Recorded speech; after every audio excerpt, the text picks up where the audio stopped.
Test, test.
IonizedBoop says. This is a test. This is a test.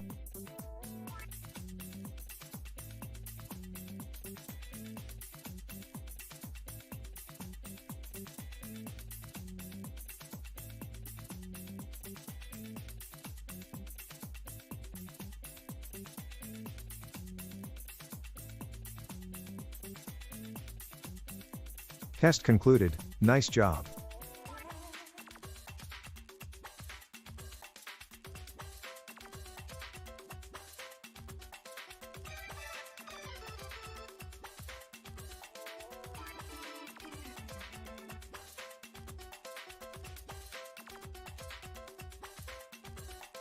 Ooh.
Oh no, Mondo got the coughs.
No, Callie, don't lick your booty on cam.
Mondo extra close-up.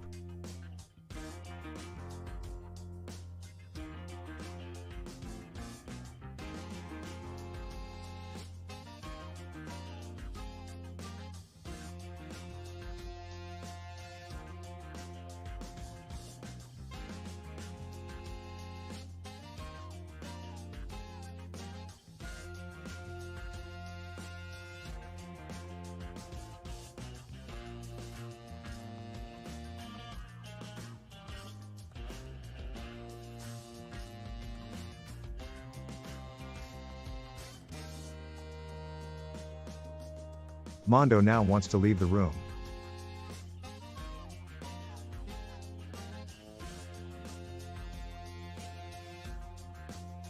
It's the Callie show now.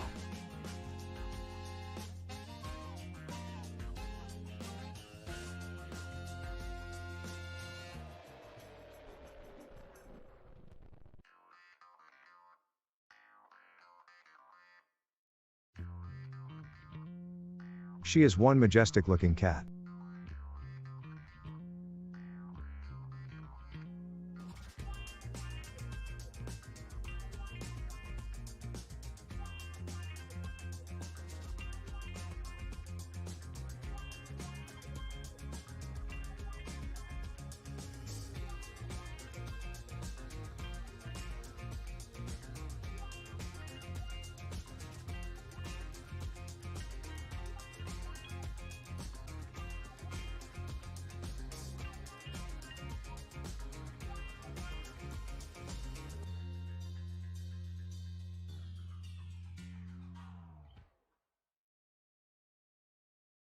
No, Callie, stop attacking the cam setup.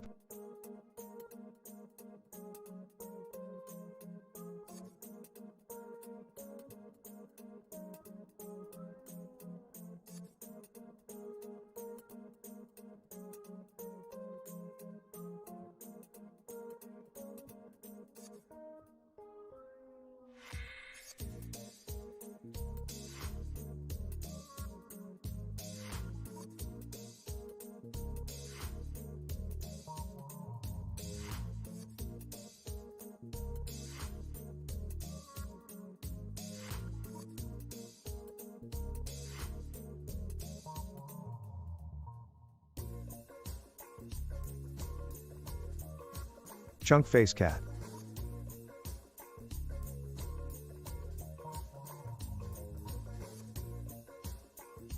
Okay, that's enough fun.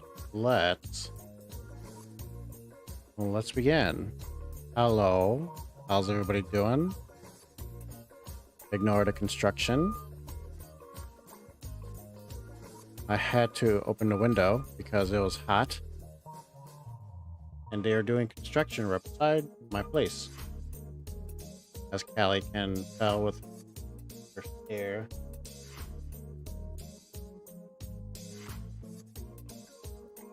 Ooh, that's cute. That's a cute cat there. Oh, she's so cute.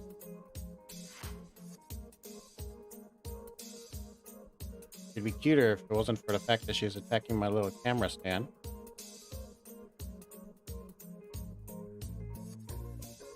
She started falling, but apparently not. It's just my blanket. Okay, so let's go ahead and get started. After I like this song called Slow Motion by Remy Plog. Fuck. Yeah, I liked it. Now let's go ahead and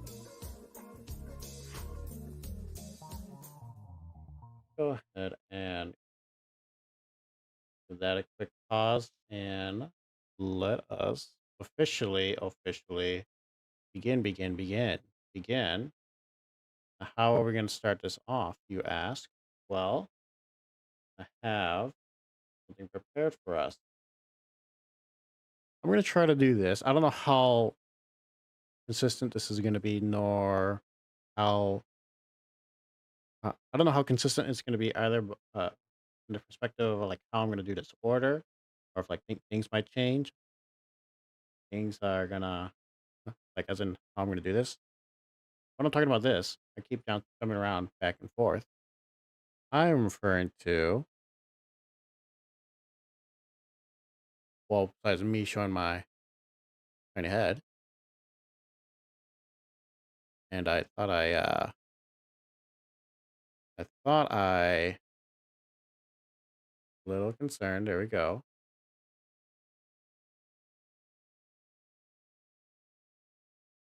Sure, my cat cam is off. I wanted to go over and do a little bit of like a little bit of a introduction, per se. What I mean by introduction, like a little warm up, a little icebreaker. Like what's going on? Like kind of like as if you were like watching like a show and they do like a little, not like a recap. I'm not doing a recap. I mean, I'm going to be doing a recap of the game, but we're doing like a little bit of like what's going on in the world today. Let's let's go on and I guess let's put the music back for this first part at least. And let's start off by learning about what's currently going on in today's world. Now, currently, we have,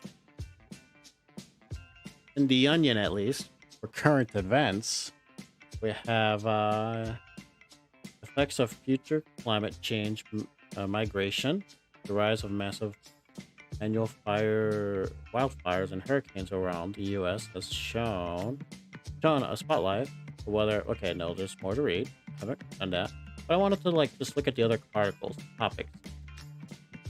For example, this one catches my attention that $8.99 seems a lot Seems like a lot, salesman's acknowledged. But most importantly, what I want to look into is Pumpkin makes a roll for it. Makes you wonder what this pumpkin has done. Let's go ahead and click on that. I don't even know if we're gonna read the whole thing because my price tag right now for this is free. So if we have to pay for it, then oops. Hopefully the ad will stop. There we go. Oh, never mind. That was it. It was just clickbait for just the title.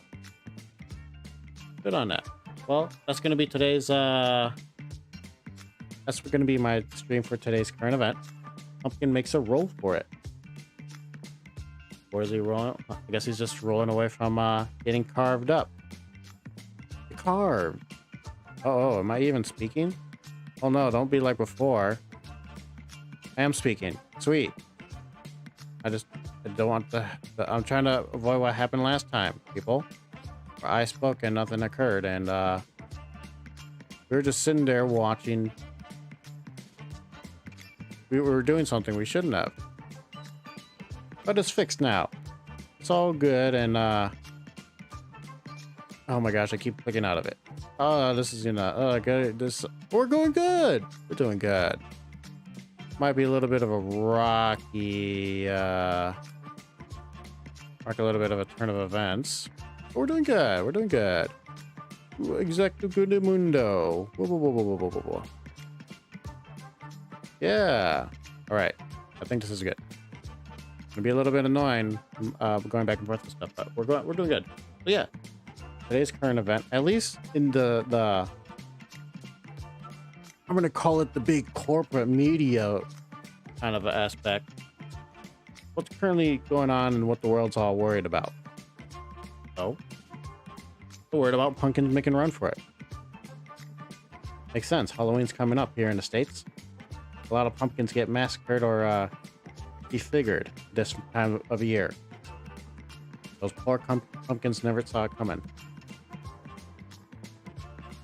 Okay, that was a bit odd. Next. After I sneezed. Huh?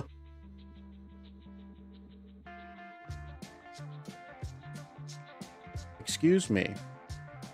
Next, we have what's going on Reddit.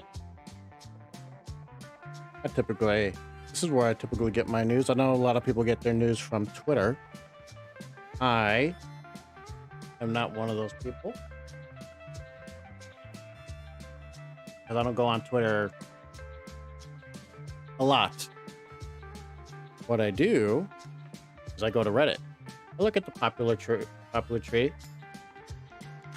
page, and I see today the 5 things. A lot of it is sponsored stuff. Drake dropped an album. I don't care for Drake. As in, like, I don't care for his music or him. I mean, they're kind of, not that they're bad. They're okay. I have nothing against them. I don't really care for sports. I mean, I'm the kind of person, if I'm there watching it, I'll get into it. But I don't follow it just because it's a lot to follow. And when I say that, in order for me to follow something and I'm really into it, I gotta get into the nitty gritty. And too much changes for me in this in the mainstream sports, or at least I feel oversaturated with it, super saturated with it, to the fact where I just don't want to. I don't want to. I don't know how most sports are, how they function. I don't know all the rules for certain sports, but you know, if I'm there watching them with people, I'll watch them and I'll get into it, but I won't go looking for it. That said, Loki season 2 dropped. I don't care for that. And then we have the Nobel Peace Prize awarded for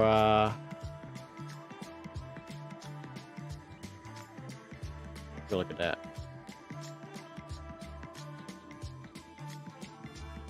Just gonna read the title.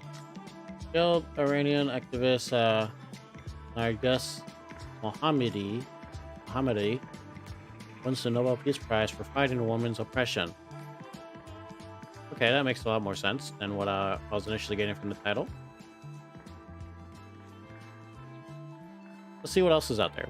Let's go through the Don't care for cricket, and I accidentally meant to close that, thinking that I can close it, but I don't think you can. Don't care for cricket. Oh, but I refreshed the page, so something new. AITH AITAH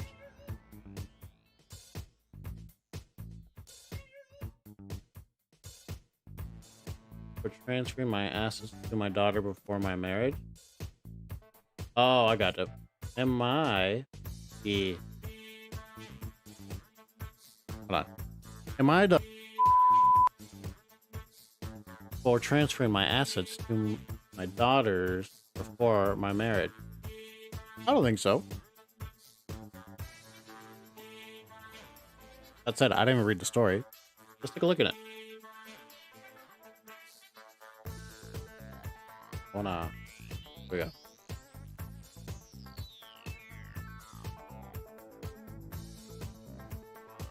Oh, this is a lot to read.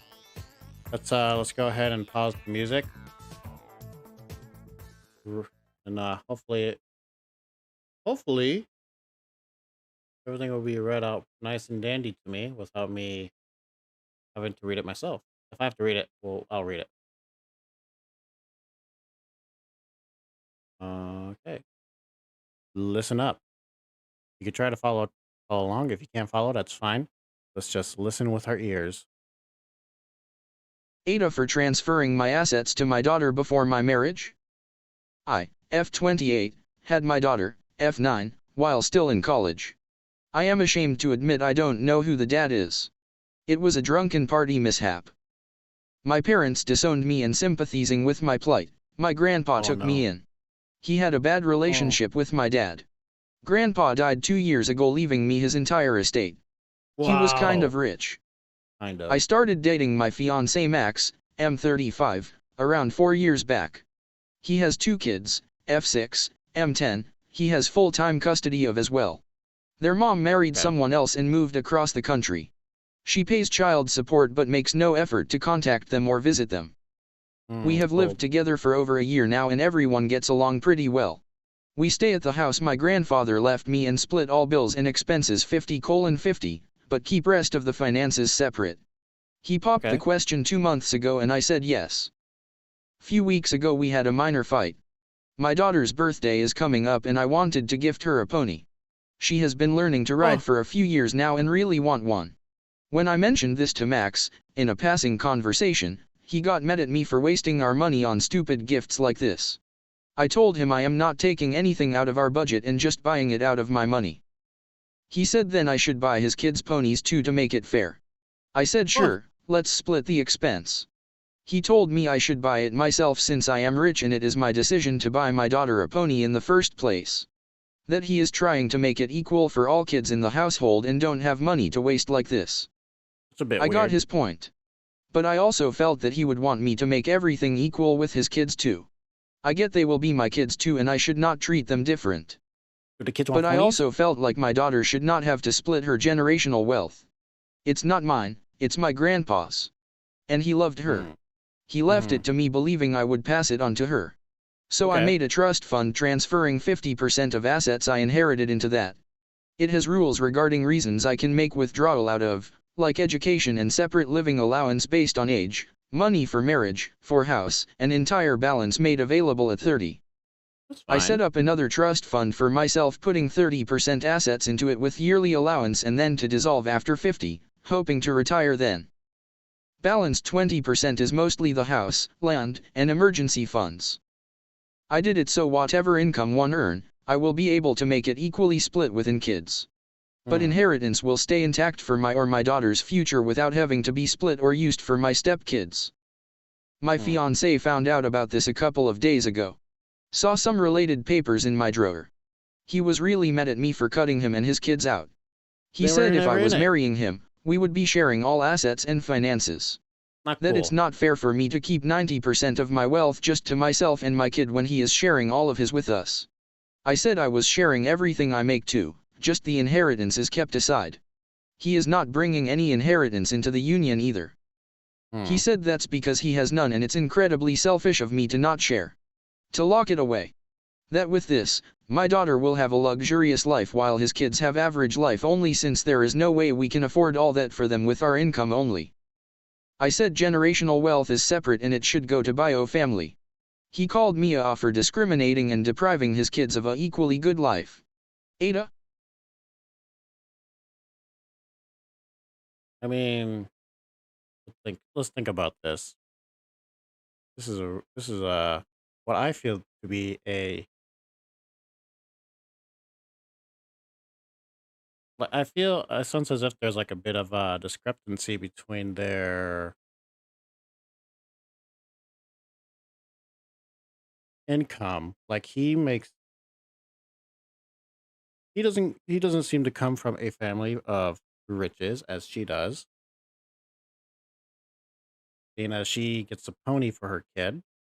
But that said, I mean, if she can, if my thought process is, he is bringing him into the family, but it is not her funds to delegate out to who or what. So it's even though the grandpa's dead, he left it for her side of the family. So in this case, really the granddaughter. So the mother, she's just trying to follow through with what her grandpa wanted. I understand that they should try to share everything with their kids. First off, I mean, I'm pretty sure that his kids might not want a pony too. Wait, how old are his kids again? One's a girl, 4. One's a male, 10. I mean, if they want kids or if they want ponies, sure, they can split it. I mean, in fact, at that point, why not just get one pony and then see if they all want? I mean, they'll all want a pony at that point, right? I think it's the demand of it would rise because kids are gonna see, oh, I want that, and then they'll probably get tired of it later on. I could see maybe renting a horse and see if how long that lasts, because they might not take care of the horse. Either way, though, like I can understand why she's thinking of her thought process the way she is, and I don't want to. Part of me feels like it's she's fine. It's more of him being a butt about it, a booty about it, as you will. But at the same time, we have to keep in mind that we're just being told from her side of the story, not from his. And I usually like to try to take both perspective. I don't always, because I'm human like that. But just from what she's described, it seems. I mean, she is marrying. She's marrying him, and he's marrying her. He's not marrying the grandpa. Granted, the wealth is there, but it's not for her to use willy nilly. She has that set up so that way, if anything happens, her daughter will be set. Maybe not the guy's kids, but I feel like that's something that you have to gain trust as the kids get older, right? Like 4 years, it's a lot, but to me, that's not long enough in order to make that integration into at least the grandpa's wealth.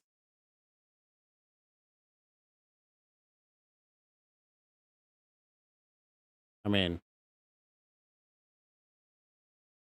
it wasn't even hers to give out in the first place since it was the grandpa wanted for the granddaughter. So she already has that set aside. So I'm thinking of it as kind of like 'cause to me, this kind of gives the point of view of the medieval times, like when like the first child is the heir and the second child is the spare. And that's still comes to true fruition when like the mother has like I guess depending on the royal family, right? In the medieval Europe side, where like the mother comes in when she already has kids and her kids don't get anything unless the child that she has is of the newborn or of the blood of the prince, right? Because they don't her in this case, this guy's kids, they don't have royal blood, so they're not going to get what the grandpa left. So to me, that makes sense in that regard. I can see how the kids would see it as unfair, but I think the father is overlooking the fact that the mother is willing to, so she's putting that motherly figure into that relationship, and I think, in my eyes, that's a lot more important than monetary value. So I guess if he gets upset, I guess that's that's an issue. But if he truly would wants to have his kids, like if his kids are his priority, I feel like he should keep an eye on how the mother interacts with the kids. If she shows that she loves and cares for them, then you know what? Then I'd say that's more important than trying to tell the mother to share the wealth. My point of view, at least. For all I know, this person here that posted this the F-28, he could be a butt. For all I know, who knows? But the fact that she's still there trying to be good, I'm gonna say she's trying to be a good partner. Who knows? I don't know. Might be a butt. I mean, right now, in my eyes, they're both butts because I mean they're not both butts, but they uh they don't have the thing to worry about. One thing to worry about, which is money. They don't have to worry about getting food or anything like that. I like other people. So to me, that they already have a leg up in their situation. Why do I say that? He has an estate. The kid has the estate. By the way, let's see what else there is. So there's that. We have OC. Runic dice raised. Wait, runic dice raised. Dichoric glass. Decoric? Decoric glass dice. Set and box giveaway. Mods approved. Ooh, this looks nice. My worry though is that since it's glass, wouldn't it break? That's Reddit. Reddit. Who were engaged at one point but never got married? What happened? Ooh, let's read this. Let's read this. Then we get to the other stuff that I wanted to do. But we'll get to it. Remember, this is the first time I'm doing this, so things can go out of order. All right, so let's read. I'm just gonna read the first comment. He wasn't participating in wedding planning at all, and I realized he didn't actually want to get married. There was a lot of pressure from his family and admittedly me as well. I just wanted a family to be married and hadn't really paid attention to reluctance upon until his you know what? Read it for me, computer. Read. He wasn't participating in the wedding planning at all, and I realized he didn't actually want to get married. There was a lot of pressure from his family and admittedly, me as well. I just wanted a family and to be married and hadn't really paid attention to his reluctance up until that point. It was 3 months before the wedding and I sat down and reviewed our relationship. We were incompatible in several crucial points, even though we loved each other a lot. So I called off the wedding and ended it, and while we were both sad, we were also relieved. This was more than a decade ago, and whenever we run into each other we catch up and there are no hard feelings at all. He's married and a father now and I couldn't be happier for him. Well, that's good. That's something that you want to catch on early. Good on you. Good on you. All right. So that was one, two, three, four. Just to clarify, Team 4 collected a new anomaly, another haunted doll. What kind of doll? What kind of haunted? I mean, that's fair. That's a good question to ask. What kind of haunting? Ooh. Face palm. WTF is happening? At least 6 female teachers were arrested in a span of 2 days this week for having uh, relations with students.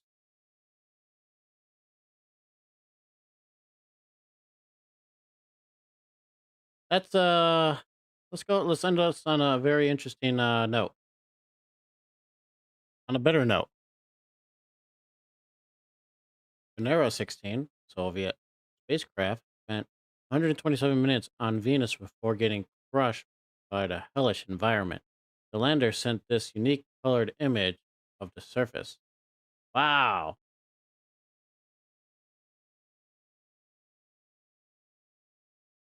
Wanted to get a super close up of it. Wow.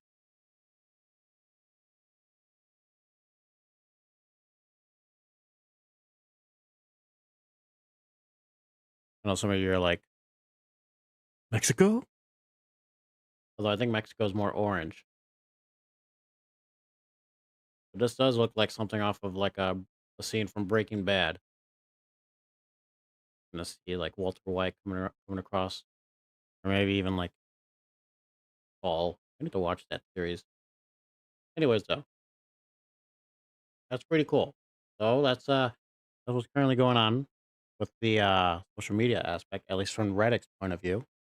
Let's look at the random letter generator. Well, for today's letter, what's today's letter? Let's generate it.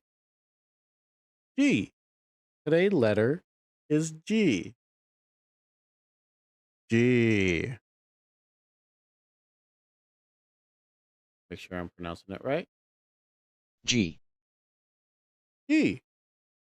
All right, so that's today's letter. What about? Oh no, we're not using that. The number of today.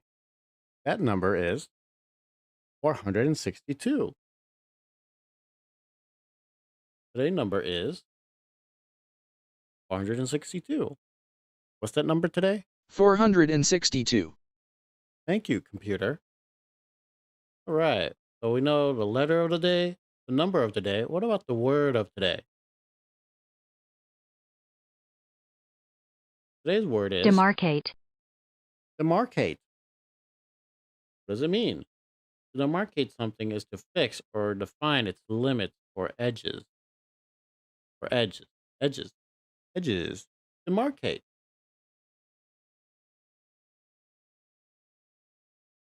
Treaty negotiations are underway, and both parties have agreed to accept whatever boundaries are demarcated in this document.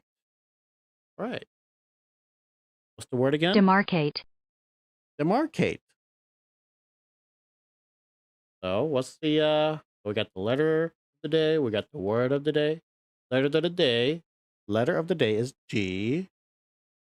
Number of the day is 462. The word of the day is Demarcate. demarcate. What about the language of the day? What's that? Let's uh let's see. It's Mindong, and it's in China. How do you say this again? Mindong. Mindong. All right, so let's learn a little bit more about Mindong. Mr. Min or Mindong is a branch of the Min group of the Sinitic language of China.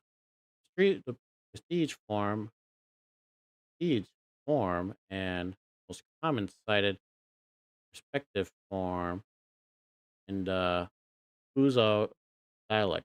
speech of the capital of Fu Fujian. Who's that? I'm hoping it'll show me an image on the map.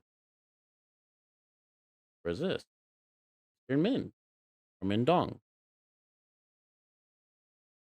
North, south, east. Okay, so like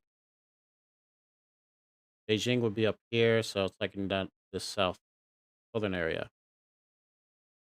And I thought there was a an image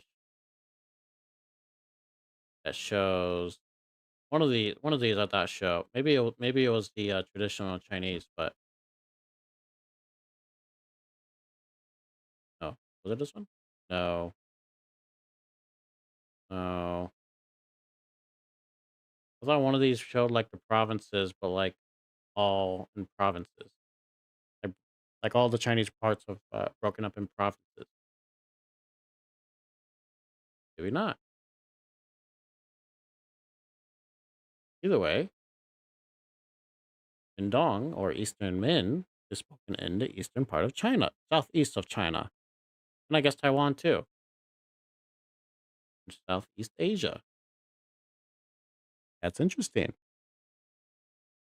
Okay, so we went through the stuff for today, which was the letter G. That's today's letter. Am I going to remember that? I hope so. The number of today, which is 462.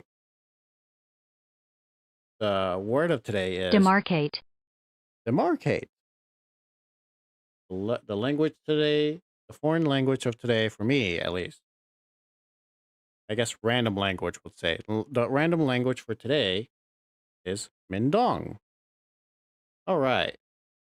So, with all those out of the way, let's focus on stuff that we can stuff that we're going to learn from I guess relate to in Terra Invicta with music playing, at least for now. So, some of the tech that we've covered in Terra Invicta, or at least research so far, relates to not just technology, but also political talk. And one of the things that I think we researched last time was Eastern African Federation, which just seems to be a real thing. So I'm going to try this. We're going to try to have the computer read this. I'm going to go ahead and pause that. Computer read this. We'll see how well it is going to read it. The East African Federation, Swahili, Shirikisho la Afrika Mashariki, is a proposed political union of the 7 sovereign states of the East African Community in the African Great Lakes region, Burundi, the Democratic Republic of the Congo, Kenya, Rwanda, South Sudan, Tanzania, and Uganda, as a single federated sovereign state. 6. The idea of this federation has existed since the early 1960s, but has not yet come to fruition for a variety of reasons. 7. 8. In September 2018. A committee was formed to begin the process of drafting a regional constitution. 9. And a draft constitution for the Confederation was set to be written by the end of 2021 with its implementation by 2023. 10. 11. The COVID-19 pandemic disrupted plans to draft and implement a constitution. On March 20, 2023, the EAC announced that the drafting process would resume in May 2023 in Kenya. 12. The East African Federation has not yet been established, but many steps have been taken to advance this eventual goal. 13. Institutions and governing bodies already exist for the eventual union of these nations. 14. With representatives from all of the related nations working together towards this common goal. The 7 nations united within the East African Community are marred by political corruption and overpowering states, and hindered by their incompatibilities in terms of language and ethnic divisions. 15. Leaders in the region hope to overcome these barriers to reap the economic benefits a union could offer to this large and growing population. 16. 17. I mean, that's a huge part of Africa, so it makes sense for them to. I mean, I can see it like they'll gain a lot of benefits if they're able to unionize. But at the same time, that's a lot of that's some differences, different languages. 'Cause that's a huge barrier already. Then again, I don't know like the whole situation going on politically and like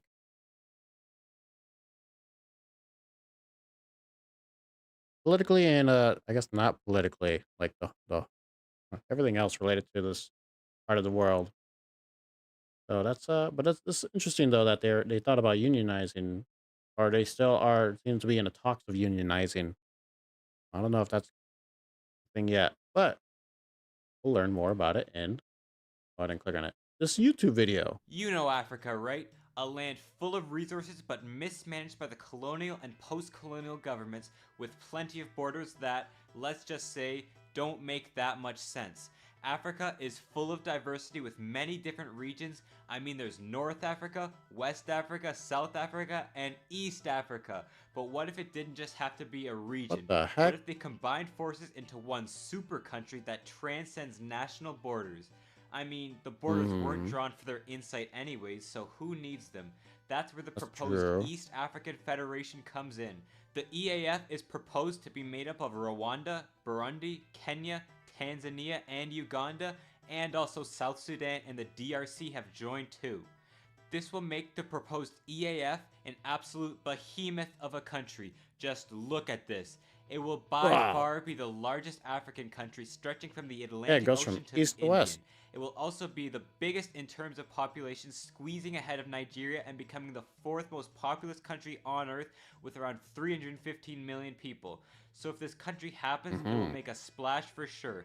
But let's be honest, can it even happen? They are currently in the process of trying to integrate together. Right now, they have the East African Community, a union of sorts, and are trying to launch a common market. This will include free movement Okay. of labor, capital, goods, and immigrants across the internal borders of the EAC. It will also include a singular currency, the East African Oh. shilling, and growing their headquarters in their proposed capital, Arusha. With many different styles of government, levels of poverty and corruption, institutions, histories, civil conflicts, geographies, and just overall different countries, it will not be easy for these 7 nations to integrate together. I don't know if he has the if he has a particular reason why he picked these animals for each of these countries. Like as if I don't know if they're the nations that he has aligned with these are famous for these animals, or if he just picked them just because. That said, though, I think I'm only really able to identify. I mean, I can identify if this is like an ape or like a giraffe. I don't know what this is. I think this is like a. I don't know. My initial thought was baby giraffe. I don't know. This looks like a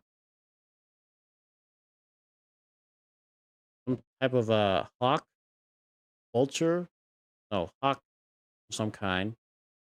To have I don't know what this is, but I've seen a lot of it. Is this an anteater? No, maybe. I don't know what this is. My initial thought is meerkat, but I truly don't know. Anyways, Especially if they add more countries to the ticket. And these. I mean, no, this is an anteater, so I don't know what this is. This is definitely a lion. If this is a lion, I don't know what this is. it has not been easy already. They're already behind schedule. A constitution was planned to be written in 2021, but Behind schedule, but can you really schedule something like this? that didn't happen, so it was pushed to I mean, you can schedule it, but something like this takes time. So I think it's a good thing if you just like slowly nurture some stuff. I understand treaties need to be formed in order to help push things along, but no, I think they're doing good. I think they're I don't think they're doing. I think there are other ways around it. Then again, I don't know. This is something out of my. This is something I don't truly understand. So there's probably a lot more legal stuff that I don't understand. I say legal. I don't know. 2023. So who knows if it'll actually happen. I The like this East guy's African artwork. Federation would be a big deal Person's if it artwork. were to happen. But why might these African countries give up independence and merge together? After all, these countries fought very hard for their independence from the European powers of the UK and Belgium, and I guess Sudan too. Wait, really? Independence from the I could understand like they want to form their own like union because this is what they decide, not what's already dictated by their invaders. But Sudan, European powers of the UK and Belgium, and I guess Sudan too. The I don't know idea that. of an East African Union goes back to the 1960s, right when these countries got independence. This We learned union about was that. proposed between the new countries of Kenya, Uganda, Tanganyika, and Zanzibar, back when Zanzibar used to be its own country. It would have essentially been a smaller EAF, or would have looked more like Tanzania today. See, during talks, Kenya did not want to give up the independence they had achieved, and after Kenya left, Uganda didn't want to be isolated from the rest of the union, so they left too. But both Mm. Tanganyika and Zanzibar were good to go in this union, so they merged into the country of Tanzania. That's where Tanzania gets its name, Tan and Zan. Ah, The idea I didn't was know then that. forgotten about since it actually happened, and Tanzania was a remnant of that old proposal. The idea didn't spring back up again until Wait. Japan. The idea was then forgotten about since it actually happened, and Tanzania was a remnant of that old proposal. The idea didn't spring back up again until the 20. Wait, It when was that a is remnant of that old proposal. The okay, idea it didn't give a didn't date. spring back up again until the 2010s after some time had passed and the nations got a taste of what it was like to be independent. It was originally proposed between the three original countries, including Rwanda and Burundi this time, surrounding the Great Lakes region by one unified country. Hmm. But why did they want to merge? Let's look at some of their problems in making nations: corruption, poverty, lack of foreign investment from fear of instability, and I mean, okay, border issues. hold on. East Africa wants a common market to grow, which would make a much more attractive country to bring your sweet foreign money to. Most companies invest in the Hmm. region anyways, with the exception of South Sudan and the DRC. A unified market and laws would spread the development around East Africa and boost all their economies. Unified infrastructure would help them ship materials out of their country and even give the chance for Africa to grow its own manufacturing hub, since many companies hate manufacturing inside of Africa from lack of infrastructure and corruption at their borders. It would I don't see how to. Well, I guess I could see how the union can help eliminate corruption. That's the one thing I'm stuck on. I feel like corruption's everywhere, so it's a difficult thing to get rid of. But maybe it'll be easier once they unionize. I mean, less corruption from if you. I mean, maybe not, but I'm thinking less independent nations mean less corruption because there's like less corrupt top officials. But that's not true. So I don't know. increase the domestic investment in the whole nation. Some richer guys on the east could invest in the more poor west, and a Uh new huh. government with new institutions could hopefully do some serious work to stamp out corruption, although that Stamp would be out. quite the task. And it just That gives would be. East Africa much more leverage on the world stage. The countries have realized they are more alike than they are different, and have decided to Mm. partner together to get their voice heard outside of Africa. They originally didn't go ahead with the country because the whole process was halted in 2016 when a new member, South Sudan, had joined, and then again in Oh, 2022 when the Democratic Republic of the Congo joined. These two countries are some of the poorest in Africa and the I mean, well, from what I've seen, I've seen at least in the Terra Invicta landscape, I think Congo is shown to have more, I guess, more money per capita, but that's probably because there's more people in there compared to like South Sudan. world, and need a lot of internal help from the EAC to kickstart this process of integration. Who knows how this will affect the timeline of actually integrating, but it could be halted even What more if if they other do? countries join. It'll be For it'll be instance, it'll be Somalia great. has applied to join, but being in shambles, they're still waiting on that acceptance letter, with their application being frozen in 2019.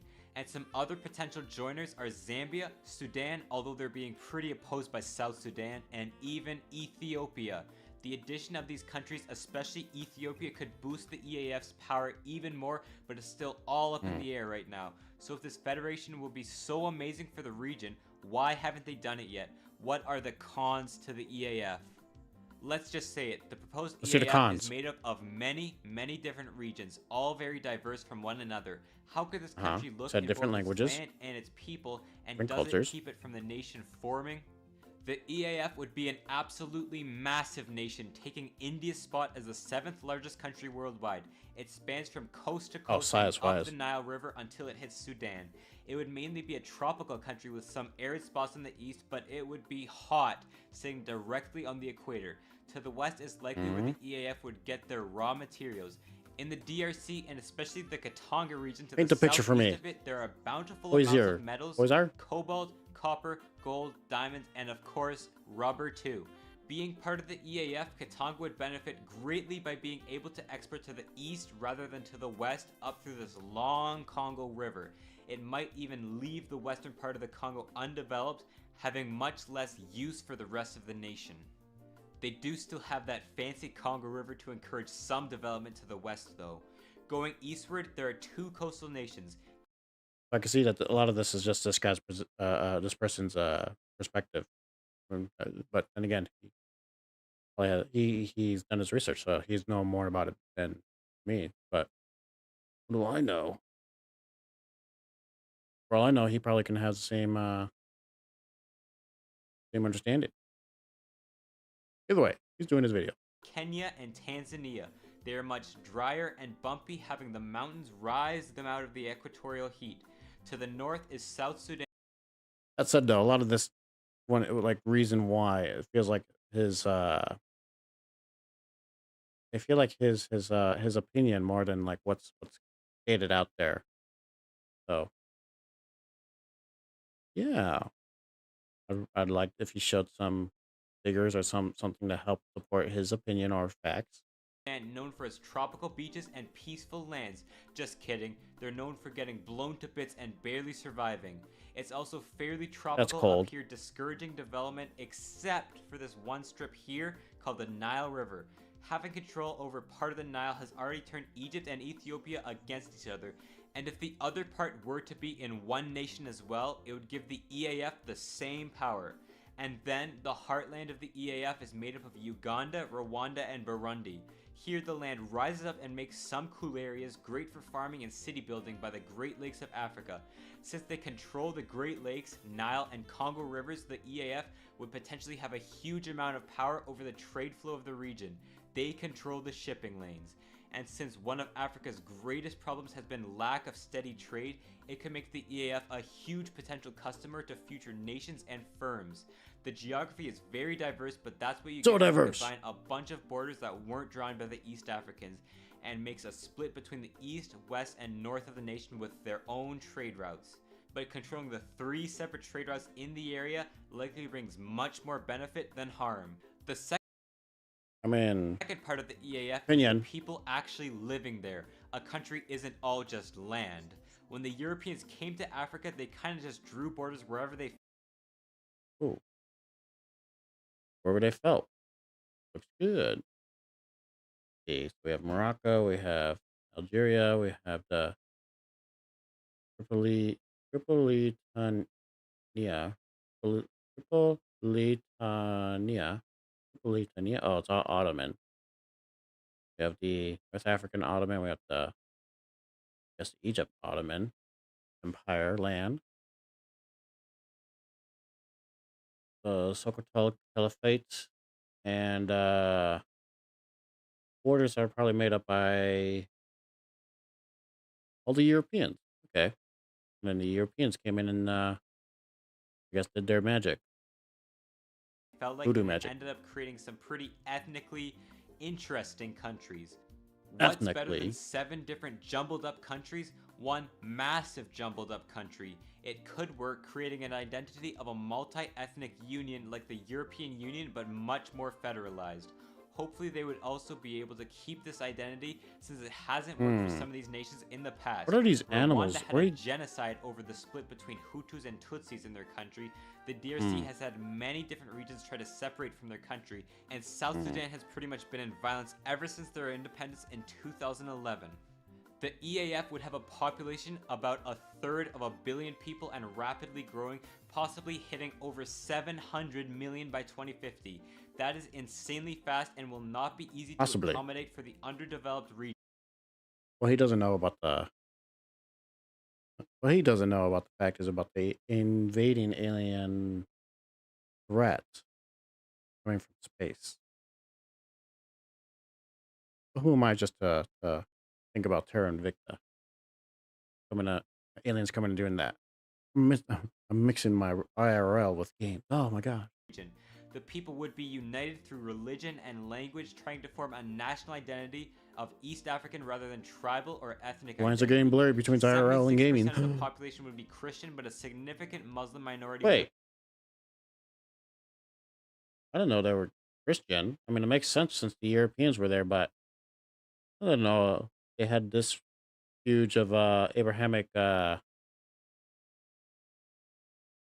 didn't know the Abrahamic religion was huge in this area much as like as much as I thought, like the rest of the world. So, wow.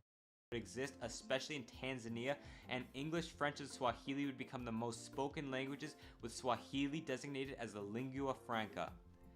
This would isolate Tanzania being a Muslim majority as Hold on. Afrikaan, spoken South Africa region. I'm assuming this area too, but it looks like it's just here.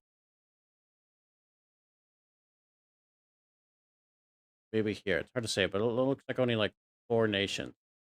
French, a lot of West Africa and Central, I guess part of the Eastern. Arabic makes sense that it's like the northern part of Africa and like part of the West, even like the Sudan area. English, God, some of these colors are difficult to see. This is where my color blindness comes into play and just ruins it. It seems like English is just like southern part, maybe eastern part here, and part of Egypt or Sudan. Excuse me. Wait, you have the African language and an Afrikaans or Afrikaans. Oh no, wait.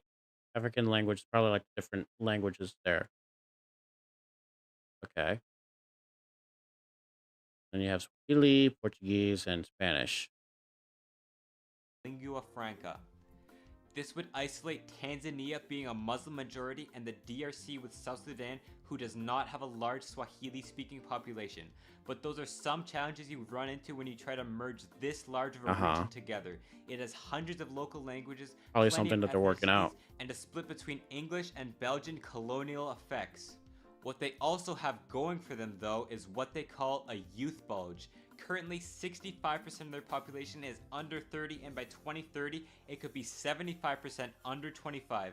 There are so many kids being pumped out in this region that could Oh have my huge gosh. effects on their output in 20 Look to at 30 it years pooping them when out. these kids grow up. If it can urbanize enough and accommodate the hundreds of millions of new East Africans, then the EAF would certainly be a force to be reckoned with. That said, though, I wonder what their stance are, what their stance is on birth control or like of reproduction. I mean, I wonder if it's like as mm,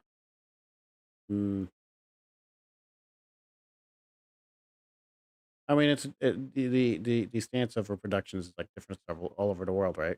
So I wonder how it is there. If they're like, oh, we're against using any type of contraceptive, or if they're like all for it. Who knows? Who knows? If I it don't. doesn't combust internally. This guy definitely doesn't. Just how would these This countries person integrate doesn't. into one massive African economy? If they were to merge today, it would only be the fourth largest African economy. That said, I feel like he got these images from like the. I've come to think that he got these images from the those zoo the zoo graham cracker cookies. Give if I can find it. If I can find it.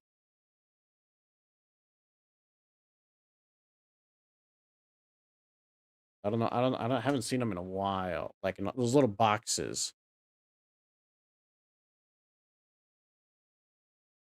Give me a moment. Give me a moment. Oh, they're in bags now. What are these? Oh, well, I've seen these. These animal cookies. Not like the. I'm looking for like those old boxes. Old like. I don't know. I don't know how to say. I remember it being a blue, like a smooth blue rectangular box. I don't seem to see it here though. I just see the pink bag animal cookies. I mean, they have the big blue box, but I remember like the rectangular one that had like the whole zoo in the background. So, but, like that's what some of these look like. They look like animal cookies, like this. Oh wait, no, no, not like that one. Like this.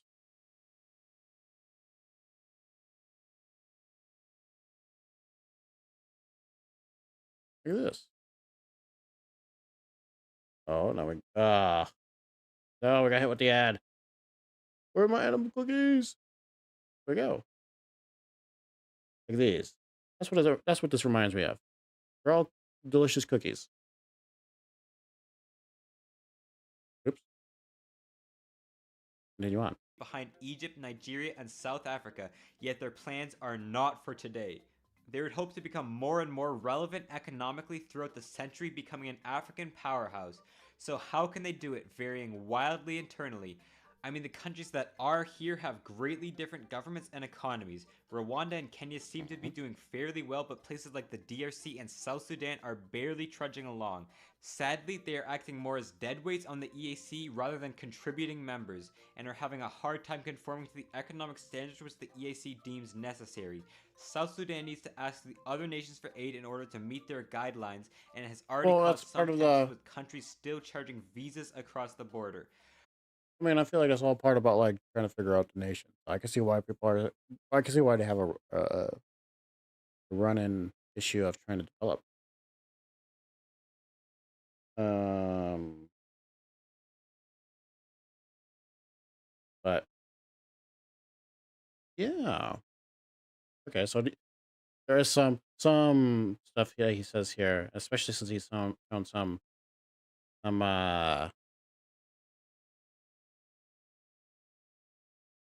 some proof of it. Also, a lot of his stuff is not just opinion, but there's some proof to what he states.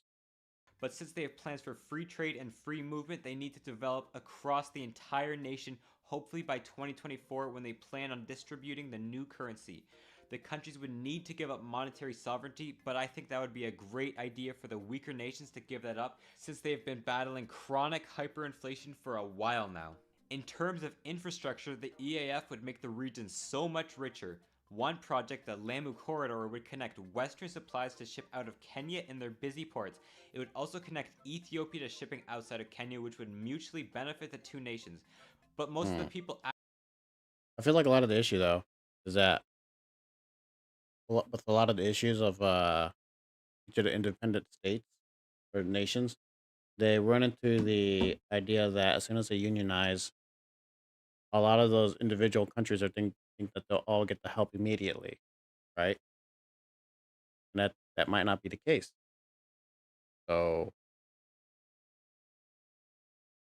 it's and they might feel like isolated if like they start helping some of the like if they unionize, some nations might feel hurt if they're not helped immediately for somebody else. They're like, oh, Mali, you're being helped for is getting help for South Sudan. Where like they might not see the benefits of like, okay, so if we help out some of these other nations, then that'll make it a lot easier for us to help out you in your situation. So I mean there's that perspective too, right? But what do I know? I don't know anything about forming nations. Ethiopia to shipping outside of Kenya, which would mutually benefit the two nations. But most of the people actually living here are still good old farmers. In order to actually make things and ship them off, you need a strong manufacturing industry. Farming's Luckily, important. manufacturing is on the rise and the nation would almost certainly export to China, India, and the Middle East. The creation of these new jobs could help their poverty issue. More investment into the region while their youth pulse is still growing could see a reduction in poverty that resembles China's in the late 1900s. With a common market, lack of insecure borders that resembles China. I've come to realize that these are animals that he's picked. 'Cause I don't think I've ever seen these used outside of this video. I mean, this buffalo, I can't say, but yeah. But these are his animals. These are his animal please. In the late 1900s.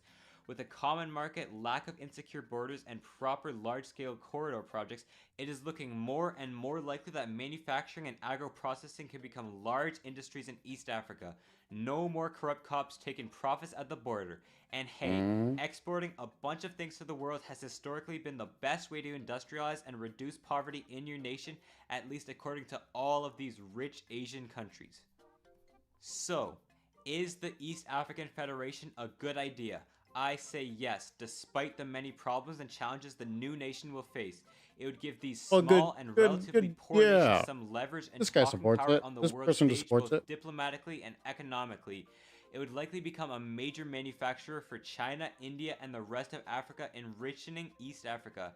If, and it's a big if, Somalia were to join, it could stabilize that nation, and the world would cheer as the Gulf of Aden shipping lines would be free from harm. And it would unify a region known for corruption.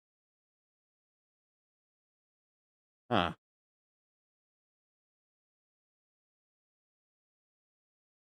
That said, though, I know that Somali pirates are a thing, but I don't know how much of an issue it is nowadays. I don't know. Shipping lines would be free from harm. And it would unify a region known for corruption and lack of investment, creating a shared market, free travel, and free trade, throwing away the old borders of East Africa. This country would benefit the world stage if they could stay together, separated by demographics and its massive geography, controlling 3 trade routes in Africa. If it were to happen, the EAF would certainly become an African power. If only they could just get together and finally write a constitution. Oh, this is an educational video from User. Gosh, they have 485,000 subs. 182. Excuse me. Oh, educational. Thank you, Hoser, for that educational one. So we talked about the East African Federation that we've researched, which is in the game.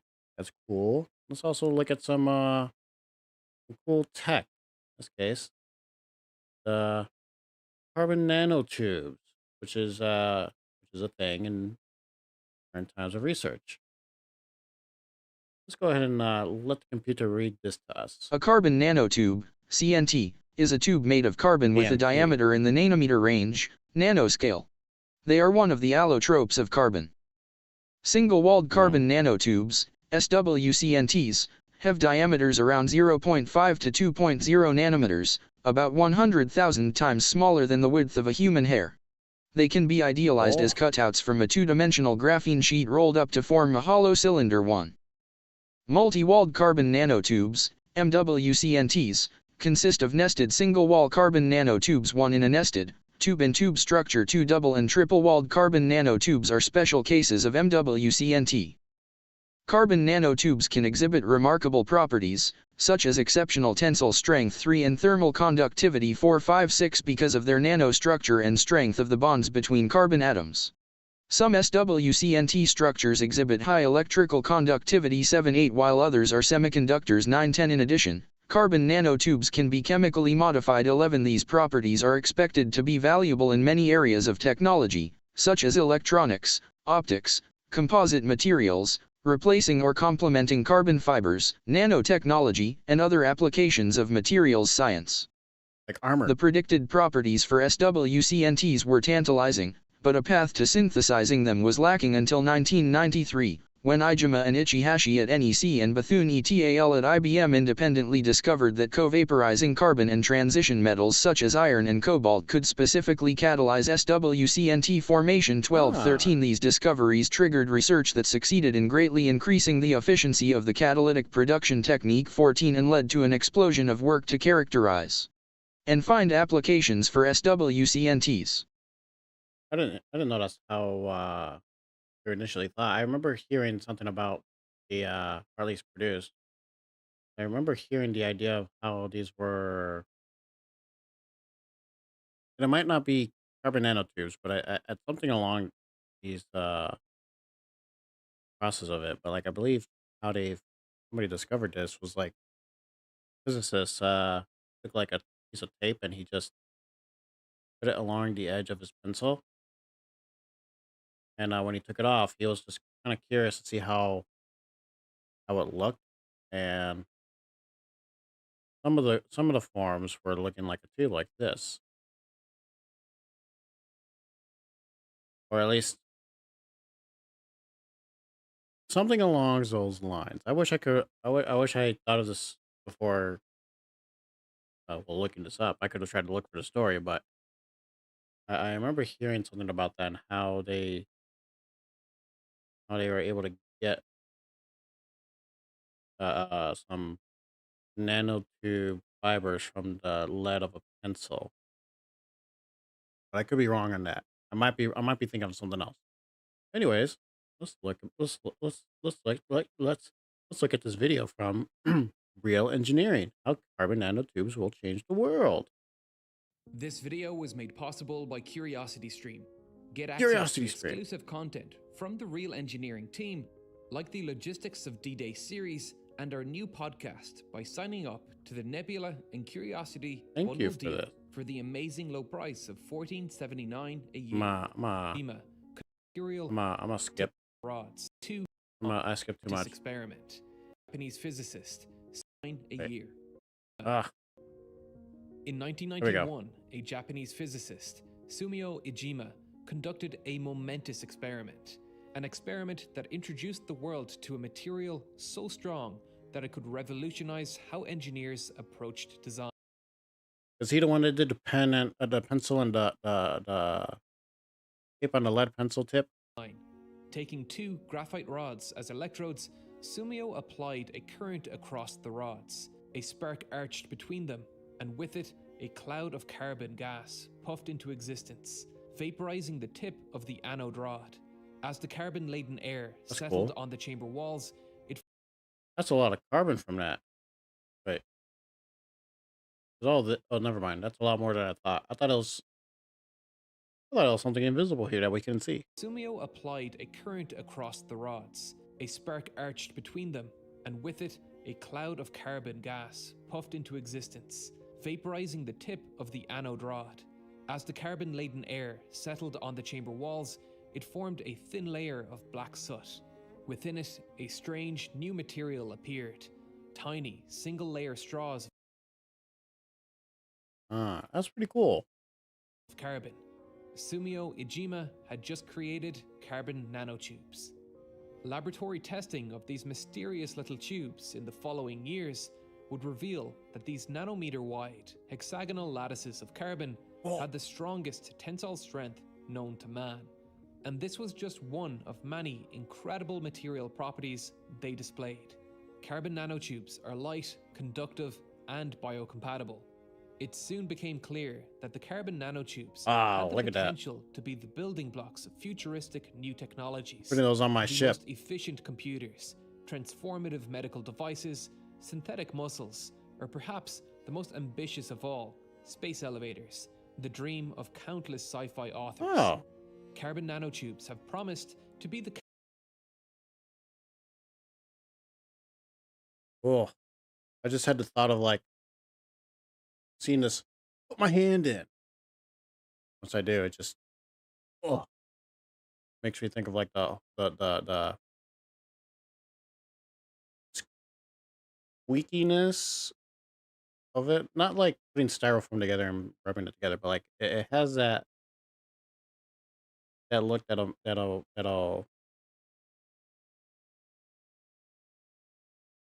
It's like it looks like it gives off the idea, the look of touching cotton candy, and I don't. The idea of touching like cotton candy, it's like it not that it makes me feel gross or uncomfortable. It makes me feel uncomfortable because it's like when you pull it, it gives off like that weird hair. That feels like that makes me feel uncomfortable.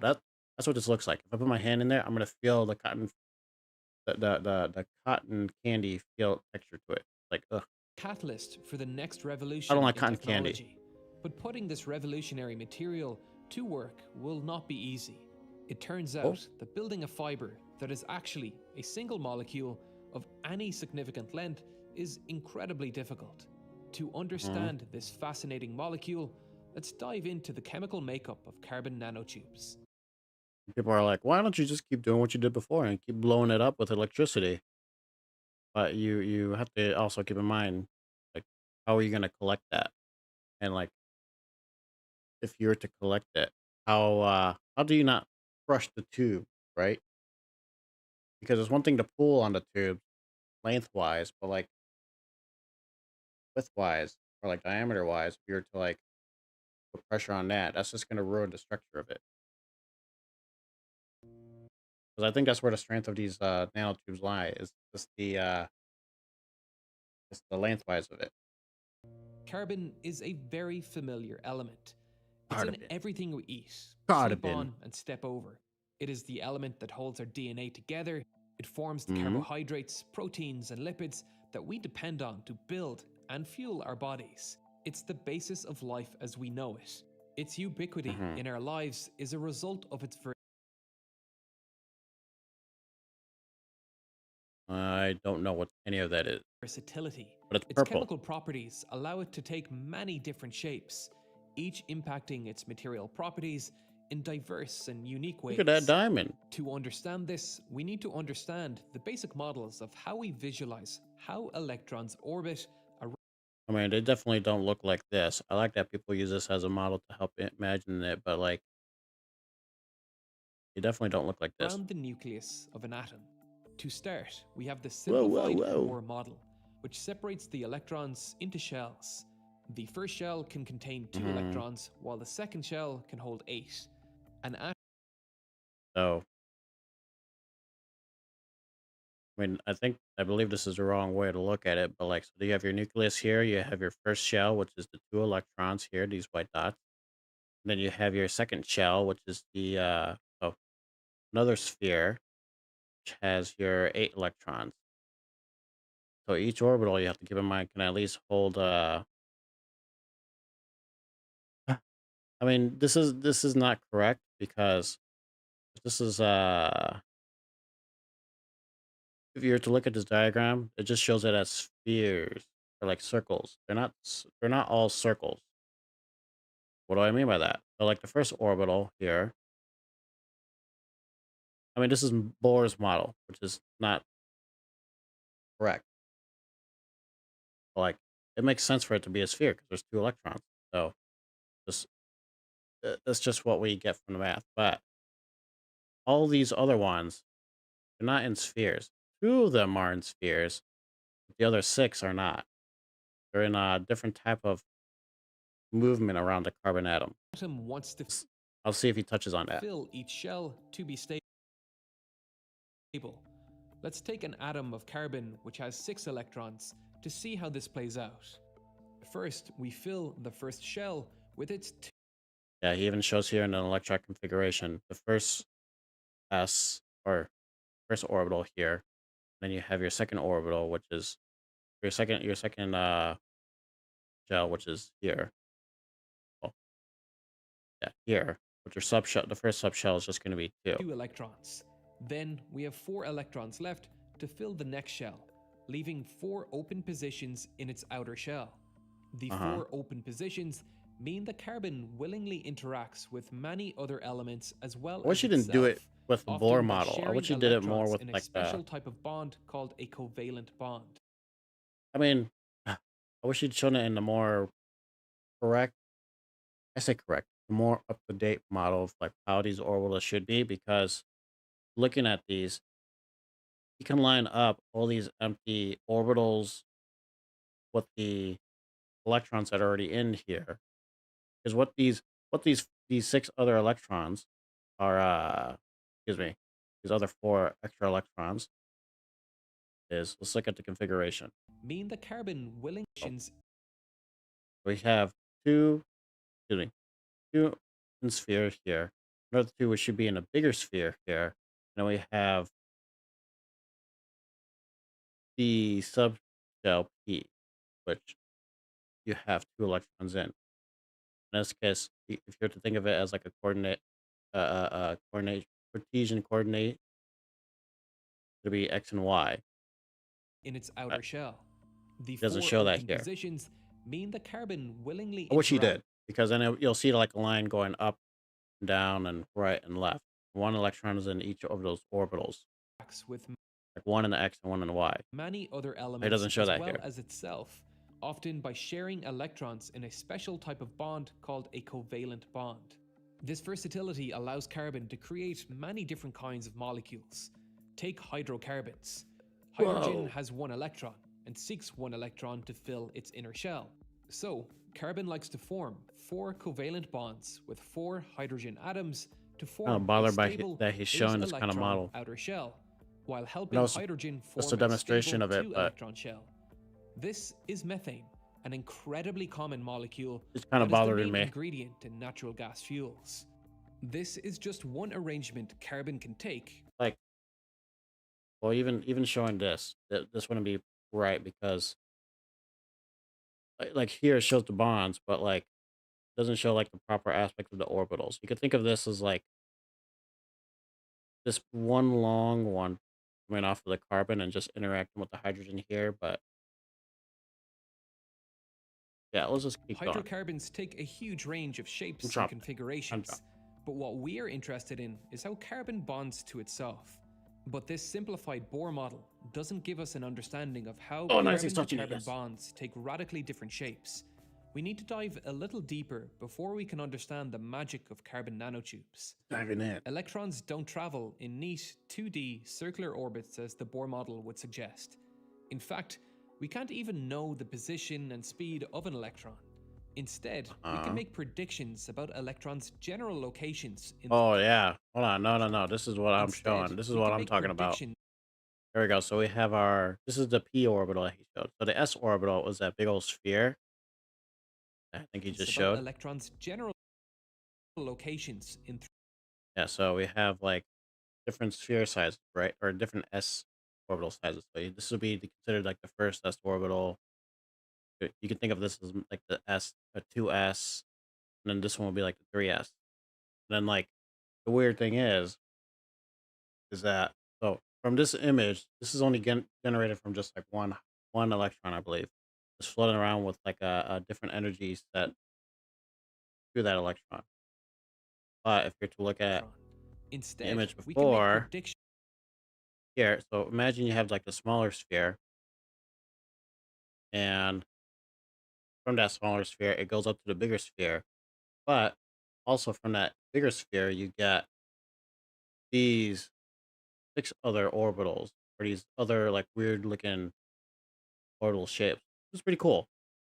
So for carbon, you have like those 2 spheres here where you have those 4 electrons, and then those 2 other free electrons are either here, one's here, one's here, one's here, one's here, one's here, one's here, one's here. They jump around from different orbitals, but generally, like if you have one and like the y, we'll say this is the y, this is the x, and this is the z. If you have one in the y, one will jump one will be in the other one would be in the x or z. So one could be in the y, that's one in the y, then the other one's going to be in the x or z. So it's really just, in the end of it, you'll just have one electron holding up just 2 of these. about electrons' general locations in 3D space. We call General. these orbitals, and they are regions Yeah, and then this is when you start to get into like the whole d where orbitals, we and have about a 90% yeah, certainty that an electron is located somewhere within that region. that was before the whole studies of, at least what's the study called? attophysics. So they're starting to try to understand the different movements of electrons and how they move in those orbitals. Pretty cool. Somebody won a Peace Prize for it this year in 2023. This can get pretty complicated, but for now, I we remember their just need to name. I concern sure don't. ourselves with two types, S and P orbitals. Yeah, he's talking about it. S orbitals are spherical in shape, with the nucleus of the atom at their center. P orbitals are often called dumbbell-shaped, but I don't know Dumbbell. what gym these nerds are going to because I have never seen a dumbbell like this. It's more of a figure of 8 Strong shape kid. like the infinity symbol. In the ground state, electrons will occupy the lowest energy orbitals first, which in this case There is we the go. 1s orbital. It can What hold I just 2 talked about. electrons. Next, we have the 2s orbital, which has a larger sphere and can also hold 2 electrons. Then we have our 3 p orbitals, one aligned along the x, y, and z axis, each Why capable do they form of like this? We holding don't 2 know. electrons. They just do Carbon this. in its These ground orbitals state form like that. has I the don't know why. 1s and 2s orbitals filled, It's how with nature 1 is. electron in the px orbital and 1 At least in for the now. py orbital. To be stable, carbon wants to fill these 3 orbitals with 2 electrons each. Now this is where things get a little funky and confusing, and yes, it will be on your final exam. Carbon can bond to itself in different ways that affect Sure these can. orbital shapes. Take diamonds. To fill these orbitals, carbon bonds Oh with my 4 gosh, I can't neighboring believe he's carbon going atoms. into the chemistry of To it. do this, it promotes 1 electron from its 2s orbital into the empty pz orbital. This pz orbital is higher energy than the 2s one, and the electron doesn't want to stay there. So, the carbon atom takes a new hybrid orbital shape to compensate. This is called Oh my gosh, he's even talking about hybridization. I mean, hybridization, it makes sense which because is we're a talking about. It makes sense. We're talking about carbon, but I didn't expect he was going to go into this kind of a detail explaining it. That's pretty cool. mixture of S8. This is called sp3 hybridization, which is a mixture of s and p orbital shapes and looks something like this, where one side of the figure of 8 expands while the other contracts. The 2s and 3p orbitals are transformed into these new sp3 orbital shapes. They repel each other equally in this 3D space to form this 4-lobed tetrahedral shape with 109.5 degrees between each lobe. Covalent bonds now form between the carbon molecules where these orbital lobes overlap head-on. And if you want to know why they form in that shape, I mean, you could do the math of it, or you could just try to add the. There's a, I've seen different ways for it to be proven. And one is just doing the raw math of it. The other is just showing a simple diagram of like, oh, you have a positive orbital, like you have let's see, like a positive side and a negative side. And so if you were to add them up with like the s orbital that you would typically get from these, you can think of it as adding up to this. Now, how does that add up to this? That's you can think of this as like a big plus, and then this one has a plus and this one has a minus. You're to add these two. The plus is going to add on to the plus, and the minus is gonna get taken away from the plus. And well, how much of it? It's just generally usually to the size of it, but this is what the math works out to be. You got a big old plus and like a little bit of the minus, which is why you get these hybridization, sp3 or sp. Which is why if you look at these images, you have like the big old cloud here, this big old balloon here, which is a positive, and like you have the negative on it. Like on like you have the orange here, the big old positive, and here you have a little tiny negative orbital of it. 109.5 degrees between each lobe. Covalent bonds now form between the carbon molecules where these orbital lobes overlap head-on in what's called a sigma bond. This creates a repeating structure like this, and it's this rigid framework of carbon atoms that makes diamond extremely hard. Now, what's fascinating to me is that you can take the same carbon atoms and now form graphite, a material so soft that we use it as pencil lead and as a lubricant. How does that work? Here, a different hybridization occurs. Once again, one electron from the 2s orbital is promoted into the pz orbital. But this time, the s orbital hybridizes with only 2 of the p orbitals, giving us the new sp2 hybridization. This gives us 3 sp hybrid orbitals and 1 regular p orbital. He's kind of leaning on to like, why is that the case? So let's see if he touches on that. This new arrangement causes the orbitals to take a new shape, with the 3 sp orbitals arranging themselves in a flat plane separated by 120 degrees. As you can see, like the big old balloon, big blue balloon looks unchanged, right? Whereas you have the red one, the big end, and with the one big end and the one small end, and the yellow one with the one big end and one small end. Same thing with the orange. You just can't see the small orange end on the other side. The non-hybridized p orbital perpendicular to them. Now, when the carbon atoms combine, the heads of the sp orbitals overlap once again to form this flat hexagonal shape. A hexagon pattern is naturally a very strong and energy-efficient shape. For example, bees don't intentionally build honeycombs in hexagons. They form as a result of the warm bee bodies melting the wax, and then the triple junction hardens in the strongest formation. Wrong. The shape is frequently used in aerospace applications where high strength and low weight is a priority. These sp2 bonds are stronger than sp3 bonds because they have a higher s character. This sounds complicated, but all it means is that they are more like s orbitals than p orbitals.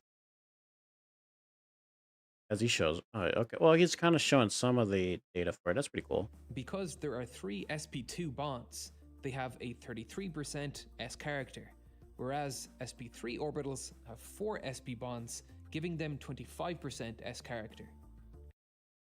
So he's kind of showing that the more s character that you have in these hybridizations, the stronger they are. But there's typically a good reason for that. Usually when you get these kind of hybridizations, you have more overlap of their bonds that they have with the other molecules. So in this case, if you're to think of like your organic chemistry, they'll show you just a line here, just showing a general bond between like one carbon and the other. This would be like your single bond. That's typically the one of the weaker bonds. Whereas here, too, you get 2 lines or double bond, which is stronger. So you can see where we're kind of going through next. S orbitals are closer to...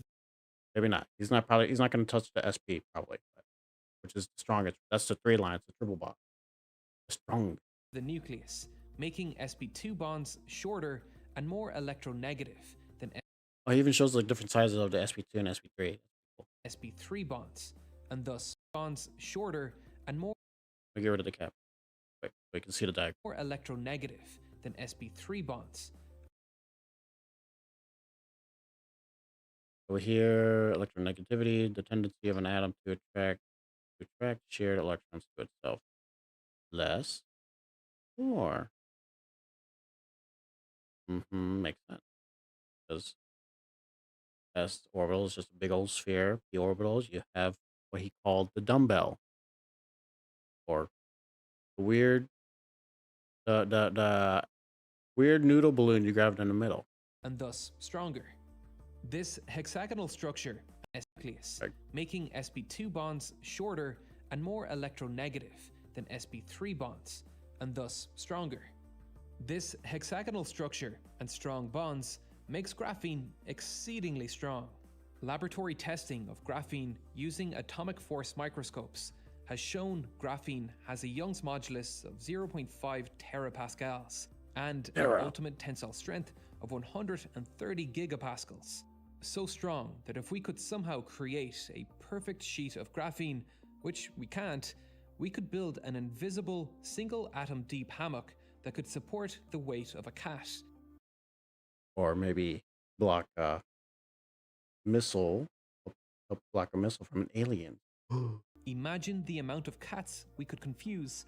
That's the world I want to live in. Oh That's an my gosh, entertaining but adorable. not terribly useful application. But graphene is a very common material, and the form we are used to, graphite, is not strong. This hexagonal shape itself is extremely strong, but because graphite forms single atom layer sheets with only weak van der Waal forces holding them together, the sheets can easily slide over each other, which is the reason graphite is so soft. Now, what is interesting is that carbon nanotubes take the same repeating hexagonal structure as graphite. The ends of the sheets are simply looped and connected together to form a tube. And this So it's not really showing the difference between graphite and graphene, but well, hold on, let's see if he touches on it. structure is what gives carbon nanotubes their incredible strength. Researchers found that single-walled nanotubes have similar strength to that of graphite, about 130 gigapascals. For non-engineers in the crowd, let me rephrase that. It's a lot, about 100 times greater than that of steel, and to boot, it's vastly lighter. If this material could be feasibly manufactured into a single, extremely long fiber, it could potentially open up entirely new design possibilities, like the space elevator. I'd explain exactly why carbon fibers would make space elevators possible now, but I already did that in a past video that I will link at the end of this one. So, where are these space elevators? Things have changed a bit since the days of Sumio Ijima's first discovery. The most promising method of industrial scale production of high purity I don't think he's gonna talk about it, but I believe, let's see if I remember right. Because now I'm questioning if I'm remembering it right. So he did talk about how uh graphite, like, it has different layers of carbons on top of each other, and they're not really particularly stable. But I believe a lot of that is um not shaped like as how graphene is, because graphite only has the, I might be wrong about this, but a lot of it is the sp3 orbital, whereas like graphene, you have the sp2 orbital. So just because of that, it's also less likely to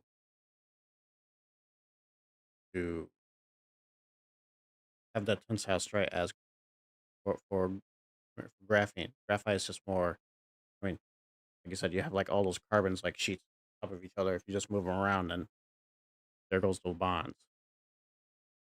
Which is why graphene is, reason carbon nanotubes is like difficult to form, because as soon as you like, I might be wrong about this, but my initial thought is like as soon as you like kind of crushing that tube, you're creating that layer of carbon, and that can help alleviate the formation of the graphene, or those sp2 hybridization orbitals. carbon nanotubes is chemical vapor disposition. In this Oh, manufacturing method, a precursor gas containing carbon, like methane, CVP, is G, introduced into a vacuum chamber and GCVD. heated. As the heat increases inside the chamber, the bonds between the carbon and hydrogen atoms begin to decompose. The carbon then diffuses into a melted metal catalyst substrate. This then becomes a metal carbon solution, which eventually becomes supersaturated with carbon. At this point, the carbon starts to precipitate out and form carbon nanotubes, while the Interesting. This is hydrogen how they. byproduct is vented out of the chamber to avoid an explosion. Our research has I believe focused this on is like one of the increasing the methods length that they also use to make diamond, lab grown diamond. Ooh. of these nanotubes while not sacrificing their structure, Not that yield, or same quantity. While some labs have process of it, gotten but that's individual tubes as one long ways as of how to 50 do it. centimeters, it's been a struggle to get larger bundles of tubes, which are called forests, to a length greater than 2 centimeters. This is because the catalyst is guaranteed to gosh. deactivate at some point during the growth process, terminating the growth of the nanotube. The Why key is to that? growing longer nanotubes is minimizing the probability Well, it's not. to Hold on. deactivate at than 2 centimeters. This is because the catalyst is guaranteed to deactivate at some point during the growth process, terminating the growth of the nanotube. The key to growing longer nanotubes is minimizing the probability of the catalyst deactivating. Interesting. Catalyst, I didn't know that it can. You can think of catalyst as if like like kind of like a philosopher's stone, and thinking that you could change one thing into another without really losing the mass of the catalyst. So I'm wondering, like, when they say deactivate, I'm wondering if like your philosopher's stone somehow gets turned off when like somebody flicks the switch and just turns it off during the reaction. So it doesn't really sound like a catalyst if it's other, it's not if something's not just turn off the off switch, then it doesn't sound like a catalyst. It sounds like it's part of the reaction. It's making these nanotubes. In 2020, a research Whoa, team look at based that in go. Japan managed to grow a forest over 15 centimeters in length, Look at that 7 forest. times longer than anyone else, using a new method of meters in length, 7 times longer than anyone else, using a new Wait. I want to watch it is again. I'm sorry. minimizing the probability of the catalyst deactivating.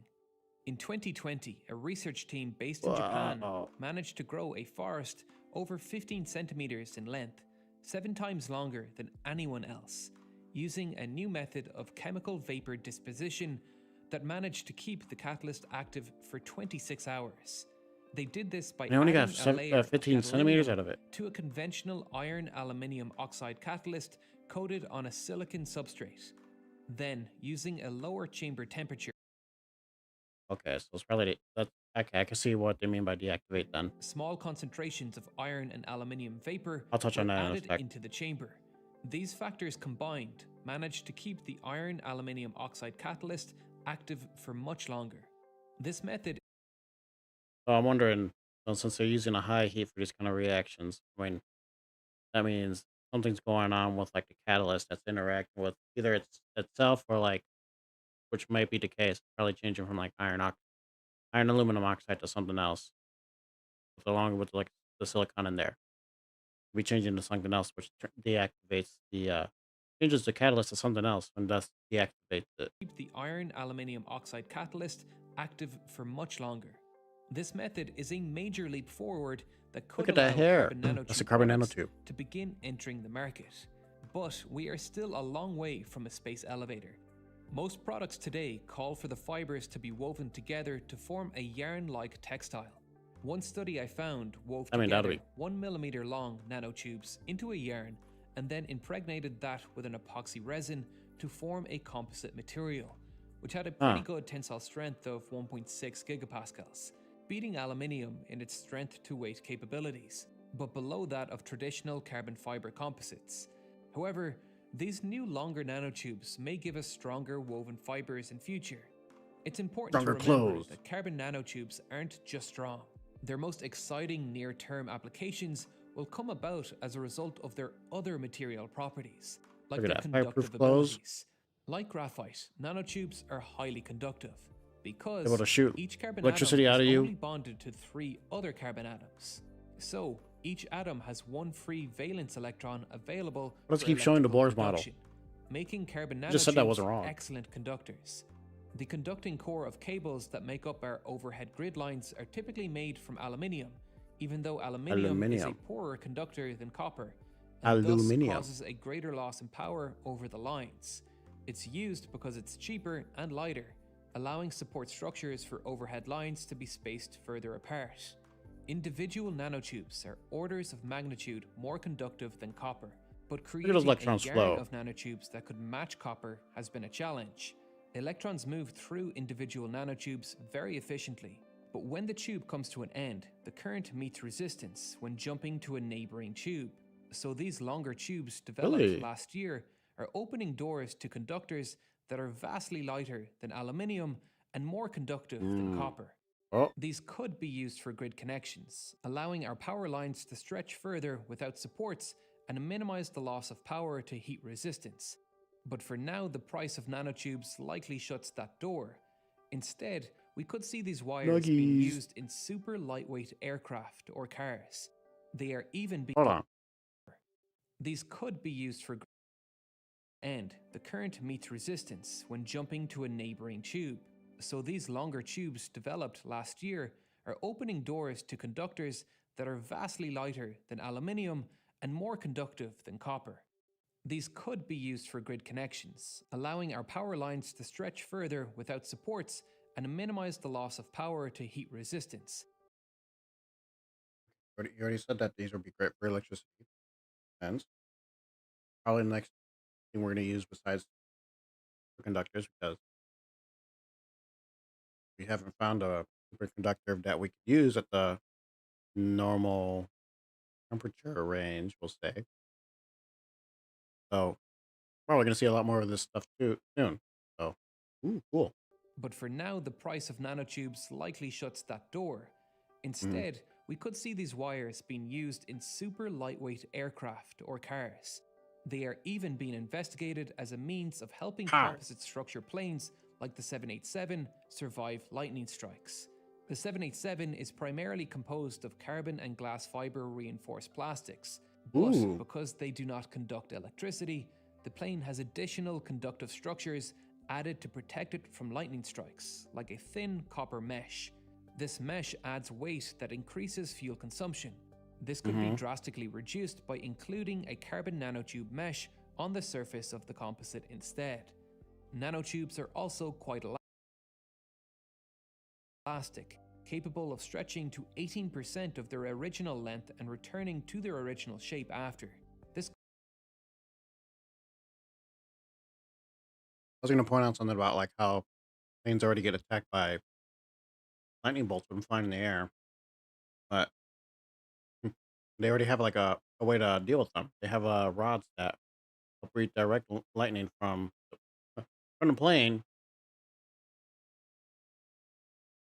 from the plane to the ground. It's pretty cool to see this occur like on in a video. You see planes get struck by lightning, but then it's redirected back down to the ground because of like through the plane to the other end. Pretty cool. could allow conductive carbon fiber wires to be incorporated into wearable technology. Perhaps the most exciting application is biomedical devices. Oh, look at that brain. Nanotubes are Brain cap. biocompatible, meaning they are not toxic, non-reactive, and do not elicit an immune response. Combine this with their conductivity, flexibility, and strength, and nanotubes become extremely attractive as neural interface material. A large part of Neuralink, Elon Musk's neural interface company's efforts have been focusing on creating smaller wires and the machines needed to implant them. Larger, stiffer wires tear into flexible brain tissue over time and causes scar tissue to form around the wire, preventing signals from passing from the neurons to the wires. Nanotube wiring could be made smaller and more flexible while being accepted by the body, a potentially game-changing material for biomedical implants. As with every major material innovation, Oh, I'm saying that just made me think we're putting cotton candy into you so your body can start using it for other medical reasons. I'm like, oh, like it just put a thought into my head. Like once I'm moving around, I'm just gonna feel the tearing of the cotton candy because, like the cotton candy or that feel of cotton candy. I'm gonna feel that inside of me. Ugh. from age-hardened aluminium ushering in a new age of aviation, to silicon semiconductors opening up an entire new world for computers, carbon nanotubes have the potential to open the door to design possibilities and technologies we have yet to imagine. New materials radically change how and what we build, and learning about manufacturing processes for complex machines really gives you an insight on how a material like this could change things. There. One on. of my Oh, I favorite didn't put it in. series on Curiosity Stream, How to Build, teaches you exactly that. An in-depth Ah, didn't put it in. But hmm, that whole about the big of the water. Okay, but that said, so that was pretty cool learning about nanotech or carbon nanotubes, and I I think this brings the fact that this is a cool thing that they're doing with Terra Invicta by bringing once this police siren is passed, bringing all of this modern tech into the actual game. Let me go ahead and I'm gonna take a quick break, as in to just get myself cleared, and then we'll jump straight into the game. All right, give me a moment. I'll be back.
Oh my gosh, that was loud.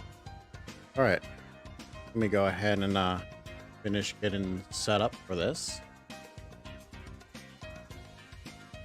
And then do that. We're gonna go and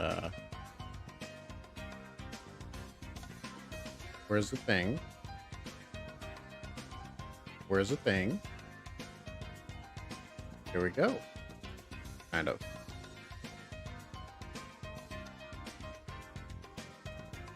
Where's the thing? There we go.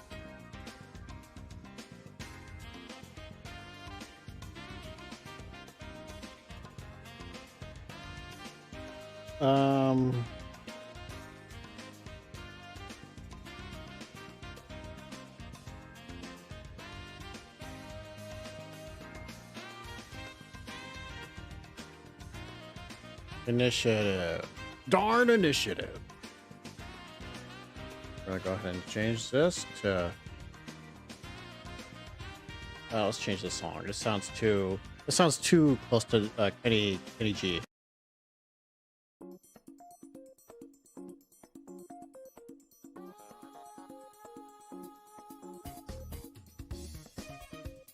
There we go. Here we go. All right. A little longer than I expected, but we're finally jumping in at the 2-hour mark. Oh, my blah, blah, blah. Move this stuff over here. I might get my other setup correctly done. Excuse me. Well, here it is. Well, here it is. Gonna do.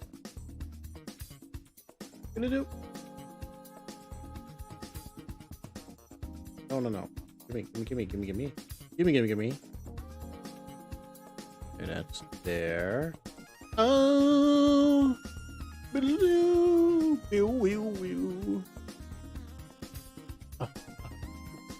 Ooh.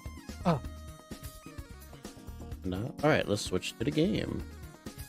So let's switch to the game. Probably didn't help that I did that. I'm sorry that I did that in your ear. But okay, we're in the game now. I haven't. It's been a while since I've been in our campaign game. Let's do a quick overview of stuff. We'll work our way outside, from outside into Earth. As we see, aliens are still doing their thing, still migrating around, colonizing and taking over the outer sphere and working their way into the inner belt. We see also Exodus. It looks like they're starting to take over a good majority of the asteroids. We have some initiative here and Academy over here. If we were to look at Mars,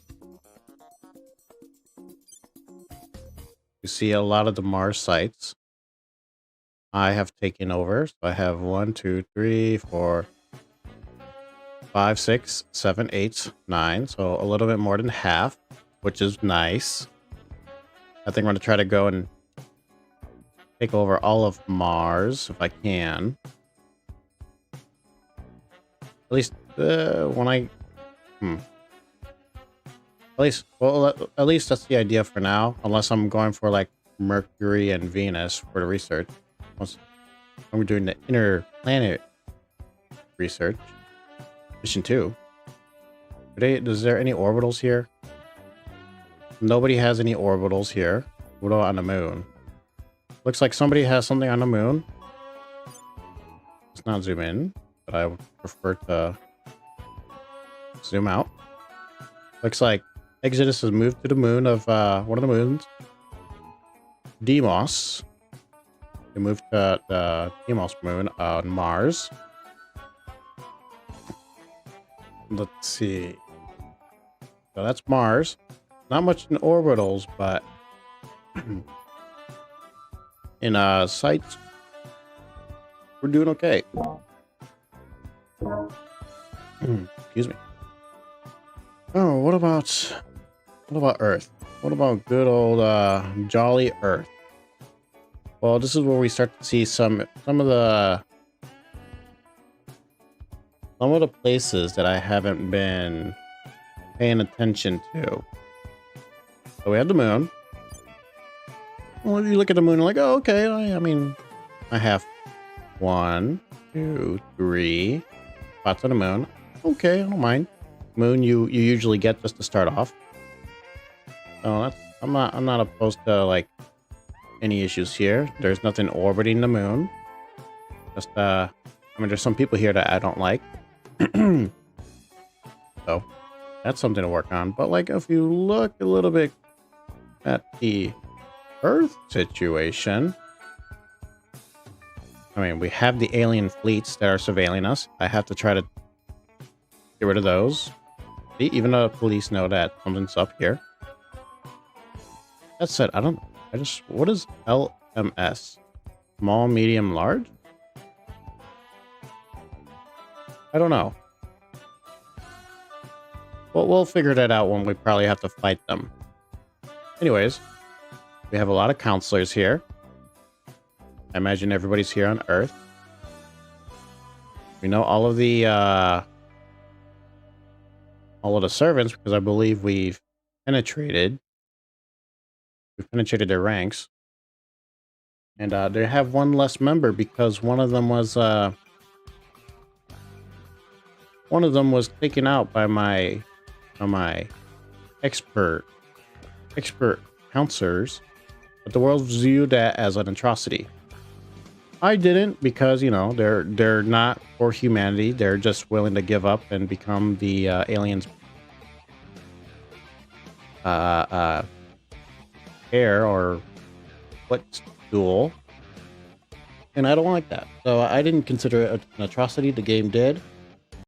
Huh. Specifically because that one person had that trait. I've come to learn that I could have done something else to handle that situation, but during that time, rage took over me, and I had to see some blood from our disagreement. We also see we have other counselors there, including an alien, which I don't like. But we're gonna do something about that alien soon. If we were to look at all the stations here, you see I only have 2. One in the inner sphere, or in this case, the low Earth orbit, and one in the, what is that, the medium? No, intermediate Earth orbit.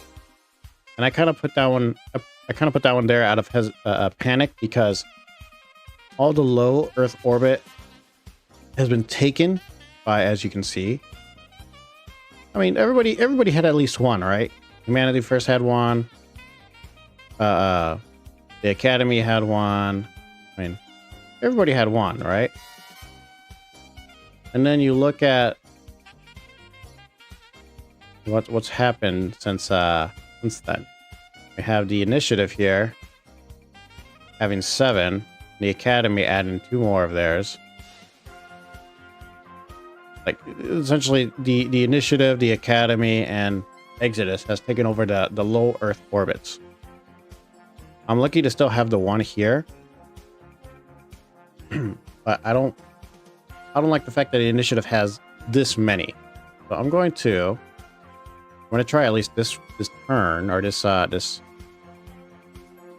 session, to try to at least convince them politely through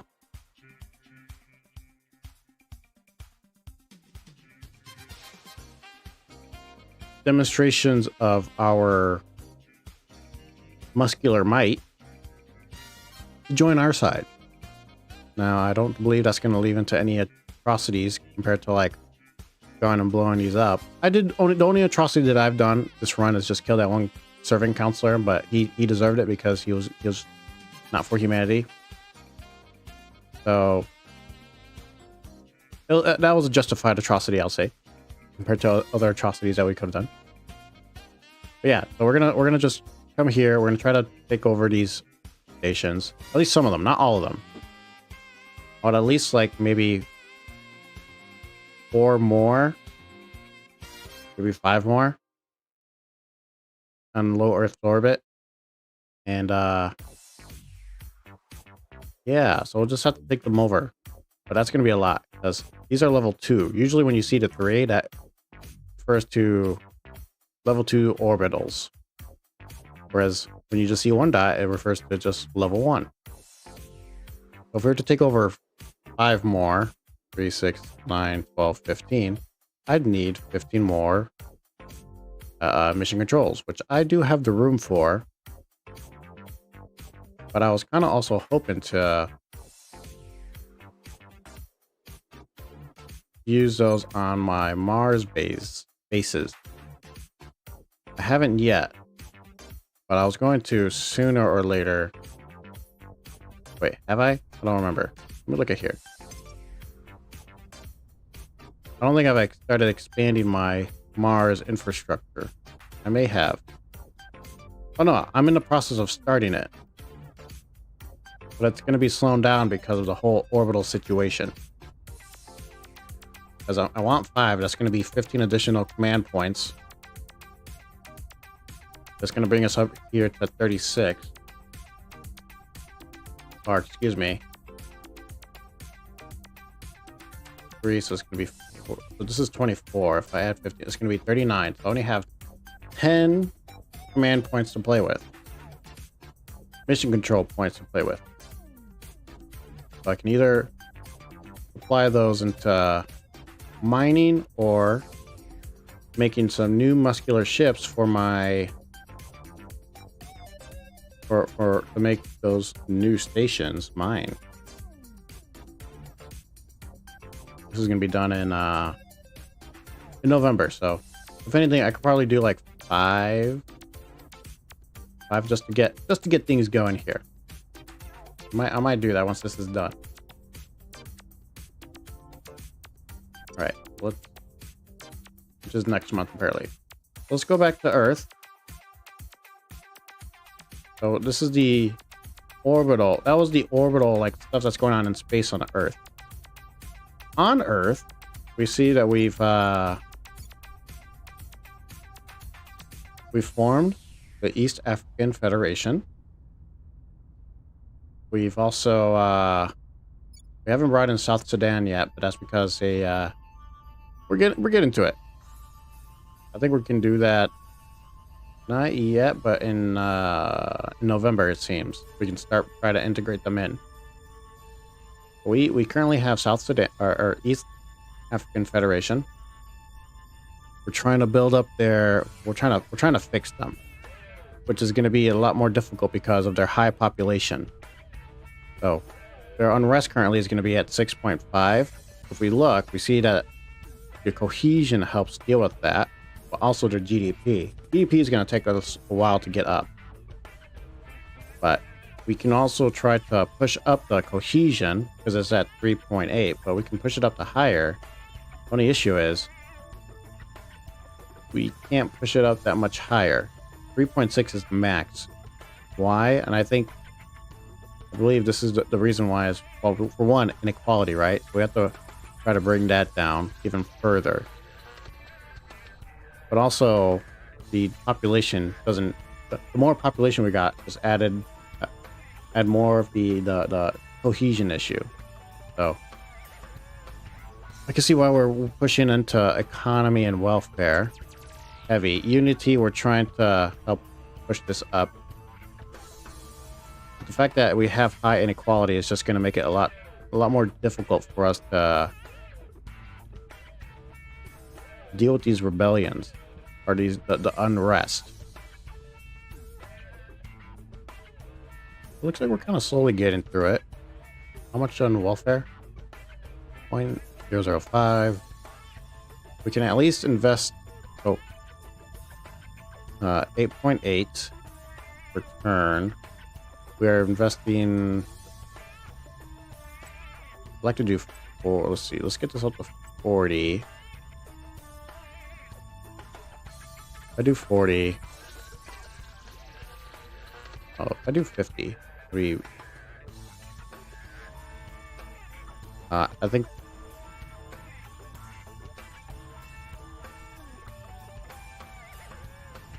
I do 50. What's 10% of this? So it's going to be 0.8. 0.8, 0.16, 1.6, excuse me. 0.16, 3.2. 3.2 per turn or per month is going to be invested into this. 3.2, at least 3 per month. 0.01. We're going to change this 0.01 down. 0.01. This is how I think I'm doing the math in my head. If this doesn't make sense to you, I'll try to elaborate on it as I go. Well, currently, out of the 8.8, we're investing 3.2 into welfare, and each point gives us 0.005 reduction in inequality. So that's going to be essentially 0.015. So each month, we're going to bring this down 0.015, which is, let's see, definitely less than 10 months. 5 months, no. 5, 6, 7.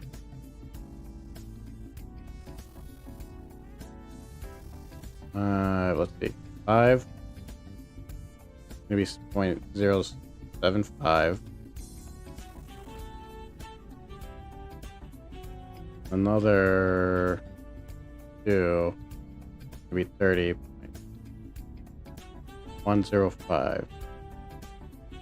About 8 months, we'll be able to bring this down below from high to medium inequality. So 8 months. So in October, November, December, January, February, March, April, May, June. Around June, we're gonna bring this down to moderate. That said, I'm not including the effects from economy. We're trying to push up our GDP per capita.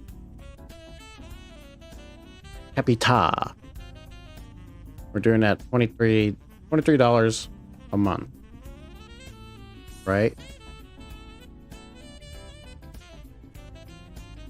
7, 14, yeah, about 20, yeah. Luckily, though, I have the 32% bonus modifier for economy, and I have the 26 bonus modifier for welfare. So we're getting a little bit more bang for our buck when investing in here. Not so much for Unity with our 11%, but still, it's something. We want to try to raise up our cohesion, especially if we look at our government type. Our government type is it's not the best, authoritarian, but it does help with the unrest if we have that higher. So I'm not really worried about knowledge or raising our government level until we get cohesion and inequality under control, and that's going to also include a GDP. Yeah, it's not going to help too when we try to bring in South Sudan. Maybe it'll help with the cohesion, but not the GDP. GDP, we might have to fix that. The let's see, you already have 4. I can raise this to 5. Manage. We're going to get South Sudan rivaling, I guess, Colombia. Why not? That'll bring their cohesion up to 7.7. And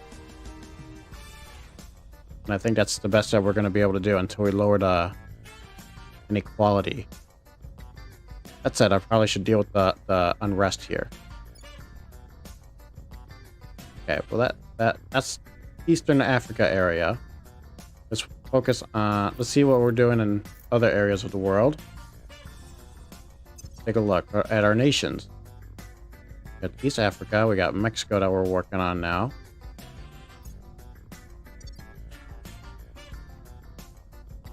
Mexico, we're also, we're trying to bring up the Unity 6.6. We're trying to work on their capita as well. We're just gonna stop investing in knowledge. We can just try to get our economy up. Our economy is going down fast. Our GDP is going down. Yeah, a lot more than I'd like.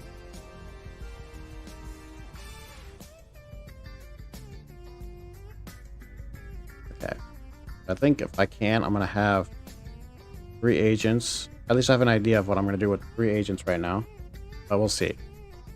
We need to get, it's important that we get our cohesion up, but I need to get this GDP going up too.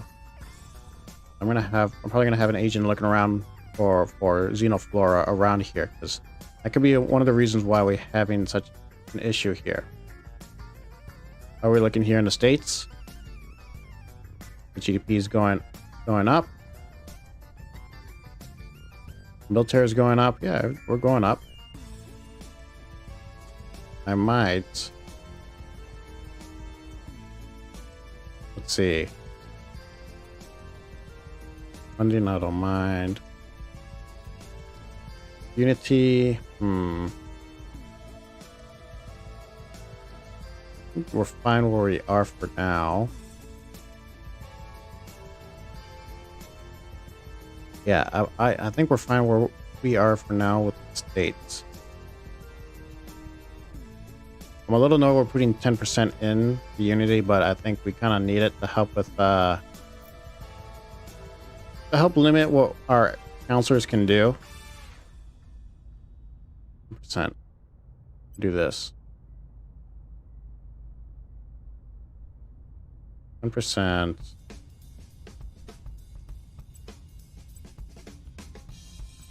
No, I was hoping to bring it up to 9%, but I think that's not going to be the case unless I do something else here. What if I do this? Ah, how about I like... Oh, well, this is okay. Now we're 9% into welfare. I think that's fine. 26 give us 4. Yeah, no, I think this is fine. Yeah, I think this is okay. I might start trying to push more into mission control. Probably should start doing that now. I'll do that. I'm gonna get lax on the knowledge train. And probably push this up oh, I don't want 20. I'll do something like that.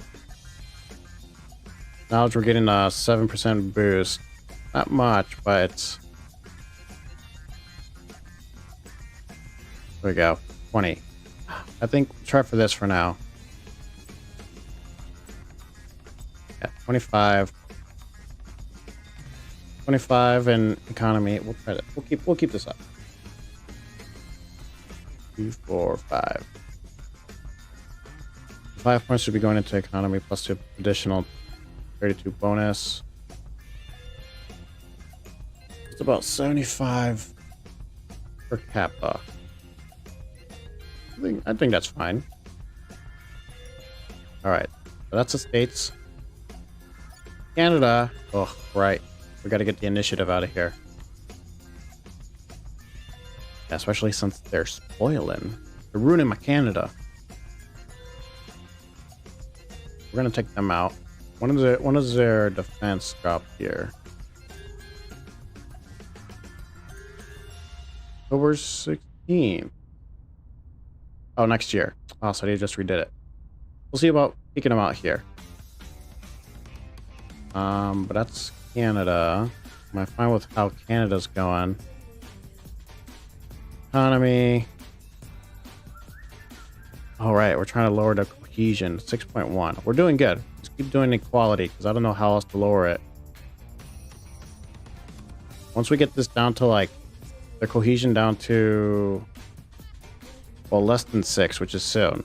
Once we get the cohesion value resting at like 5.9, then I'll cut from doing welfare and start pushing into our economy and mission control. Because we need more mission control. What other nations do we have? We got Japan.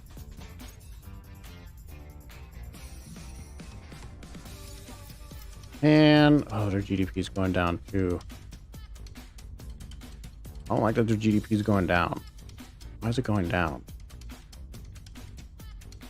Maybe some xenoflora around here? Something I gotta dabble with. You can boost. Mission control, we got it going. Not worried about military here for Japan, even though they have an army. I could disband their army to help with the GDP situation. I think we're fine for now, holding on to them. Although they don't have a navy.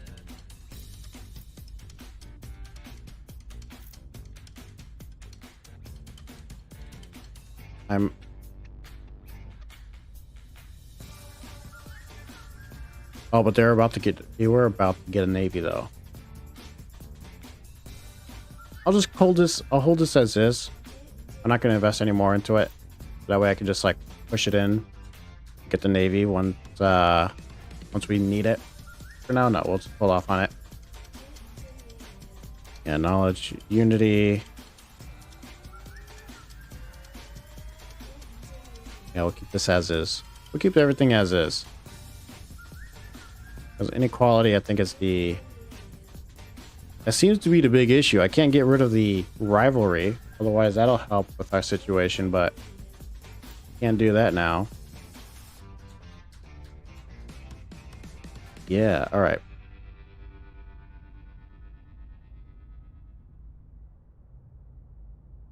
I think Japan, I think it's going fine with our well, how we want it now. I was looking at Russia. I think Russia, I think I initially said I wasn't going to hold on to. I think I said I was going to get rid of it. I'm only holding on to because I want to get rid of the strategic barrage. I want to get rid of their nukes. I said though, I could go on for Russia. I don't really have a... don't really care to hold on to them. If they're not... Other than their government, they're not too far off. We can raise their GDP to make them better.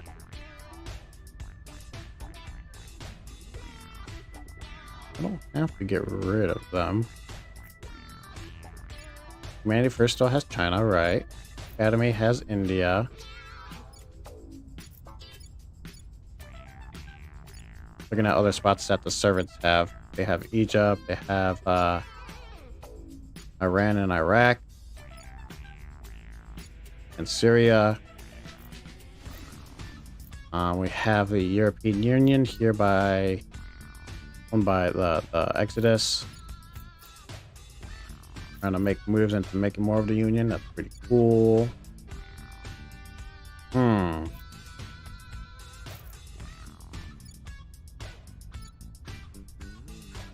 think I might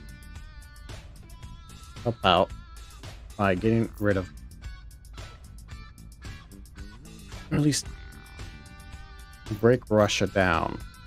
I think I might break Russia down and try to push the servants into owning it, like their little broken up parts.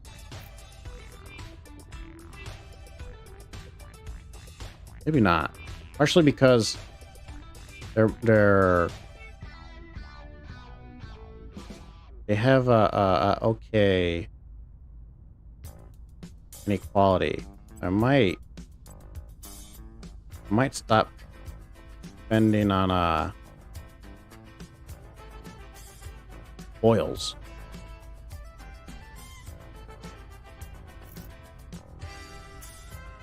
Oh, I hope.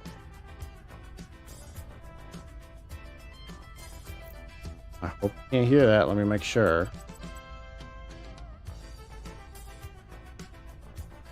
Laying the ground. Prepping for mission. Wrong one. Prepping for mission.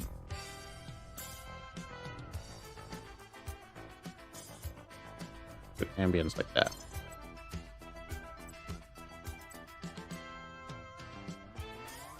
Okay, I just wanted to make sure that wasn't the you weren't hearing the construction outside. Yeah, I think I might break up Russia. I think I'm gonna do it so that way it's not a mess. How are we gonna do that? Let's see. I was investing a lot into Unity. The resting value for Unity is for cohesion is 5.6, which is not good for Russia. You want it? Oh no, maybe it's okay. Let's see. It's 5.6 for cohesion.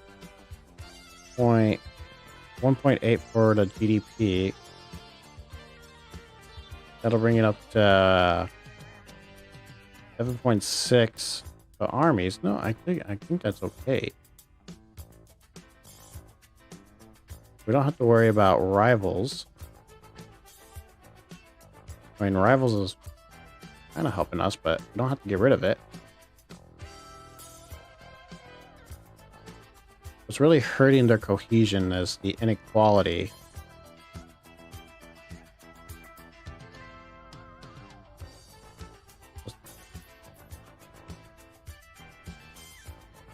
I'm gonna say for now, we'll cut back on Unity.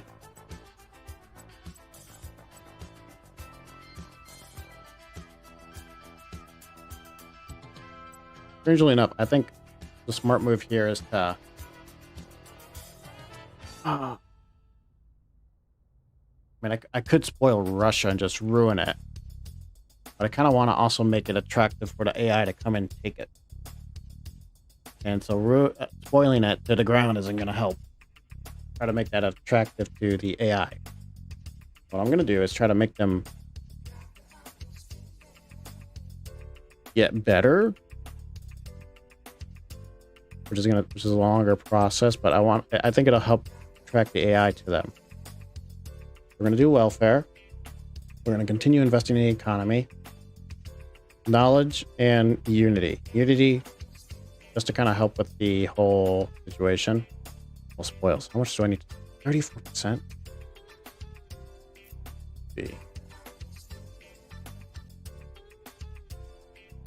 One issue that I have with this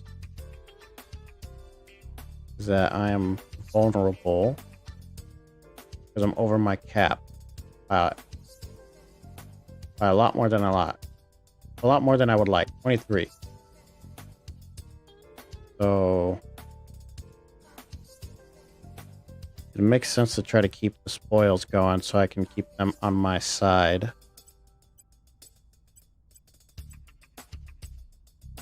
To try to keep the oligarch all happy and stuff. That's a lot, though. Whoa, that's so much.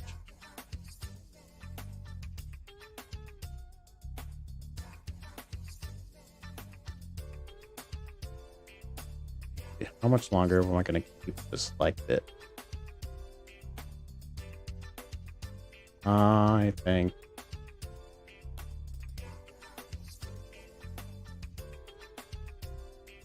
try to think. I don't want to keep spoiling it, but I also don't have the command points to hold on and disregard Russia. Not until I get rid of the nukes. So what can I do to improve the situation? We'll get back to that. That leads into improving our DP, and I probably can do that by iterating other nations that I don't need.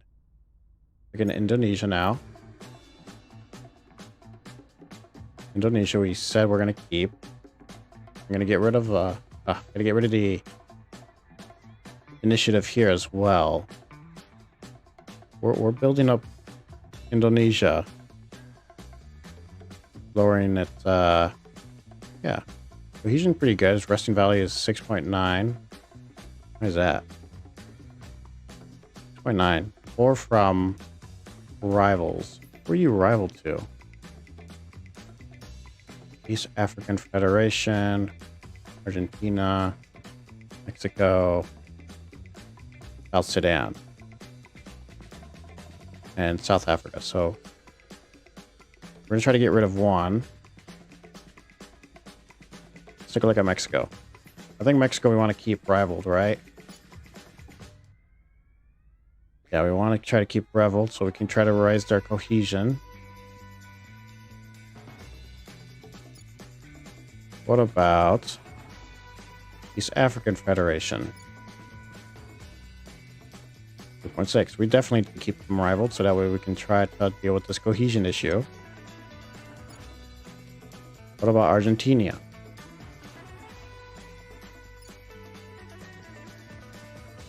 Well, I mean, first off, Argentina, we don't care for Argentina. We can get rid of their rivalry if they let us.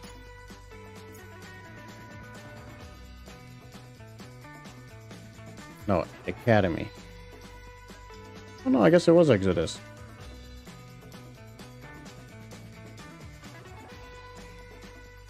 Well, I can't get rid of that. Great. I guess the next logical one would be South Africa, which I doubt. I doubt the servants are gonna let that happen. Wait, why did I raise? Why did I raise the? Why did I do this? 0.9. Well, I guess maybe to help with the unrest here. But Well, either way, we're fixing issues here. Let's go ahead and see. Welfare we're doing, economy we're doing, unity we're just gonna keep pumping up to help deal with the unrest, I guess.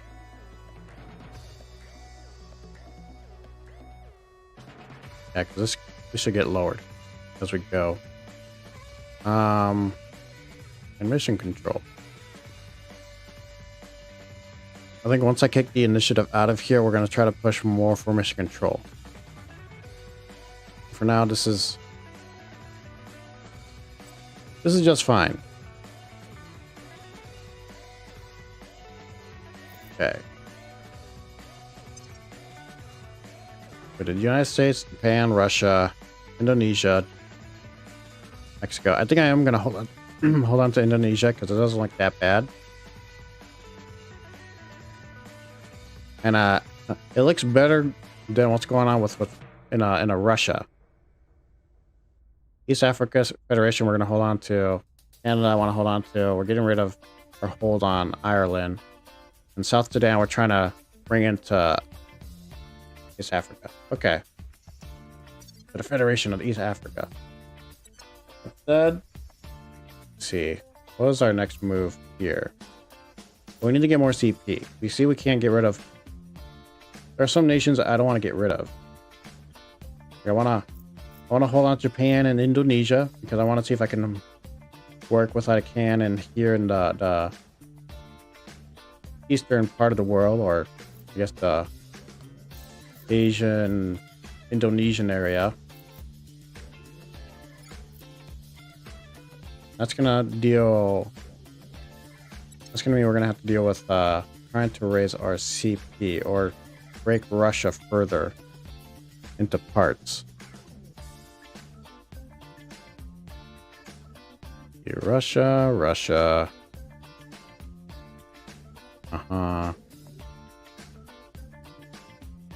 Okay, and I don't mind like giving the European Union. Well, we're gonna give to Ukraine. Ukraine or European Union, one of those two. I might just give it back to Ukraine because Exodus already owns Ukraine anyways. And I could just bring it in through that way. I think that's less harmful than just giving it back to them directly, or directly into the EU so they can work it up. I don't know if the AI is going to do that, but on the off chance it knows, we're going to do that. Might also release Georgia and Tajikistan.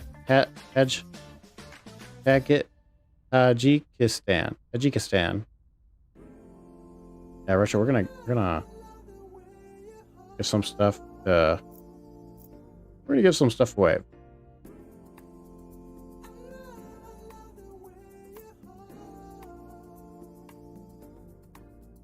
So no, where's Kyiv?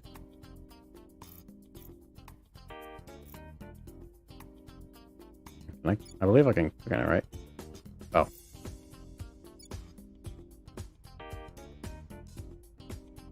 Oh, it's in the... it's here. Okay, never mind. That's not going to help us make Russia... or help with our CP. So we need to... Let's see, can I do anything with my counselors? Level them up. Not really. We have Henry here, where we're trying to make good at Beacon. His precision skills are still going to be Cinemac, which will help with our CP, but not at the moment. I don't want to deal with any of these, so I can get rid of them. Quick learner yet. I can't level them up, can't level you up, can't level you. I can't level up anyone. Are there any orgs that I can give you?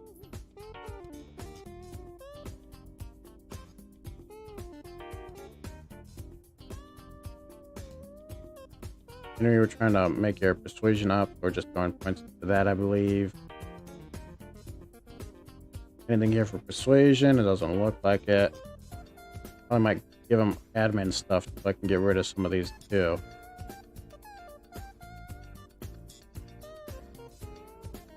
I'm gonna take this because we're not gonna hold on to Russia for long. For service, I'm tempted. I have to give that to not Kirk, but Romulo. Romulo. No, not Romulo. Ooh. Rainer. I'm gonna give this to Rainer. No.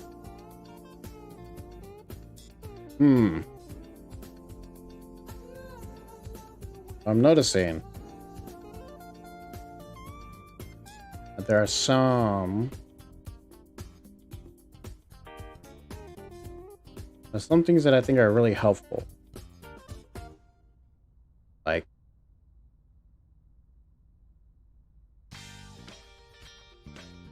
what do I mean by that? Let me elaborate. So I looking at the orgs that I have, there's orgs here that are giving me admin, which is important at the beginning of the game, right? So we're kind of slowly, we're still in the beginning of the game, but we're slowly getting into the middle game now. I need to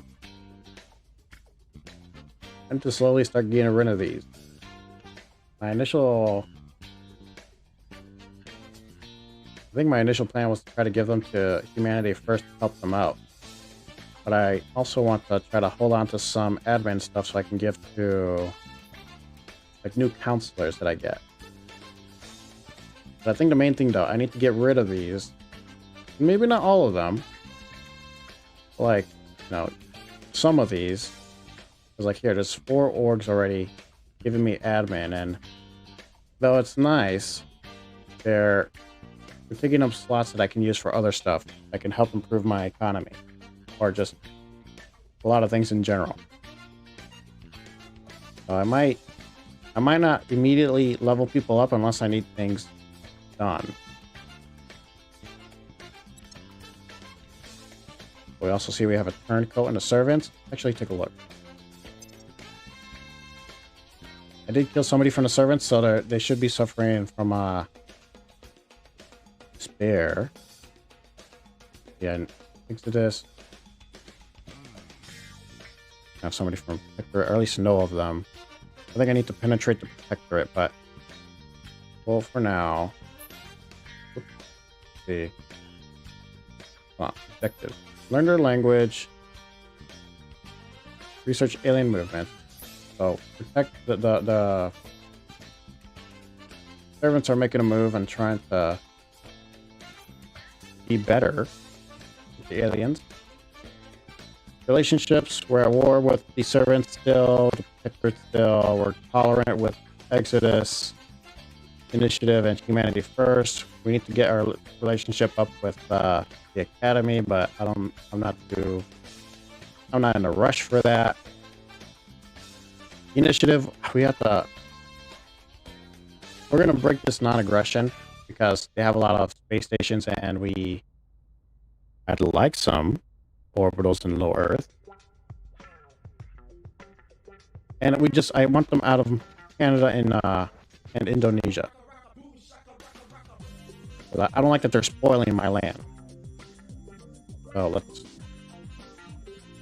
we're gonna work on getting rid of them here. For now, I think resource-wise, servants are hurting.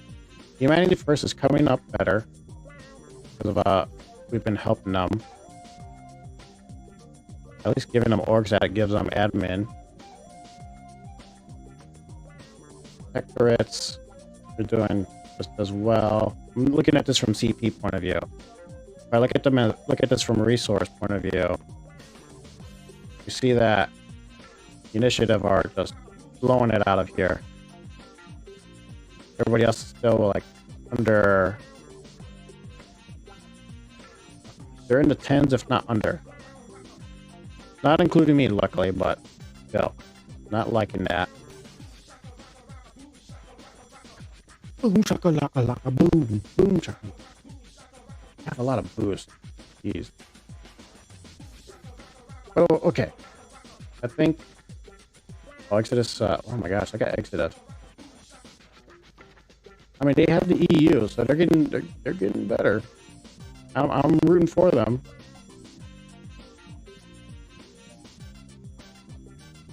But yeah, hopefully humanity first.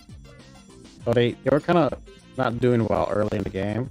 Now they have China, so hopefully they improve it better. But they're not. They're spoiling the heck out of it. They're trying to do a lot. The fact they're doing all this is kind of making me a little worried. But we'll just see how well that goes. Look, because I believe they're gonna be the ones holding on to China. I prefer them instead of anybody else. But we'll see. We'll see. I might retract those statements if they start like going hog wild by nuking stuff and just throwing the whole economy. Instead, let's finally start looking at our action. So Rainer, Standing by. you were investigating a counselor in Anita. You're investigating her in Washington D.C. That's I think Henry's loyalty's at 24. We're gonna try to bring people's loyalties up to 25. Let's max it out. In order to do that, we're gonna have. Where to? Well, I need to also. Okay. First thing first. We're gonna have. Ready for orders. Standing by. Mine. Where do you need me? We're gonna have Romulo go to Zimbabwe. We'll have him investigate. Headed there now. I know down here, yeah, What's the here up? there's an alien. But I'm gonna hold off because if I remember, one of the few things that I remember, yeah, I'm almost done with alien containment. So I don't know if I have to do anything after this, but I think once I research this, it seems like I can capture an alien. I have to do that. Can I do that with Ready for orders. Raynar?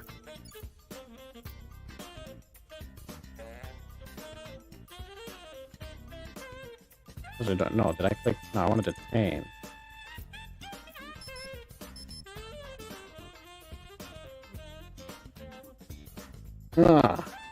I might try to do the. I don't know. I think I'll hold off because I think detain missions get done within a week, and that's pushing it too close. I don't want to accidentally detain this alien yet. Something might happen. But we'll just hold off on that for now. For now, Romulo, just do your thing here. In fact, we'll have Rainer. We'll have him go to ground. Because you're probably going to go and capture Going an off alien. the grid. Your orders? Henry. Geez, a lot of people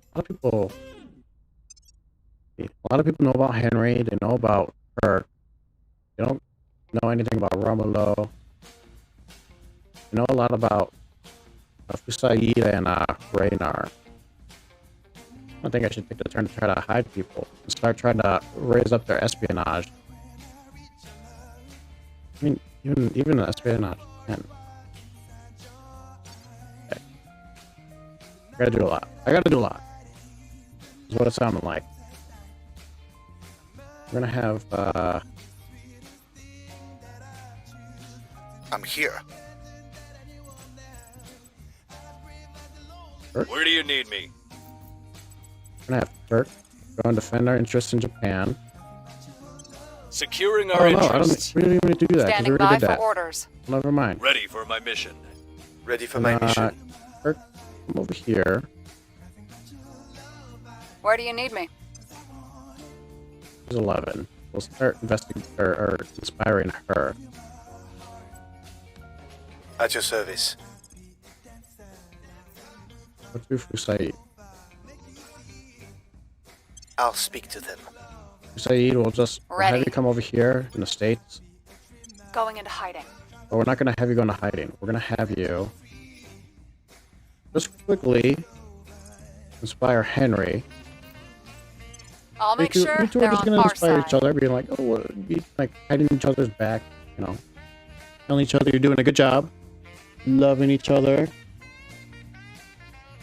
And then,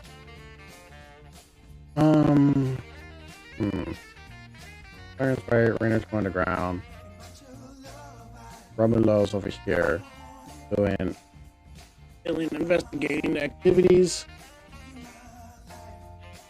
And the reason I want to keep investigating alien activities because I believe it gives me 1% in researching xeno technology, but each percent counts. Instead, let's take a look at our research now that I think I'm done with the counselor's action. Gas core is being done. We're pushing for the inner planets. I don't think anybody else is making a push for it. Electrothermal propulsion.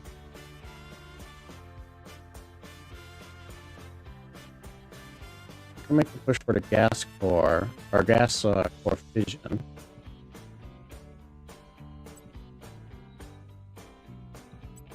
I think I'm fine with just this though.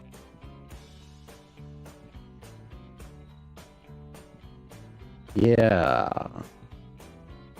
Once electrothermal propulsion's done, we'll change around some research.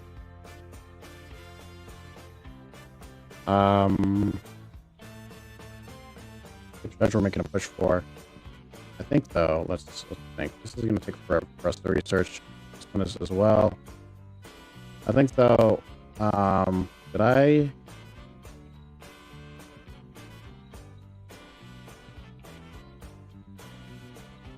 No, we don't. We don't have it done. I don't think.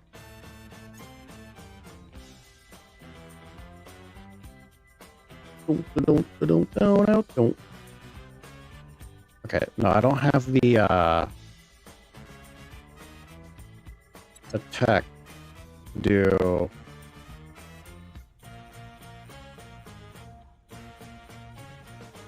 What's the word I'm looking for?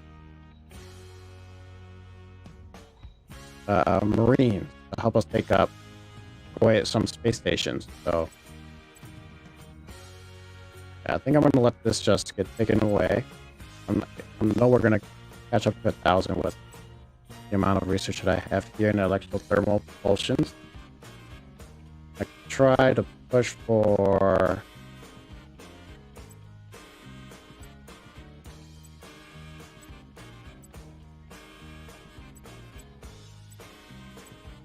man.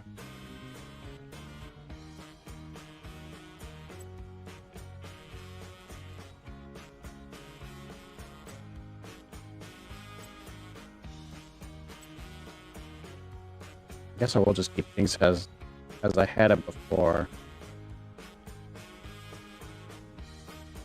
Try to push for gas core fission, but that's just gonna take too long. And even then, they can, if Exodus wins this, which they are, they can probably choose another project that's gonna take just as long. So I think if anything, I'm still better off just trying to make a push for inner planets and gas core. So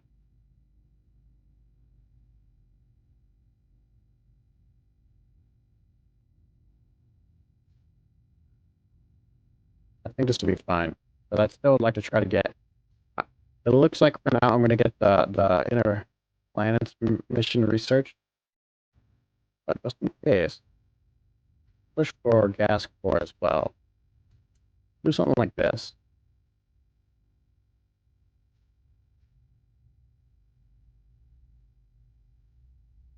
Something like this, yeah. Okay. I don't think you're getting to save anybody else? No. What's that? Just I think said South Sudan.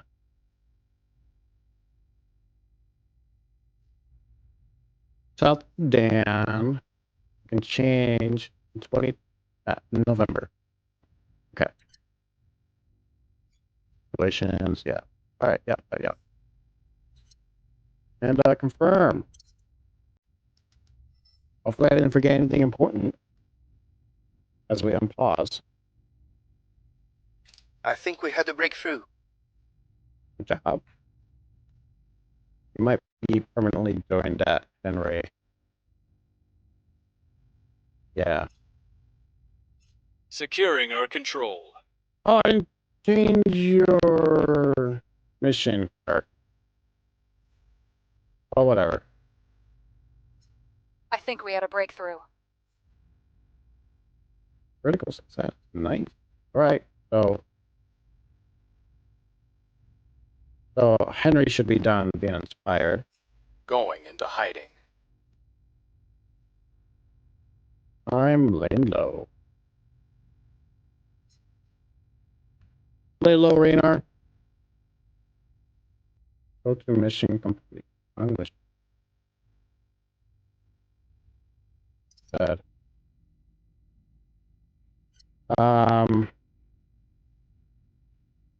They said they just they're trying to contact the aliens now, so they must have finished their other mission before.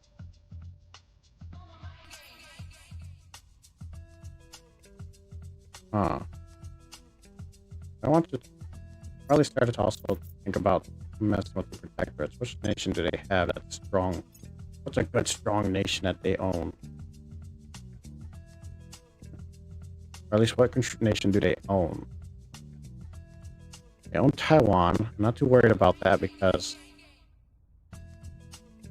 the humanity first can kick them out of Taiwan. If anything, I'm probably gonna help them along by breaking it up. Egypt, I might have to break up. Iran, Pakistan, Gulf Straits, Thailand. Okay, so it looks like they have a lot of the southern part of Asia, which is not bad. They're unrest though. Yeah, I could definitely mess with them here. Not so much in Iran or Egypt, where they have no unrest. The servants, Gulf states as well. Both states as well. South Africa looks like the servants are just kind of giving up in because of their unrest is so high. Colombia as well. Man, I can really do some numbers. Okay. That said, I don't want to help out the servants nor protectorate. I don't want to help out the servants by messing up the protectorate. How can I translate messing with the protectorate into giving into like I guess the academy in this case?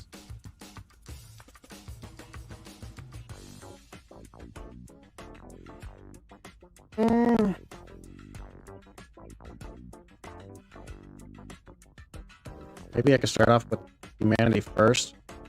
Give them, try to get them to get into Taiwan. That's messing with the servants though. I want to try to mess with the protectorate. Out here. I mean, the only thing I could think of is just like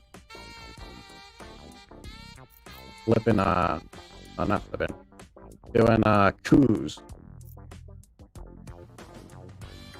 Look at Vietnam.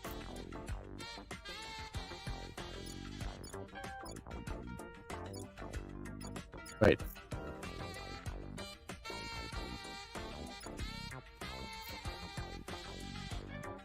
I guess it's just Vietnam. I thought Republic of Vietnam was like a broken off Malaysia. Malaysia.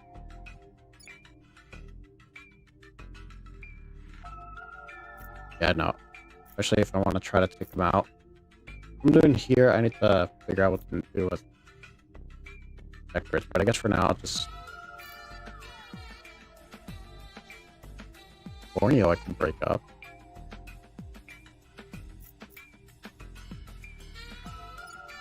Break up Borneo and in Malaysia. Vietnam I can break off the Republic of Vietnam. Cambodia is just Cambodia. Same thing for, well, Laos is not owned by them. Thailand, I can't break up any further.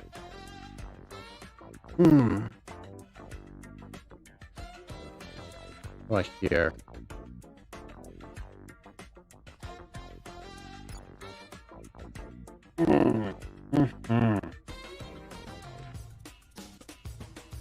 Really much else here. I would like to eventually start controlling here so I can one day unite the whole northern part of the Americas. I want to do a lot. I want to do the Americas. I want to do Africa. I also want to do Indonesia. But I think for now, I want to focus on Indonesia, or at least the Pacific Isles. Part of it, Africa. And just, more importantly, focus on the States, since this is where I'm headquartered. I'm laying out plans that I probably won't remember or change later on. But I think saying them out loud will help me contain these aliens. Alright. We have achieved Alien Containment Project. Our architects have devised an alien containment facility that is disarmingly simple but highly effective in its design. Essentially, two concentric circles are placed at the precise center of a large triangle. The inner detainment chamber utilizes a multi-stage particulate absorbing filtration system to protect against feral site release, so that we may safely monitor the entity from the outer circle. Each corner of the triangle houses a heavily armed guard post. The equal distance between ensures that each, in the unlikely event that a captive escape, then slew or turned personnel into one of them, the other two can respond simultaneously. Alright. So they have two circles with filters protecting from the feral site and security posting in the shape of a triangle. We are ready to do some alien abductions of our own, Commander. Alright, we're gonna abduct some aliens. The facility is complete and tests are underway. We already have plans for quite a larger facility could look like, using this one as a blueprint. For now, we are confident this containment unit will serve to house a single captive Hydra. All that remains is to find our contenders. Okay. Capture a live Hydra. Well, we have an idea where one is. So, detain an alien operative on Earth and conduct a detain mission against it. I gotta do detain twice. It may also be possible to locate an alien facility on Earth region and conduct an alien assault mission, or detect and capture an alien hub. But we know there's one down here, and he seems to have disappeared. What? Oh, I gotta do research. So, let's see. We are currently, what are we doing? We're doing shipyards. Well, that one's working on shipyards. I'm gonna be working on what I want for my ship. That's gonna be nanotech, nano armor. I for sure want that. What is 1,000? Yeah.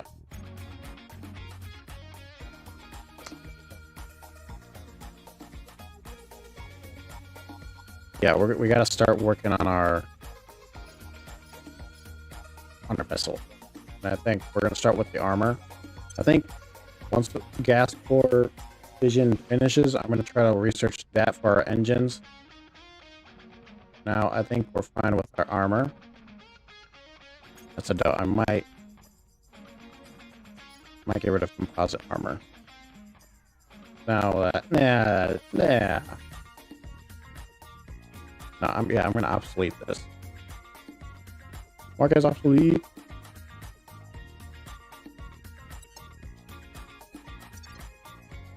Oh. Yeah, we're taking over. We're taking over. That's gonna be ours. Nobody else seems to me making up a push. Maybe initiative? I gotta keep an eye out for this. I don't want to lose this to the initiative. Oh, what's such cheerful music for an alien invasion?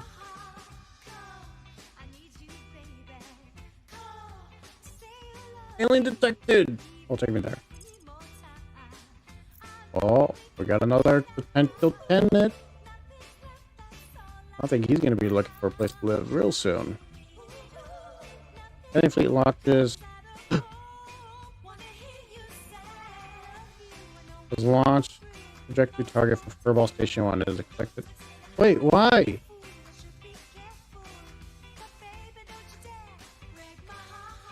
What?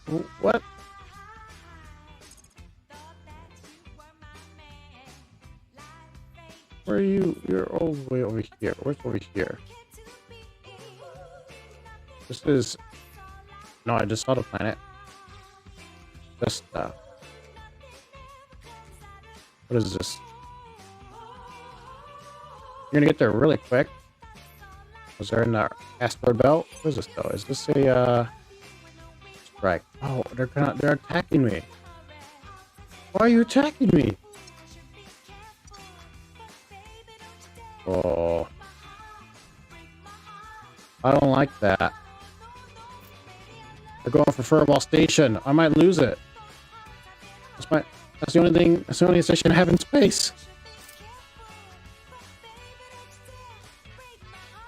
Oh, it's gonna get there and blow it up. No. Looks like Laos is finally taking over. Recon complete. Well, since they're gonna blow up the station, let's just might as well give them a reason to do it. Uh-oh. They've constructed a new point defense array in Furball Station 1.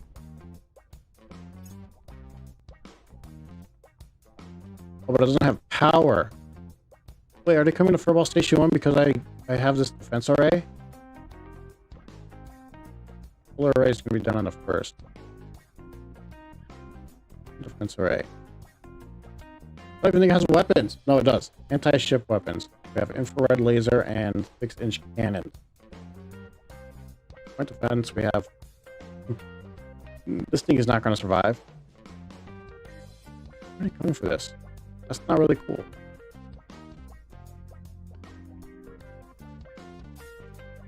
I need to... This is going to be done on the first.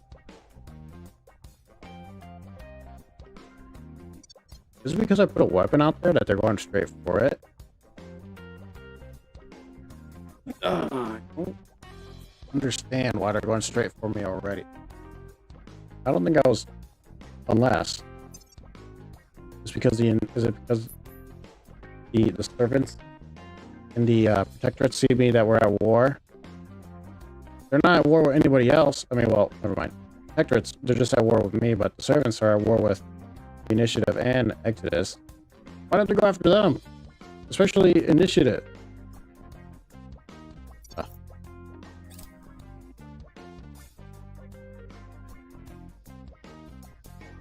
So they're gonna come for me. I'm gonna capture one of them. No, we're gonna keep our rivalry. Keep our rivalry. No, I wanted you to end their... Argentina, I wanted you to end your rivalry with Indonesia, I believe. Okay, that said... Where's the... Eve?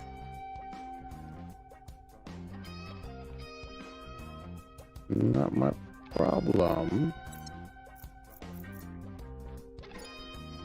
Alright. Let's go ahead and capture us an alien then.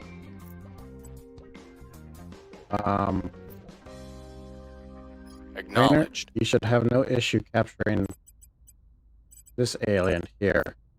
No, no one. Detain. And that's 6 security. Alien's captured or killed. And I guess just because it's an alien, it gets an additional 6. We're gonna try for it though. 68%. I liked it. I liked it odd. Uniform Alpha 1. I'm gonna capture you. We'll grab them. Standing by. Kirk. Can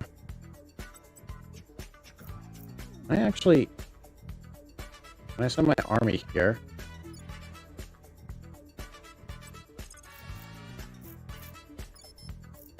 Oh. I see. And, you want to be friends, Ukraine? Or, even better, I know you're at war, but you want to be friends? Huh?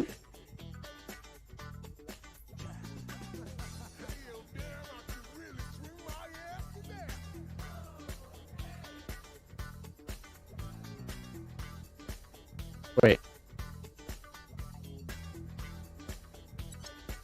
Are they already... Oh, you're already allied with Russia. Oh, then you know what?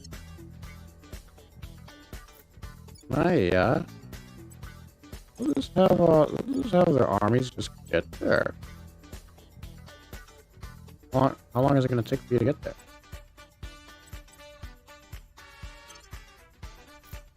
We're going to send 2 armies to go over here and deal with this. Kiev's xenoflora.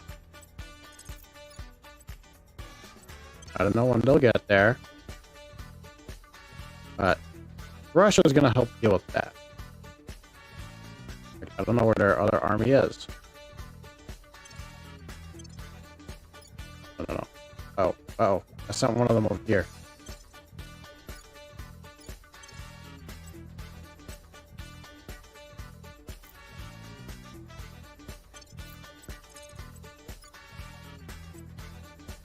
Wait, did I not? Boy, over here. Oh, is it because this one has a navy? Is that why? Okay, well, less than 16 days, I imagine they're gonna get here. You know, you get over here.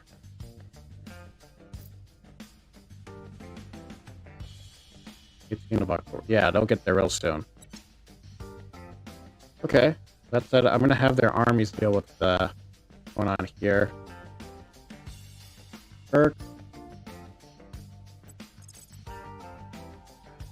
We're gonna have you go into hiding.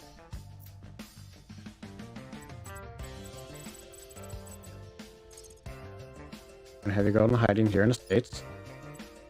Going into hiding. Romulo.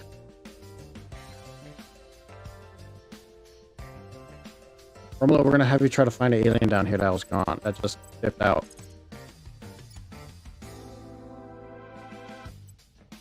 Eyes up. When your Ready for investigation my isn't mission. that terrible. At your service.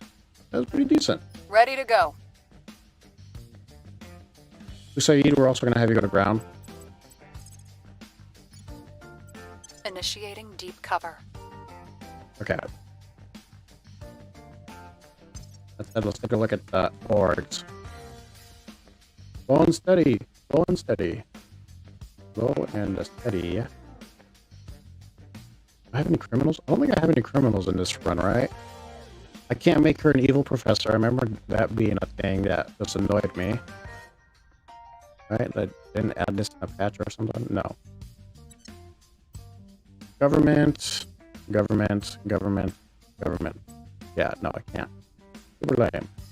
Super lame.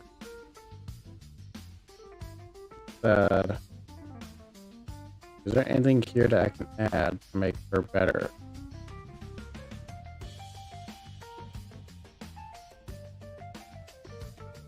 I don't see anything that pops out to me.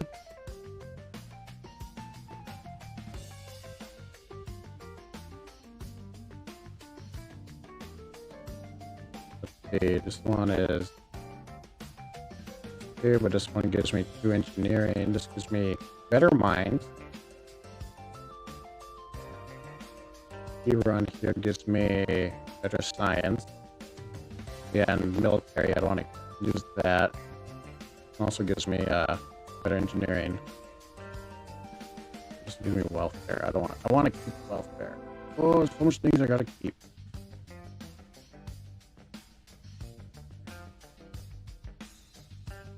Yeah, no, I gotta keep that.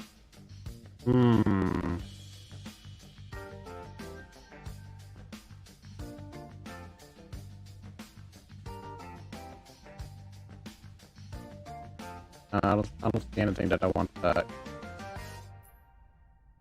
swap for her. For this to swap out for engineering. Right now our engineering bonus is at 30, and I can get that to 40 by giving for Saeed.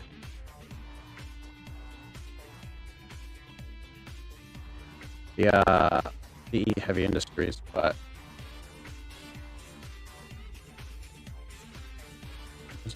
counselors. Science. What does science do again? Ability to investigate and analyze phenomena to derive new understandings. Blah, blah, blah. Each point of science increases the counselor's research income by 1%, and every 5 points increases the monthly chance to unlock a project by 1%. And factions' overall chance to unlock challenging projects by 1%. High science skills also helps defend our interest against alien activity. Let's... Yeah, if I get rid of this, she's going to be down to 14. Yeah, so we'll keep her as is for now. I can get rid of you, but I don't think... Oh, we don't have a... Right. Either way, nothing I can give to you. Rainer, anything here for investigation? NSA, but that's too much money. I'm not going to pay negative. I'm not going to pay 250 a month. Oh, excuse me. A month or per day? I'm thinking, yeah, no, that's too much. Per month.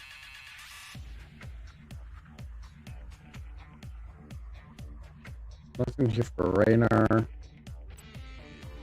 What about for you, Mr. Henry? Anything for persuasion?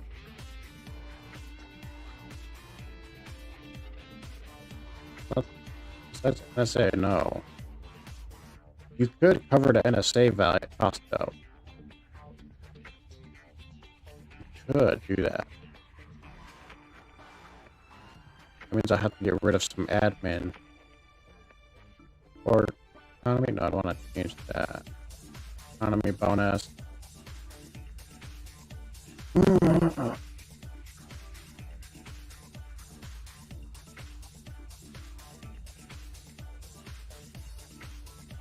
Anything, I want to get rid of this one. Yeah, alright, we'll just hold on to it for now.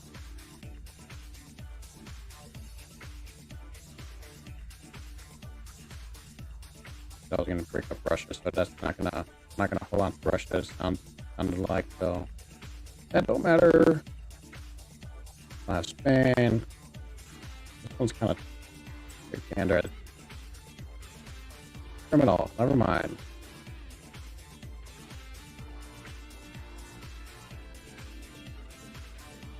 Alright, no, none of these. Alright, let's continue on. I believe they'll stay loyal to the Lay cause. low in Chicago. Hunkering down. Surveilling target area. You two, oh no, wait, never mind. Romulo, you just keep Cleaning looking for things that up. alien here. Sounds like you want to use a space heater to push a spaceship. That can't be terribly strong. So I hope it's bloody cheap. Chairman Soren van Wyk, comments to Cape Chemicals technology team. I hope it's cheap. You think wrong. That's pretty cool, though. Truly traveling among the stars has been an unreachable fantasy for mankind for many decades. However, with the invention of high-power electromagnets and superconductors, and the advent of new concepts for deep space propulsion, this dream draws ever closer to reality. Our researchers have finally made good upon one of these concepts, electrothermal propulsion.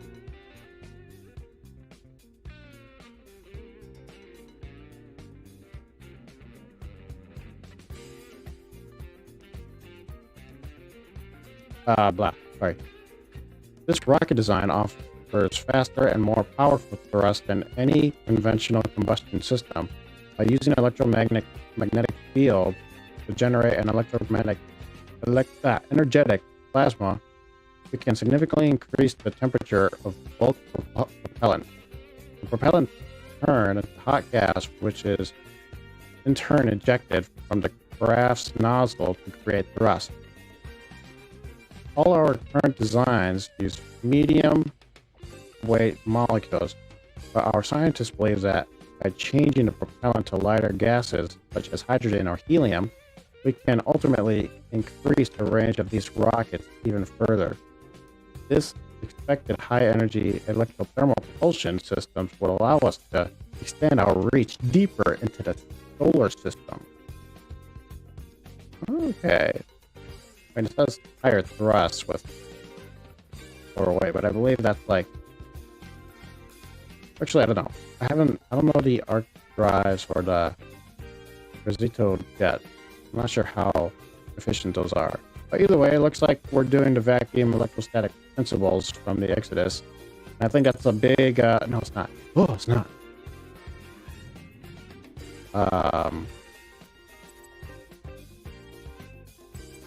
Exodus invested in 12, so I should be able to overtake them with 15.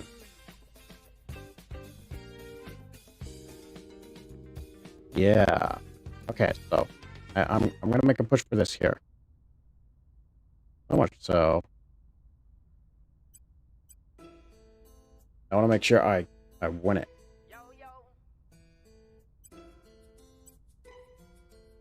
Okay, I feel fairly confident now I should be able to win this. Chips, I like chips.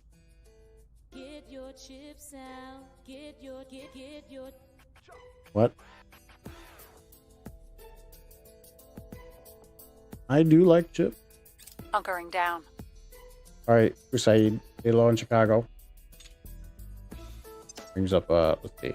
So Kirk, you're hidden. Saeed, you're hidden. Rainer, you're hidden. Just gotta do you next, Henry.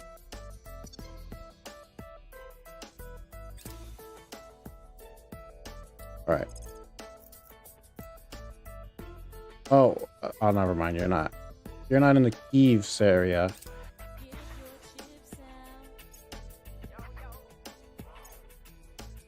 Get your chip. Slowly getting there. There we go.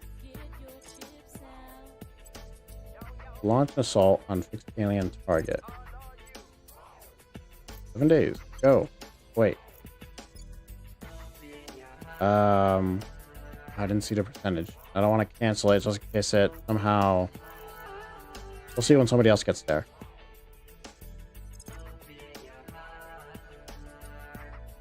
Oh, only one can do it at a time? Oh, I wish I knew that.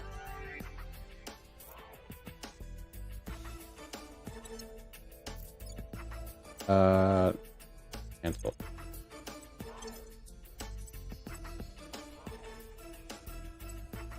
Airlift home. That's fine. Cancel. Airlift home. 45 days. Man. Wow. Alright. We've got the package. We got the alien. Good job, Rainer. It is impossible to describe the sensation of gazing upon a creature from another world with one's own eyes. No words could adequately explain how uncanny it feels to see such a thing move and draw breath and turn its own unquestionable alien eyes upon us. Even had we sent a poet, they wouldn't even know it, that they would not be able to convey the mingled senses of awe and wrongness, the terrifying privilege of beholding something that does not resemble anything else in human experience. The shape of the hulking skull, the tendrils that dance unnaturally within its mouth, the way the light plays across flesh, textured and patterned like nothing else on earth. Even this being sounds challenged. Even this being sounds challenged. Even this being sounds challenged our very definition of language. Challenge our very definition of language. The idea that we could ever know their mindset seems now frankly laughable. Let us hope that will soon change. Regardless of the fleeting encounters we or others might have had previously, and no matter what happens next, this is a watershed moment, never to be forgotten. Yeah, we captured one live. Time to make out with it. But with bullets. We've got a live one, Commander. Look at that. Oh, we even have a mask over it. How, Silence of the Lambs, like. We have captured an alien Hydra objective. We have completed the capture a live Hydra objective. The operation was successful. Our capture team identified their target and fought a chaotic but ultimately successful engagement that ended with when they inflicted targeted injuries to disable the Hydra while avoiding its 3 major nerve heart clusters. As a precaution against parasite exposure, we are quarantining 3 team members whose suits were during the mission, but the capture operation was completed without fatalities. Nice. We are one step closer to our goal. The Hydra has been moved into our containment facility. It is still recovering from its injuries, but our observers report that they already see signs of regeneration. It will let us know once it regains consciousness. Oh, we knocked it out. I mean, I guess that makes sense. How else would you capture it, right? I was thinking they just threw a net over it and just, blam, we captured it. Communicate with the capture Hydra. Conduct the Hydra language research. We can be able to communicate with it. Oh my gosh. What was that noise? Was that in game?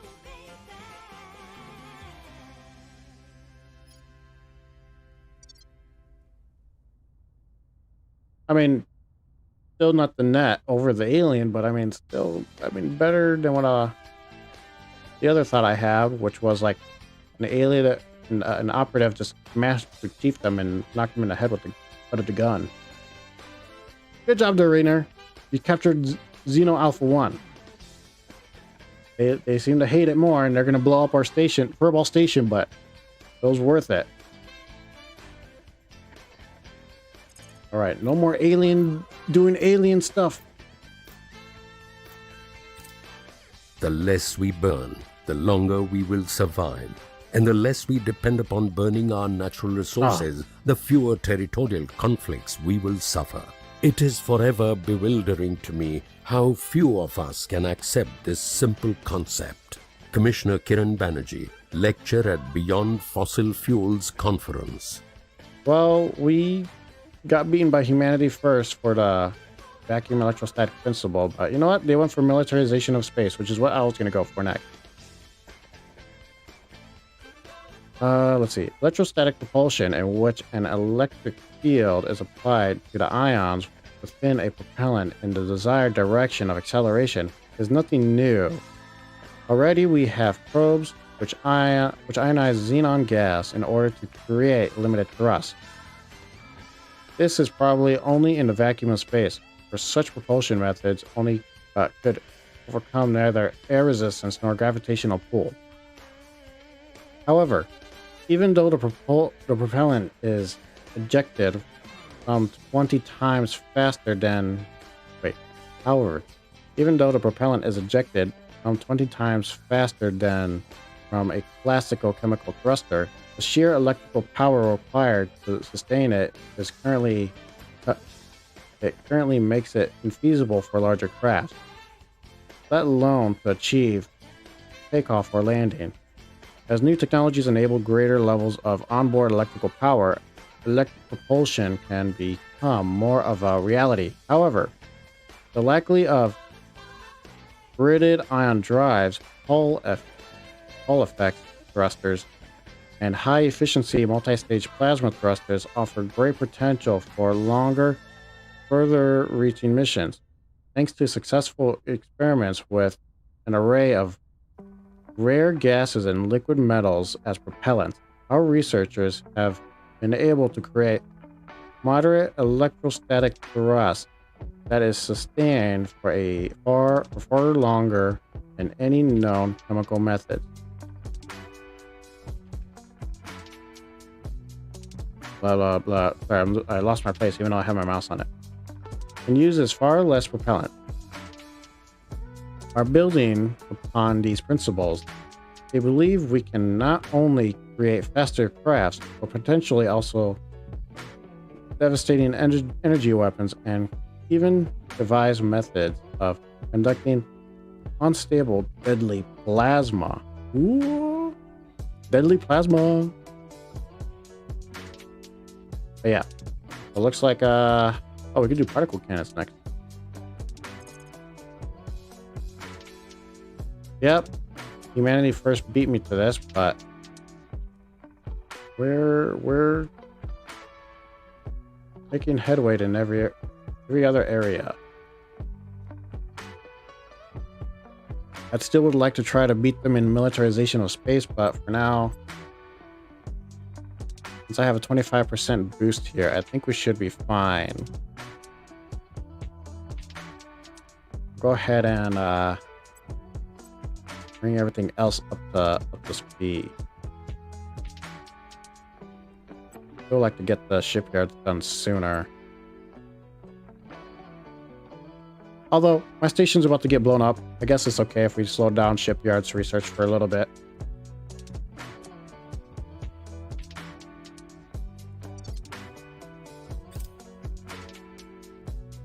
Left. Henry demands Kirk stops feeling. But Henry demands Kirk stops stealing from the resistance. I can't. Oh wait, hold on. How do you think Henry sounds like? I'm gonna say Henry probably sounds something like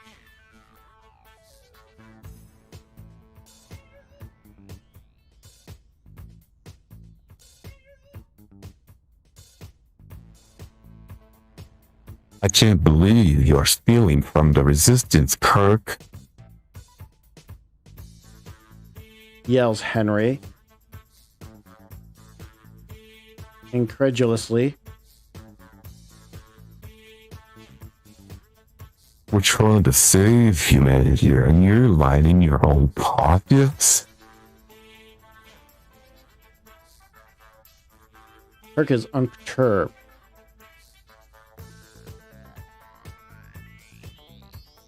Listen, Henry.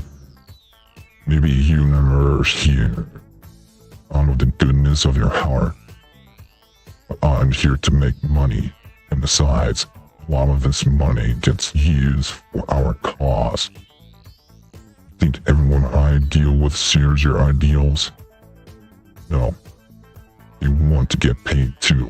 Bribery opens many doors. They can be paid from official sources. Henry demands that the resistance put an end to this. I mean, I'm not gonna go against Kirk. Kirk is one of our main people, like you, Henry. And besides, we can get Kirk's loyalty up.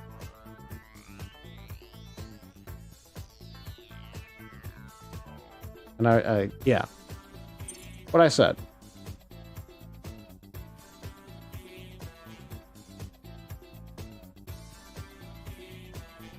All right, now we can undertake the mission, learn alien language. Oh, that's 10,000. I might. Let's take a look.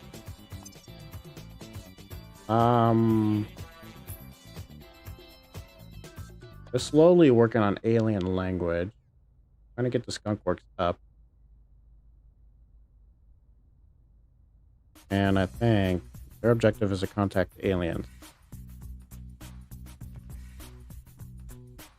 Their objective here is to learn their language. So we need to beat them at learning the language.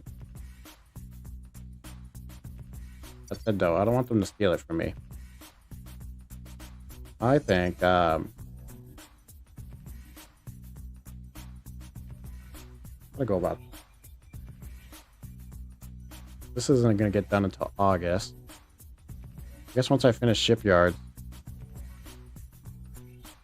I should try to get my ships up into space. I think for now I'm going to try to get my ship components done, and once I get more space stations, I'm going to move back into doing alien investigations. Or called researching into alien tech. Yes, the tech.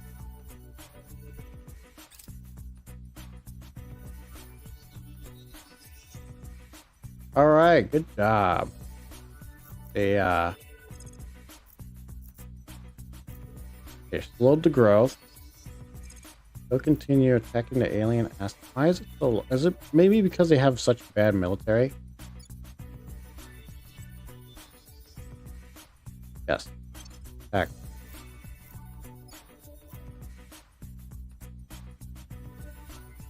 We're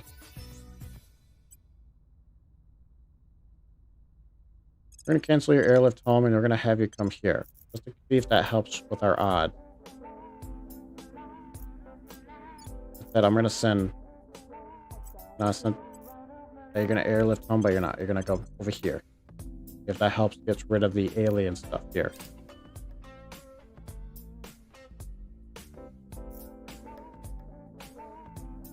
Take me to them. Just in case, I'll still leave them there.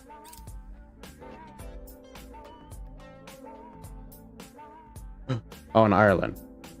Yeah, that's fine. Looks like we're gonna try to bring Ireland into the EU next. I thought they backstabbed me. I was gonna say. Wait.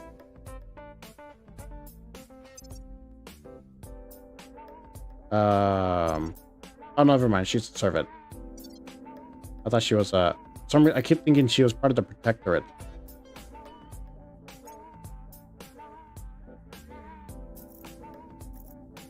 I'll just continue.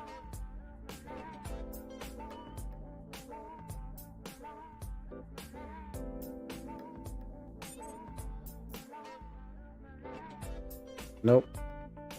We're gonna keep that rivalry going. We should. Planning my target us. Blah blah blah. Okay, whatever. They're gonna target. The pro alien groups are gonna target us. That's fine with me. Oop. That's a dope. We gotta try to get the academy on our side. I'm gonna try to make contact with them. So a few things we're gonna do this turn.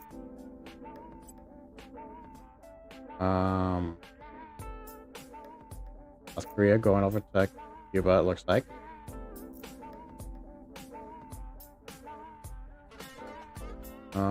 At your service. Rainer. There he is. No, there's another alien down here. Rainer, go and capture me another alien.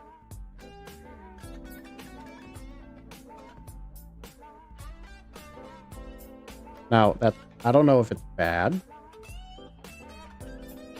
Furball Station is going to get destroyed. For it. No, they deserve it.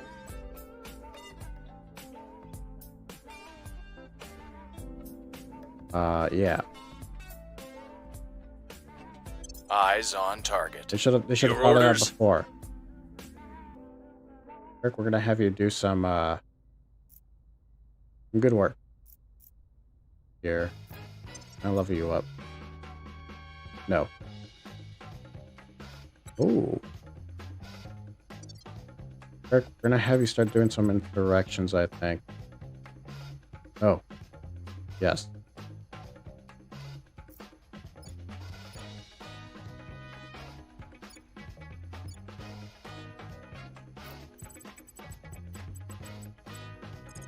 Guess for now we'll do here and Egypt. By any means necessary. Your orders? You don't know. We'll change that to... Standing by for orders. We'll change that to Syria. Or...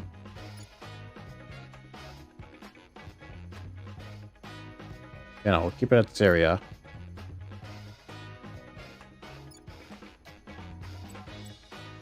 Time for a change.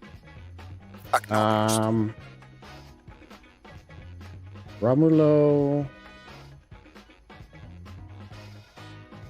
I guess I could still have you investigate here.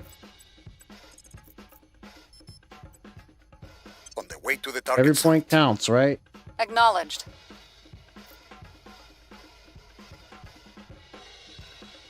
Said Saeed.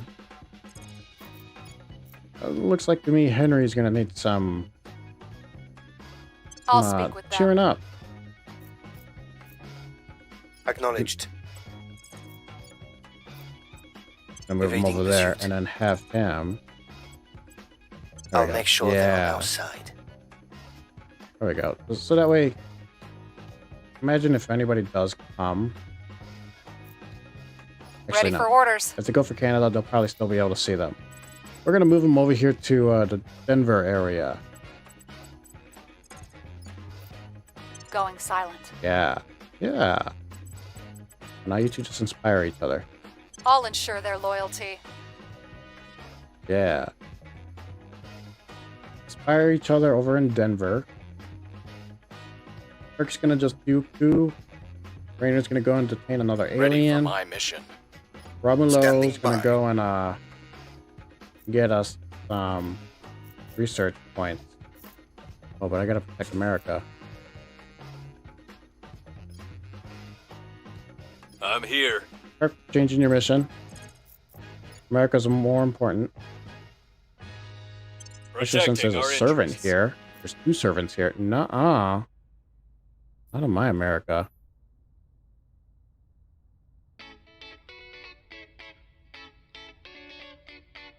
Not in my America. Okay.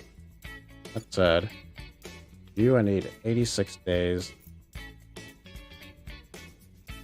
You, I need... Oh no, I can do stuff with you now. Oh, I can do stuff with you now, and I want to do it now.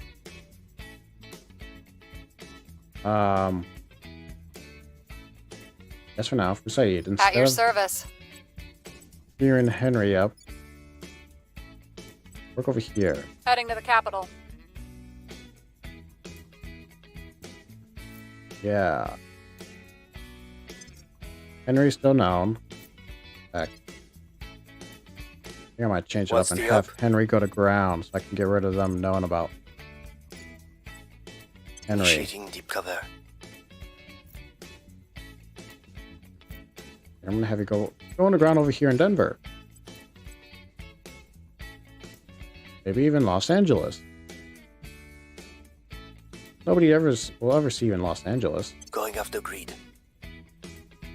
You to some nice sun, so you can only have to worry about dealing with the other spiders over there. Yeah.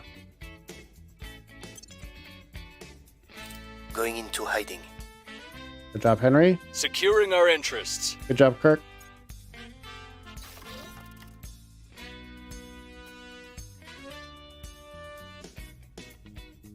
I'm assuming it's all their alien stuff here.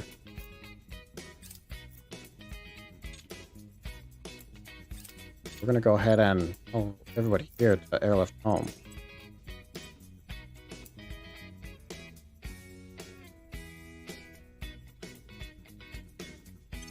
Yes, okay.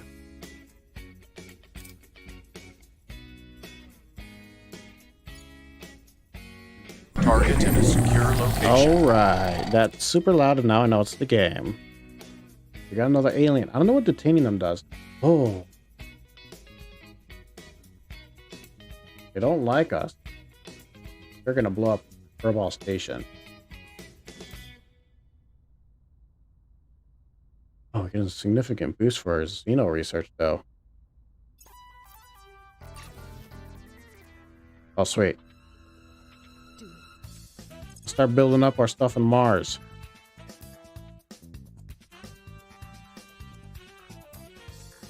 Did that, we did that.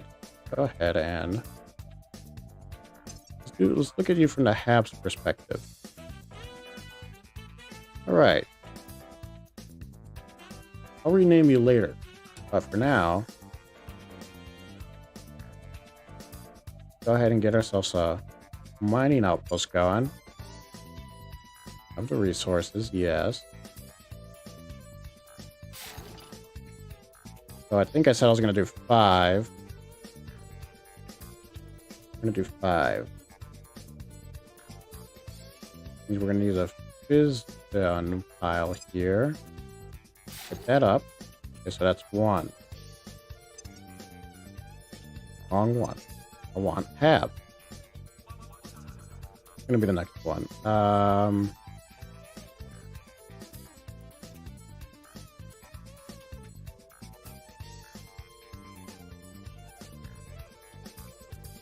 Are there any other open spots on Mars?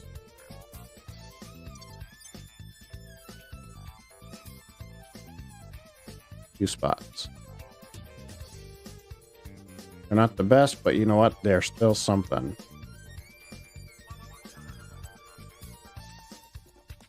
I'm gonna found an outpost here. Yeah, we'll take up the rest of the spaces here.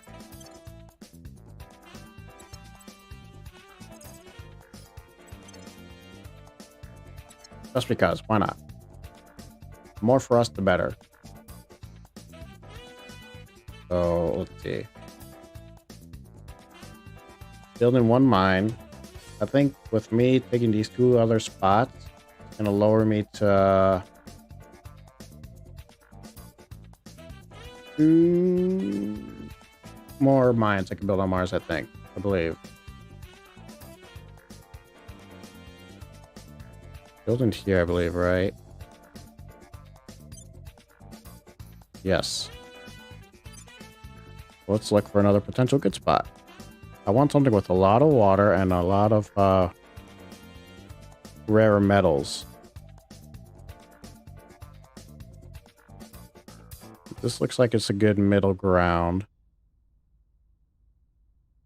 Maybe I should do the rare metals. I'm already doing a lot of rare metals here. All right, yeah, a lot of water then. Water. What are volatiles? And it looks like this is going to be the next best one.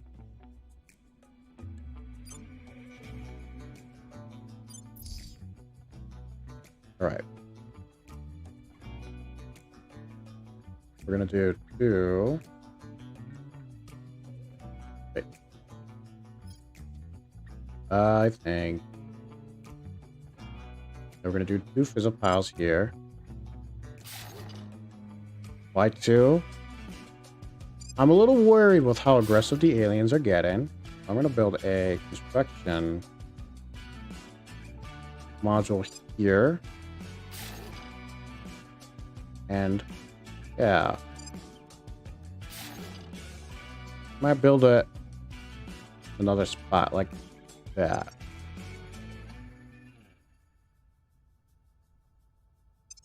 Okay, so that's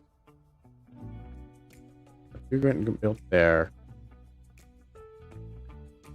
Good water source. Get another good metal and good rare metal. Rare metal. We do no more water.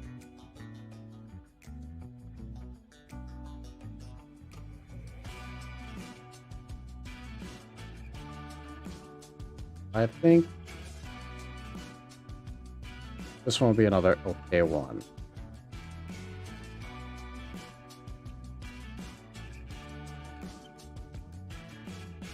And because of the volatiles. Never mind.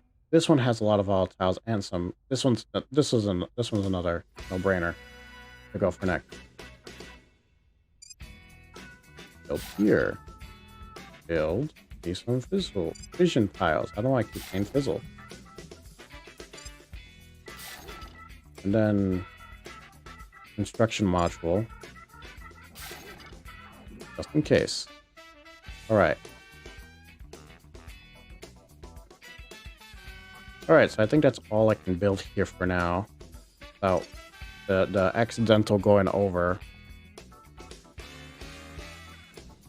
Actually got to Furball Station, which is going to get blown up soon. How are you doing? You got your defense array built up. We got our solar array going. I think I'm going to swap. I was initially going to swap out this solar collector for well, for solar array. But since this is going to get blown up soon, we're just going to hold off on that.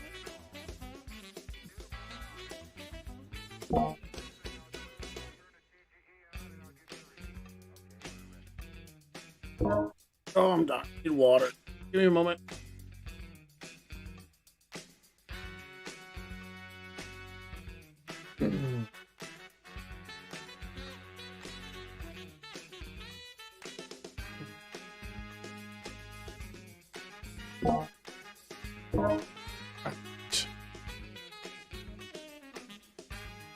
All right. Speaking of, when is this alien fleet gonna get here? Here.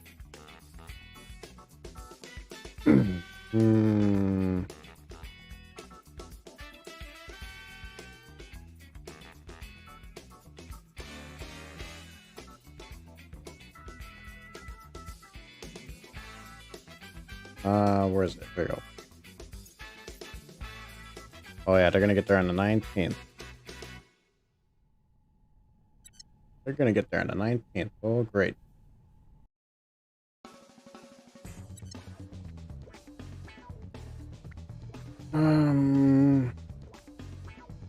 Ow. Just hit myself with my headphone.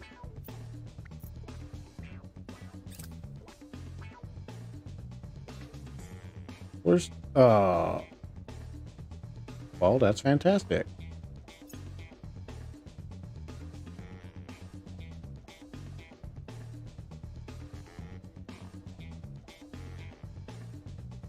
I'm not gonna worry about that right now. Policy direction complete. All right. Federate with African Federation.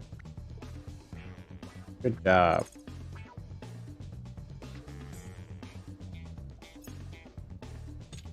All right, so they're We have found something. they're gonna be adding the problem to our federation soon, but oh my gosh, even welfare is being affected now. Why? Why is? Oh, because federation.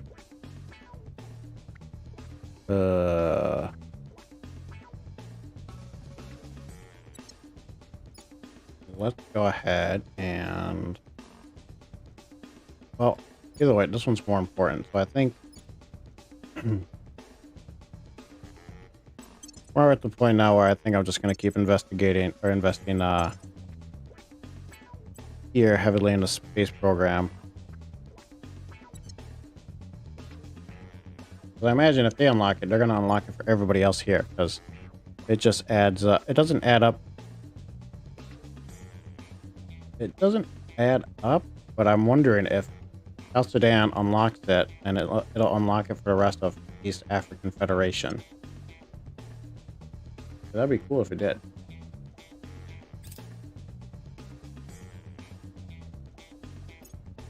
Uh-huh.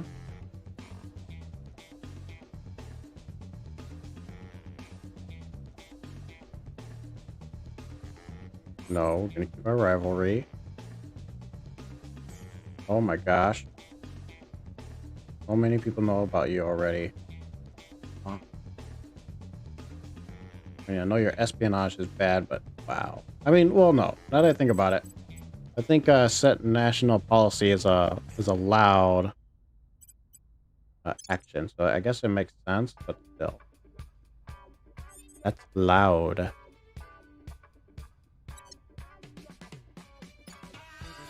Yeah, I think we're gonna start working on bringing down South Sudan's insurrection. There's a few things I want to do. For Saeed, I think we're gonna hold off, bring you over here, and make Henry love. I'll speak with them. What's the here with us.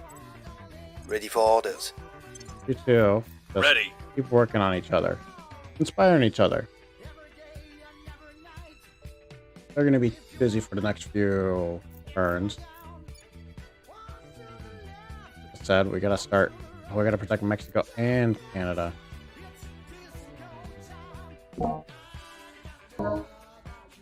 Excuse me. Let's. Ready to go. He can't defend. He can investigate. I could try to get another turncoat in the protectorate. I think I was holding off on that because I'm not sure, but I think somebody on my end is turned. I guess for now, just investigating alien site. Yeah, investigating Your alien orders. site. Radar. You too can't.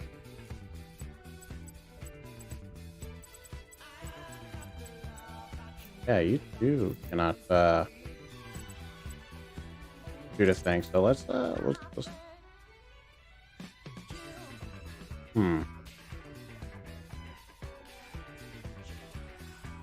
guess for now, let's just have you try and I did say I think somebody from one of my counselors I think is turned, but and I don't think it's from the servant, so I think it's from the protectorate. Let's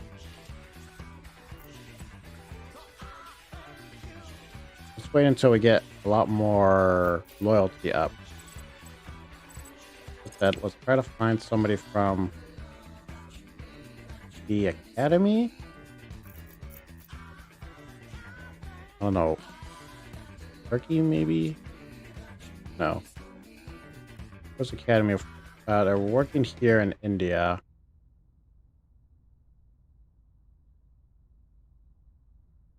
I'm gonna imagine... somebody down here is also with the Protectorate. No, with the Academy. Initiating surveillance. It's probably Where a to? poor idea to think of, but to me it just makes sense like that. Take a quick look at the counselors for the servants. Investigation 5. 3. 3. 1. 3. Yeah, all their people stink at investigating, so I don't know how. I'm here. Besides like Fusaid doing like the big old hey world, I'm here. I don't know how else they spotted her. I'm just gonna make the assumption because she did set national policy that she got spotted so easily. At your service.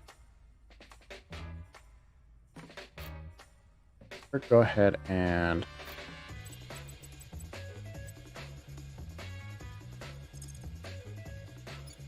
an interest here in Mexico. Securing our control. Oh, actually in Canada.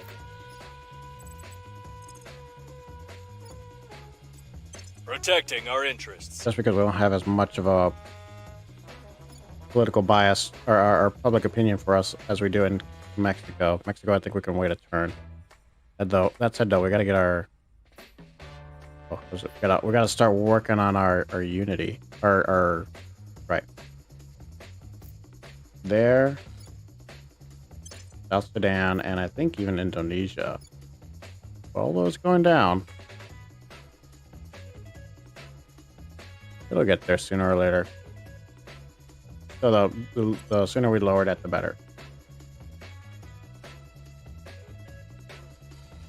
Ready.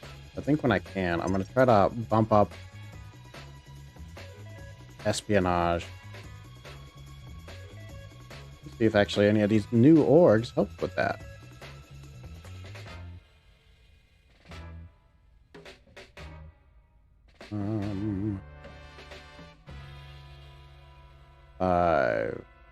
How many?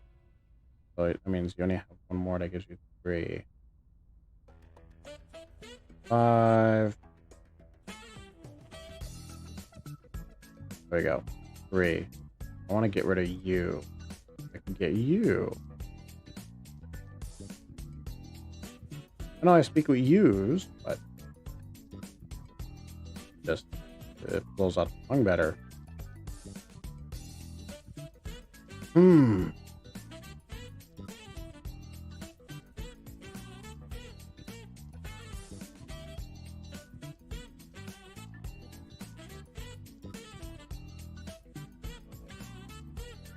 Yeah, no, I think it just makes the most sense to pull off in that for the moment.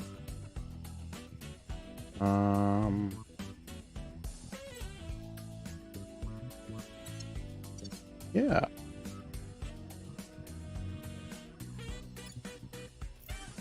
Acknowledged. I wanted you to never mind. You're doing it in Canada. That's right. Changed my mind in Canada. That's right. Where do you need me? I remember he gained 1, but then he lost 6. I don't remember how many times they were going at inspiring each other. Should have set a set date like I remember, but I don't. Dear Lord, you were at 11.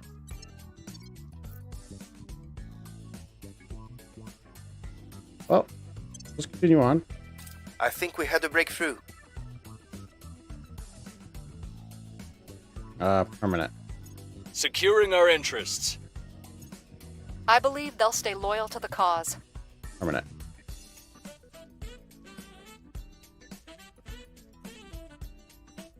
Oh, here it comes. Here it comes. Don't do it. Don't destroy Furball Station. You know you're better than that. Oh. Excuse me.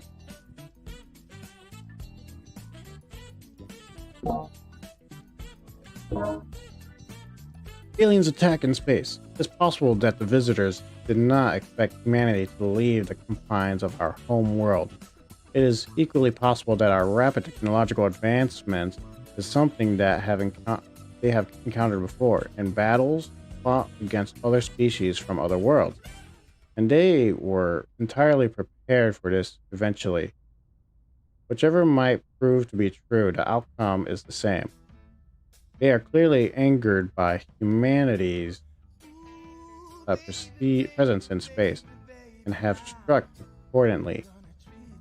Life beyond the bosom of Earth is a fragile, hard-won thing, and thus the aliens' assault has had triggered a tragic, devastating consequence. Oh my god. Life beyond the bosom of Earth is a fragile, hard-won thing, and thus the aliens' assault has had tragic, devastating consequences. Oh my gosh, the singing from this song is throwing me off. That's my excuse for this time.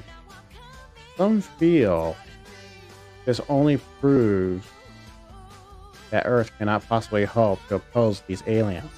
Others interpret it instead as proof that humanity cannot thrive as long as their extraterrestrial remains within our solar systems. For now, only one thing is certain. No human target is beyond their reach. Okay. Oh. That's not Furball Station. I mean, that feels on a crater of my moon, but they're going to destroy Furball Station and this?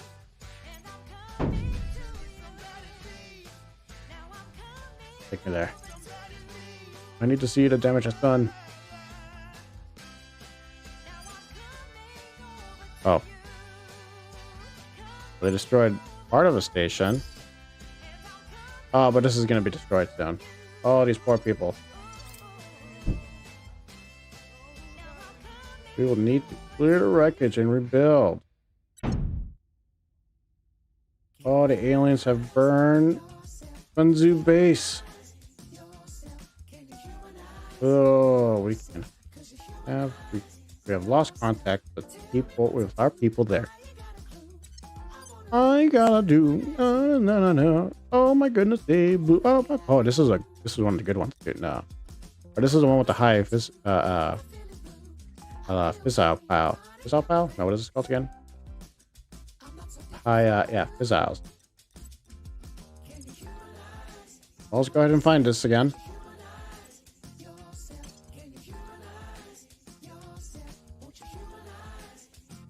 Might as well open up and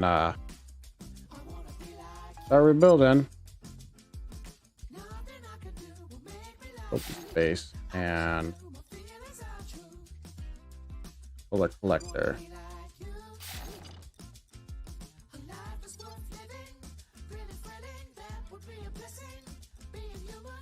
Alright, well, they didn't blow up Furball Station, but still did some damage to me. Bring me down. Wow. Oh, here we go. Oh, Furball Station is still destroyed.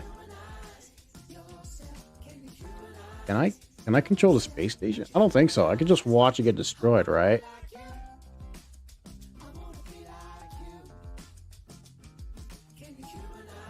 Either way, I think we have to, if the aliens attacks, we will fight. Otherwise, no combat occurs. They're attacking me, I assure you. Did I auto-respond? I think this is something I have to watch. I just can't bear not watching.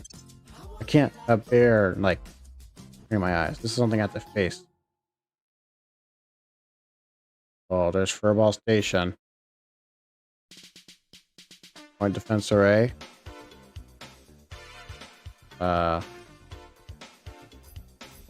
If you can't tell with how I'm controlling this, these cameras, this is my first time doing any sort of space combat. Not even doing the space combat. I'm just more or less just watching.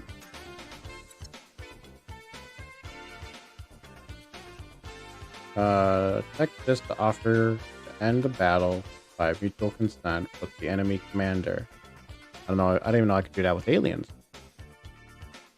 If both sides select this option, the battle will end.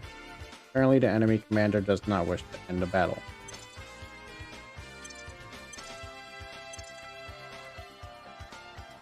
Wait, if I click this, does that mean I won't fight? Well, I guess we'll just see.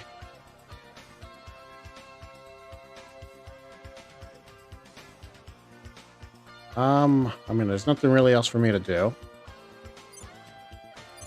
Can I get like a... Oh, I can zoom in under... Wow. Iron Resolve class. I can zoom in under craft. This is what it looks like. An alien ship. Oh, it looks so foreign and hairy. I should do some landscaping on their ship. Oh, well, they're emitting their green, excuse me, their bluest. What do you smell? That said, though, this is a pretty cool design. Let's watch it blow up my furball station.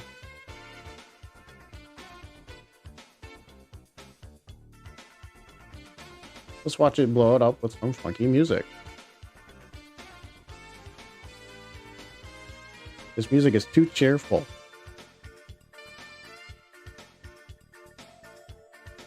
Come on, furball station, hold.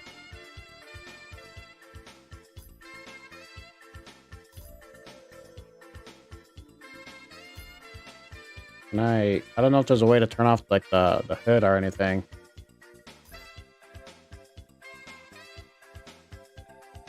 They've got this. They've got this.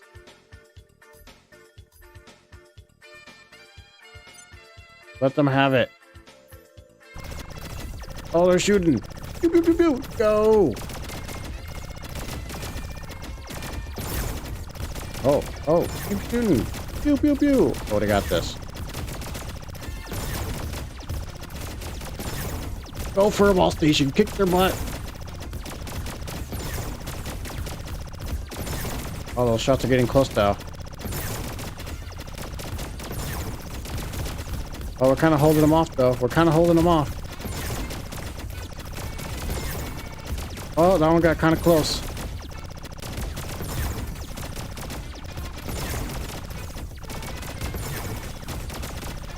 Come on. I thought I paused the music.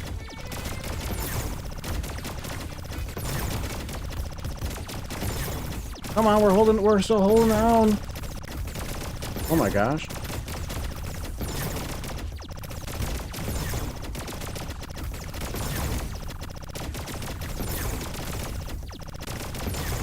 I mean, none of the shots are coming nowhere near them. Oh my gosh, I think it just did like a quick turn. Oh, we got a little hit on him, I think. Is that what that means? No.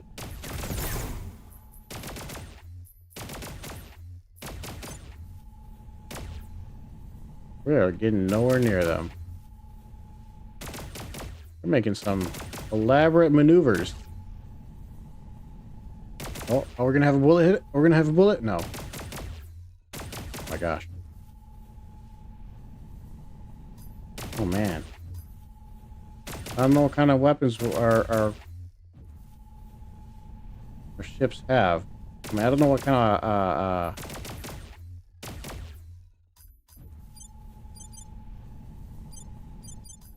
there we go. Extra zoomed in on this. Did we run out of ammo? Oh, there we go. Oh, they just started shooting at us again. That's cool. We can see the lasers. Have lasers here. Pew, pew, pew, pew, pew, pew. I'm assuming this is the auto cannon and this is the I don't know what that is. Either way, all of our stuff's not hidden.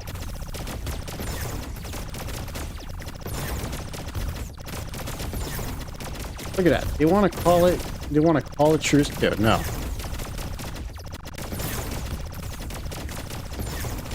Well, this is going on. I'm actually gonna go ahead and adjust some of the settings. Like say, do that.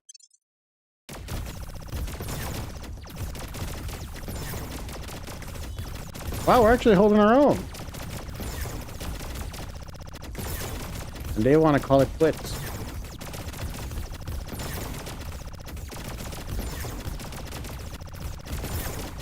I mean, if they knew any better, they should have just came at us from the other side of this big old large object. So I'm pretty sure that our weapons can't block that. Whoa! Get him! Get him! Oh, we touched them? Is that what that means? I missed the drive-by.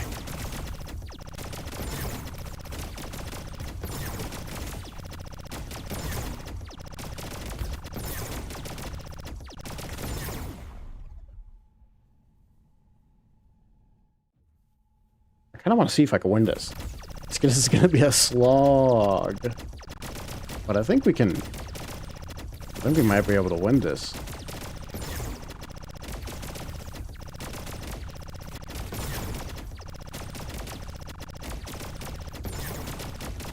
No, shoot where you think they're gonna come from. Oh no, never mind.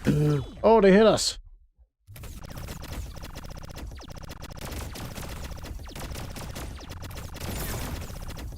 Oh, they're shooting a lot faster. Oh, we're not gonna. Nope. No, they're coming. They're finally.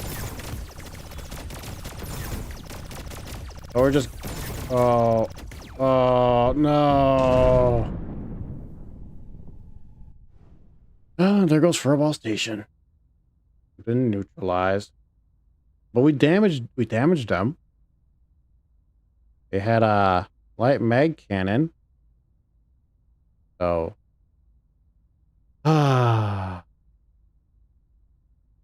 light mag cannon, lithium heat sink. Oh, no, but it's excuse me. Alien lithium heat sink. An alien light mag cannon. Alien diamondoid tendril radiator. I guess that's what those fur things were. The radiators. Either way, their gunship, they neutered our ship. Our space station. I guess that's Victor 52 has docked with Furball Station 1 and may now seize or destroy the station. Well, I don't think they're going to seize it.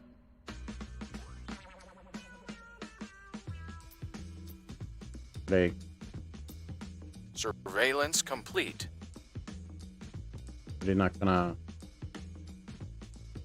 Wait, did I already lose Furball Station? I found somebody from the academy. That's cool, but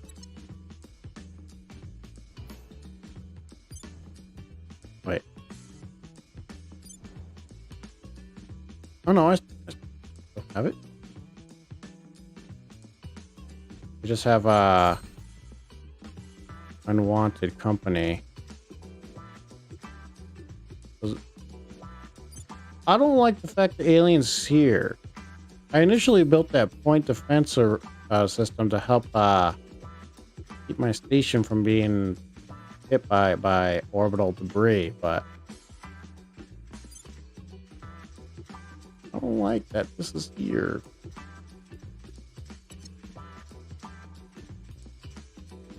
I feel like they're gonna blow it up. They're just like enjoying the flavor of it. Oh my gosh, I don't like how many of these stations the servants have. 3? 4? I don't like that.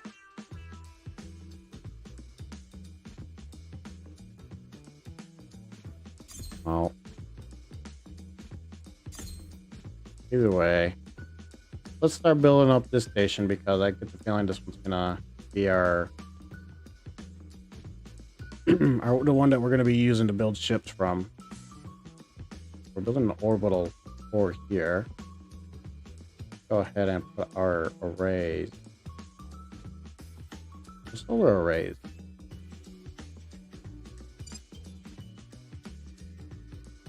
Oh my gosh, I got something stuck in my throat.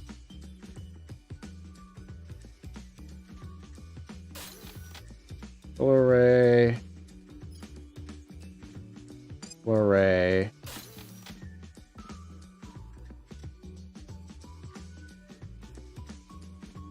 What was I gonna look for next? Blu-ray.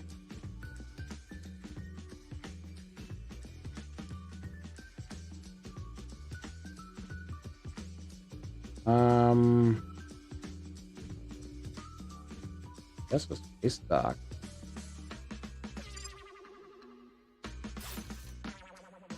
Space dock. Tempted to do the defense points array.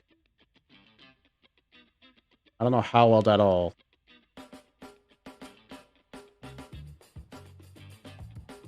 I mean, it's something, right? But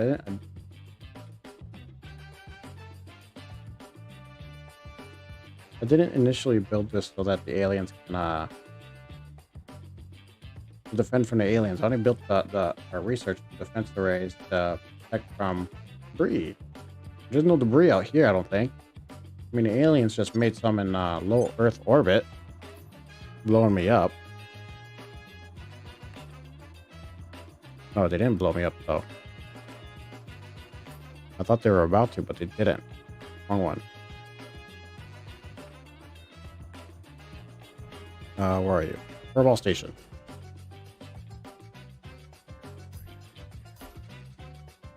Unless they're gonna blow it up because it's a Xenolab. Let's wait to see how it plays out.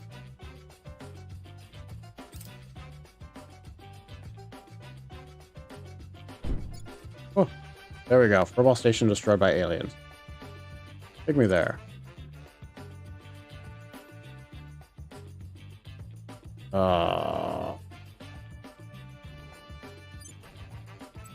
Well, let's find an orbital.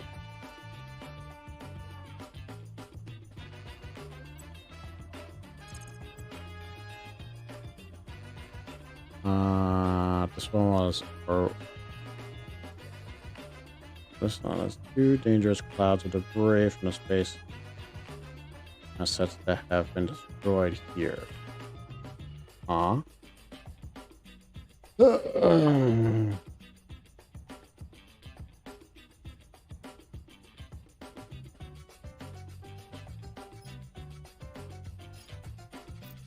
On orbital. Well, if they blow this up again, I don't know why. I think this through. I'm going to build a solar array here.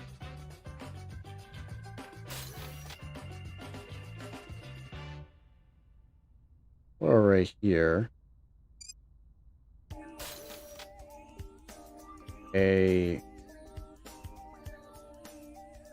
I guess point defense array here.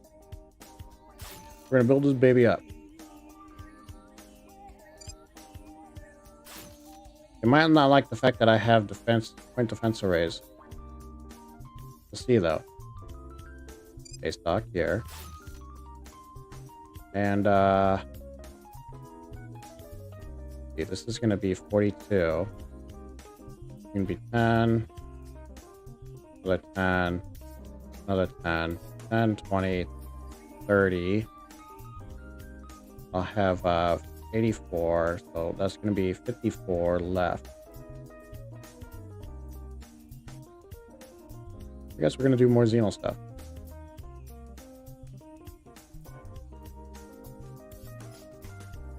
In lab.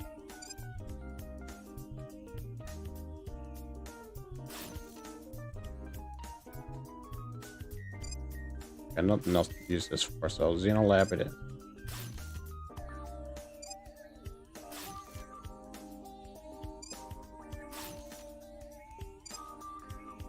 There we go. So 3, 6. So it's going to be an additional 6 to trying to find alien stuff on Earth. We're going to get our 50% bonus. Nice, nice. And I guess I could put one more here to give us a 9. Give us the 3, 6, 7 for additional detection. Why not?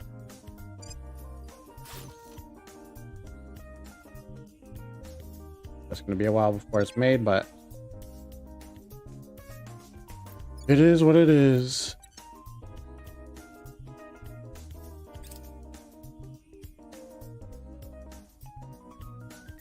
Oh, I can't believe they blew up Furball Station. You know what? I forgot to name it.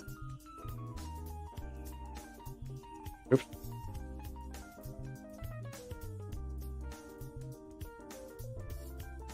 Furball Station.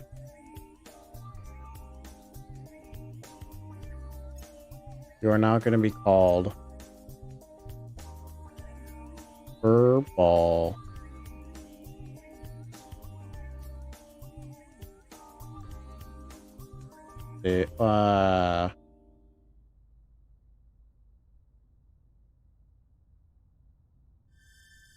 we'll do mid Furball Station. Or no, we'll do Furball Junior.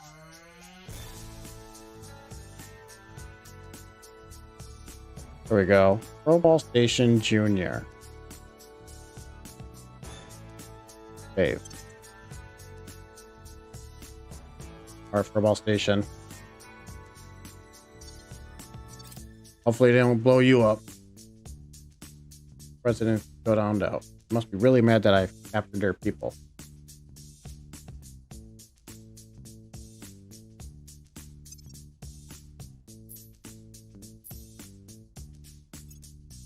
Still at war. Oh, whatever.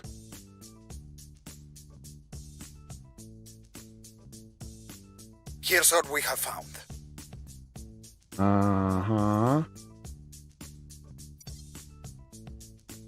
Exodus has taken control of the. I'm on your side. Wow, so that means they got full control of the Czech Republic. They still haven't brought in the Benelux. Oh, but they're slowly, never mind. Never mind, that's the same amount they have. Okay. Well, but surely.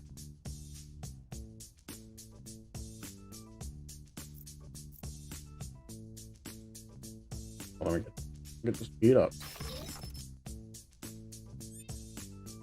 We have constructed orbital Limu station at intermediate Earth orbit. I don't remember what you had. Oh, with Indonesia. Let me make sure. Solar array. Yeah, I didn't really have anything else for you to make.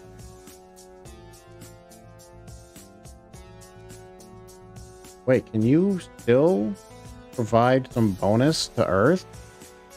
I thought you would be too far out because you're intermediate. Well, I'll get back to this. Indonesia.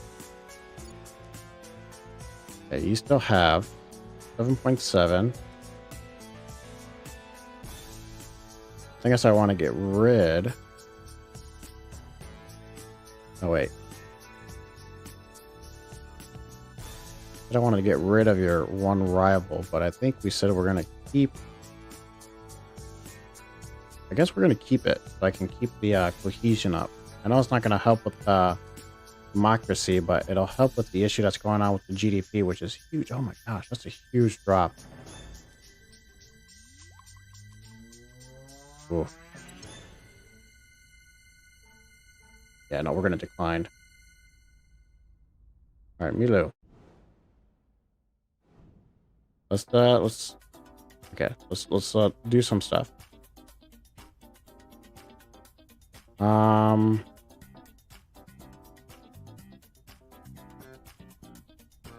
Immediately we said we have out here, right? Yeah. So let's see. Grants 3% bonus of investment to welfare prior to any module, and then Earth interface orbit up to a maximum of 30%. So it doesn't matter if it's it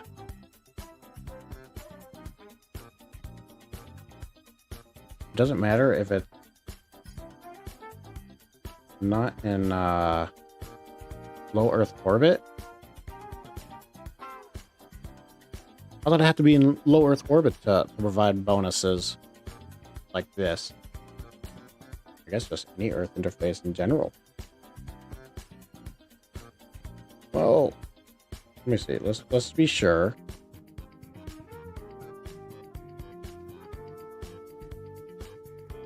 Let's go ahead and I'm gonna put. I only needed 2 more Labs to get the full +9. Still in space. And still in space. We'll see after 30 days if I get the bonus from here, then I'll start adding on more. If that's the case, then I'm gonna start building more more stations then. Maybe not intermediate, but we'll see. We'll just see how it plays out. Oh, I gotta do the counselors do stuff. Ready. Okay. So in Mexico, we gotta bring down their unrest. Oh my gosh.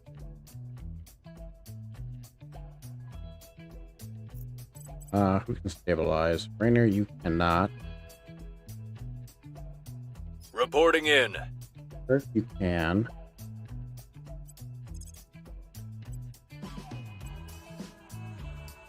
Although, that's right, I don't want to get kicked out of here. We're going to do South Sudan. We'll turn down the heat. Where to? Romulo, you can also stabilize nations, so do South Sudan. We'll make things safe.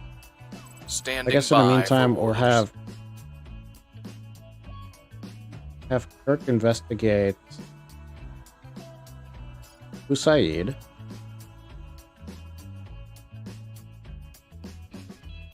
See where her loyalty is. Eyes on target. And we'll have Henry change it up and stabilize nation here. Yeah, it doesn't matter. Forget how many? 42. 94 is not bad. We'll restore peace to this nation.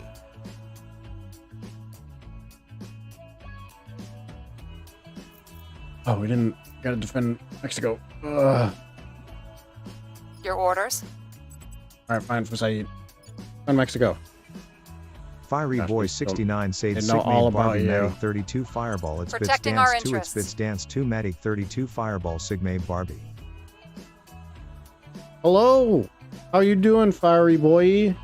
I hope you're doing all fine and dandy. I hope you had a nice week.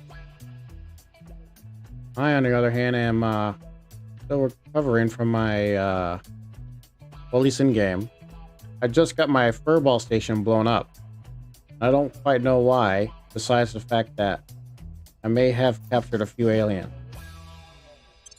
They didn't come and blow it. They didn't come to plan to blow it up until after, or until before. No. They didn't plan to blow up my furball station before I came to plan to blow it like that. They were going to blow it up before I even captured their alien. So yeah. Yeah, I hope everything's going well on your end. Making things safe for our people. Slowly making through this, through our campaign. Finally got shipyards. All right, like I said, I'm gonna focus on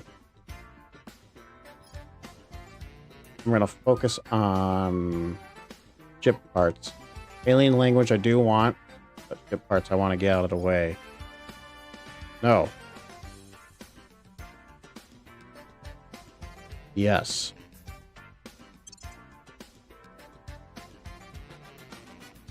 April 13th. No, this is going to be too long. Although, nanotube filaments, I'm going to... Yeah, it is something I'm going to use.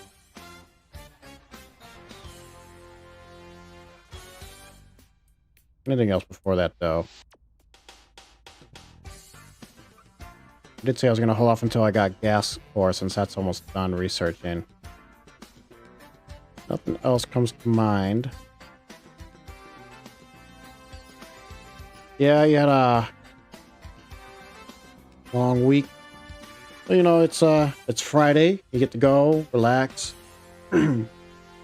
just chill out, and turn your brain off or on. Depends on how you like to relax.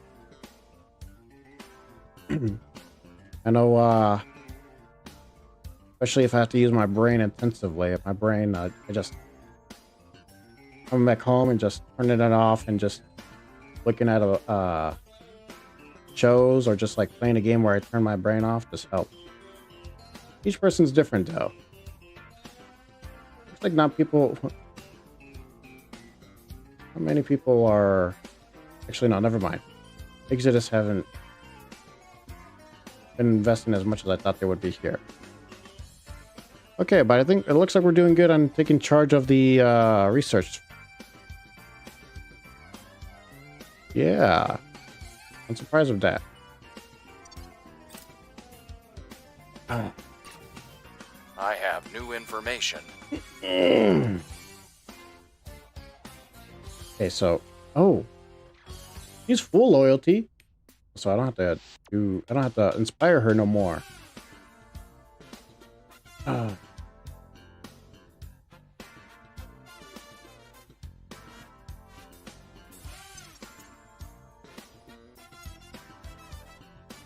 Well, she's not. Whatever. I keep thinking somebody I have here is like a traitor. I haven't found them. I'm just kind of ending with the idea that they all just have bad espionage to hide from people from being discovered. Things are stabilizing. I keep working on that. Order is returning. Cooling off. Keep working on it.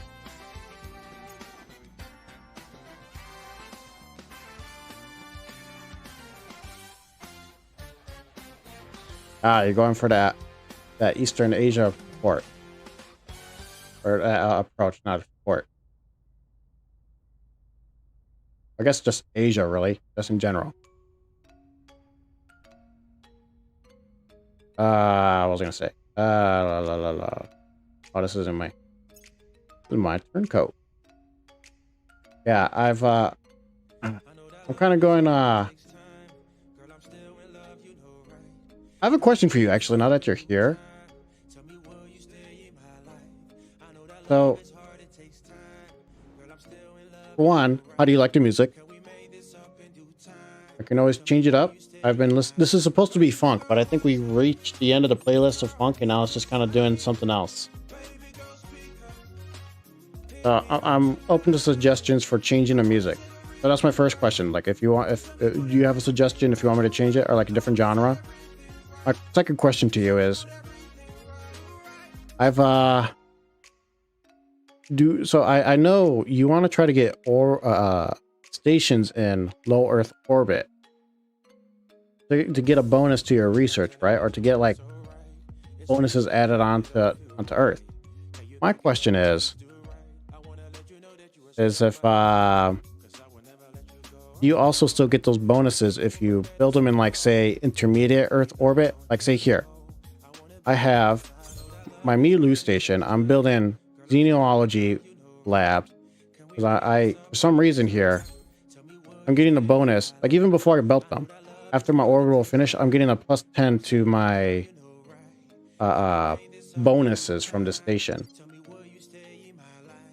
Only in low Earth.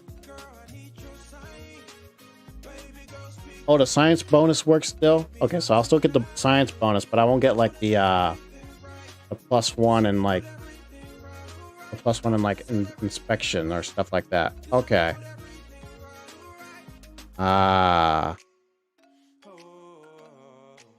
Well, that's at least it gives me reason to still try to push for other stations outside of low Earth.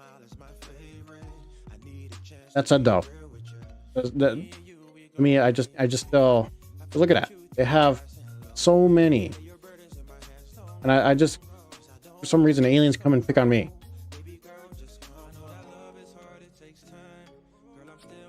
Like I think they're still kind of trying to hover around. No, never mind. I went to the servants. To rebuild Furball Station. They came and blown. Do you know? Okay, I have another question for you too. But I don't know why they came and blowing up Furball Station. Before they blew it up, they're coming to come blow it up anyways. So that's when I decided to just go ahead and Insane Baboon 79 says after no, you some only of get their Earth bonuses for low Earth orbit 1 and 2, but you do get science bonus for any lab build elsewhere, but the bonuses for public campaign and alien detection are totally worth going for. Okay. Thank you, Insane Baboon 79. But then can I ask you, does anybody know like why, like, do aliens come and attack your space stations if you have like point defense arrays in like low Earth orbit? Because I only had like this one bip of I guess the alien on the alien meter, we'll call it. I think and they came and still blew up my station and blew up my moon, one of my moon mines. Now I could understand if they came and blown it up if I were just killing their agents left and right, but I wasn't doing that. So my question is, do they blow up stations because you put point defense arrays, or do they blow up stations because of my relationship with the servants and the protectorates? Because I've been in the war status with the servants and protectorates, and so I imagine that just means they hate me. They tell the aliens to hate me, and they just want to come in tell their big brother, I guess, or their masters to come and poop on my parade. I said that. What am I? What are you doing? Rainer, what are you doing? In. Rainer, come over here and investigate Henry. Because that's my thoughts is like, I'm not sure about that. Well, because of the servants want. So even though they have like all these initiative stuff flying around in space and they're at war with them, they come and blowing up my one little tiny station. That's such booty. That's some bootylicious actions there. Tracking target. Reporting and I feel I'm gonna say I feel targeted and not equal in this. Let's see, what do I have you do? You're loyal. I think I'm gonna still have you do some loyalty. No. Let's just keep working on Mexico. Bring it down. We'll make things safe. And go.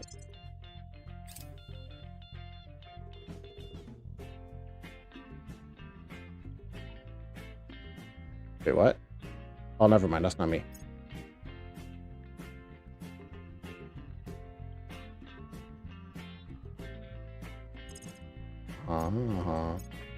Yep.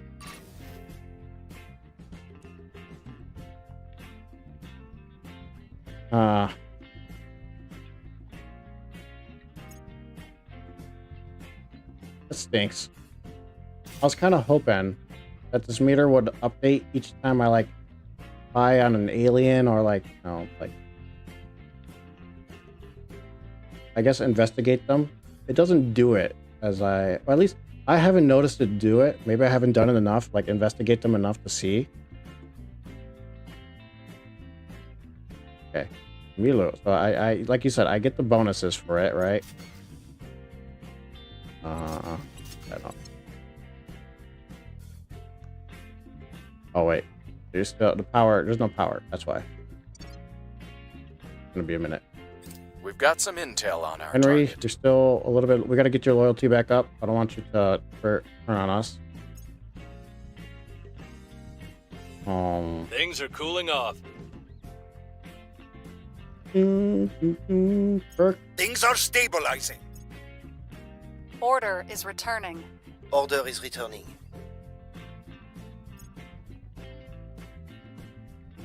Let's see. So how else can I? Oh, you're kidding me. Wait. Hold on. No. Don't. I didn't know that. I didn't get a message that another ship was coming to low Earth orbit.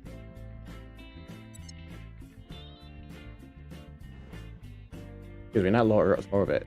Unless they're there on surveillance. They might just be there for surveillance.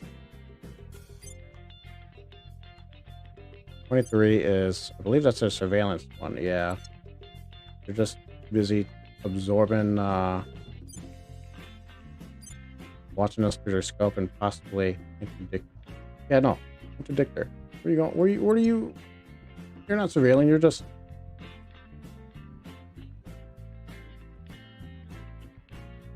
Okay, they're not doing anything to me.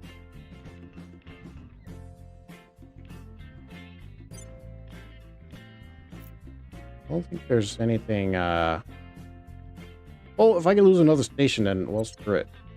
Just what it is.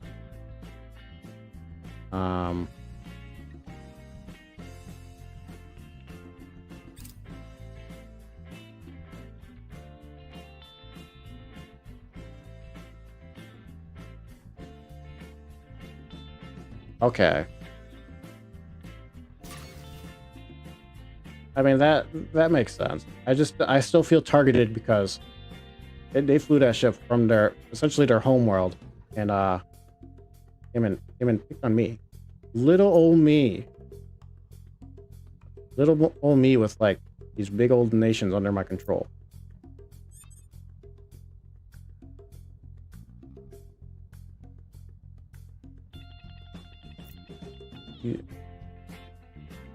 These groups are not nice.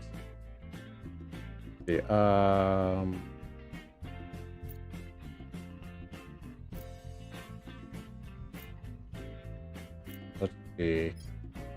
Rainer. Oh, you know what? I totally forgot. I wanted you to make contact with never mind. I'll servant. I wanted you to make contact with the academy person. I guess we'll just try to investigate for them again. We'll see what they're up to. That's sad. Henry Standing loyalty by. is at 20. Let's go on and restart our loyalties. I'll make sure they're on our features side. with them. Ooh. Also, Insane Baboon, while you're here, if you have any suggestions for the music, please feel free. Or at least music genres, I guess. That's as long as it's like if you want rock or something, or like metal, or I think we had a breakthrough. feel free. It's up to change.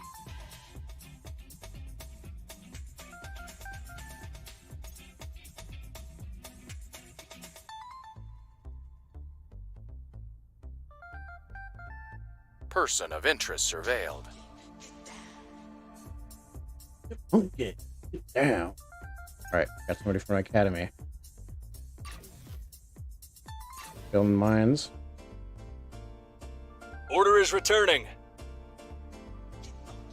Heat. Things are cooling off. Heat. Things are stabilizing. I think, yeah, you'll still need to repeat. We're gonna get that all the way down to 0. So I don't have to worry about you before you get integrated into the East African It is place. only a matter of time before this rush for gold turns red. To staunch the flow of blood, other nations will send their own armed envoys. It is in our best interest to be gone before that happens. Director Khalid al-Ashgar overheard private conversation. Alright. I guess I'll keep the music as is for now until somebody says otherwise.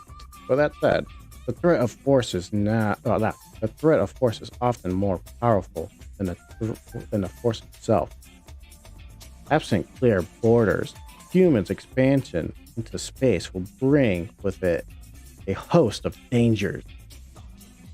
Overzealous neighbors, extremist terrorism, and the threat of piracy all loom before us. It is necessary to create a reliable system of command and control alongside the armament necessary to enforce it. If we are to have any hope of maintaining dominion of newly acquired resources and facilities in orbit and beyond, action, and if necessary, preemptive defense must be prioritized. Preemptive defense, I guess that's the way to put it. I'm defending myself. Goes and invade. Goes and invade the moon. All right. Marines. Base assault doctrine. Wait.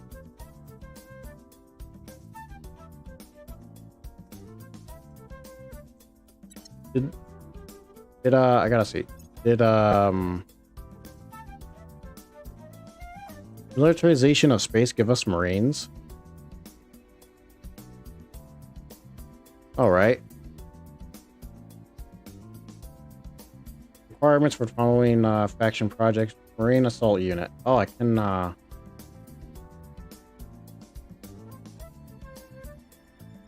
This requirement is for the following global tech, logistics, base assault doctrine. Requirement for the faction project. Oh no, I can get Marines from this then. Because I was gonna go from this into base assault doctrine, but I guess I don't need to worry about that then. Okay, I just need to unlock it.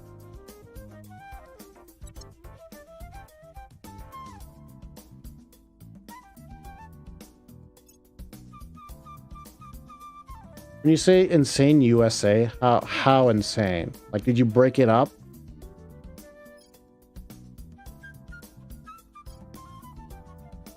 Did you break the US up?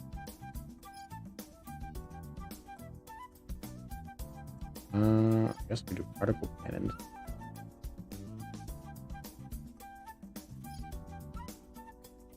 Also do Fall of Empires, though I think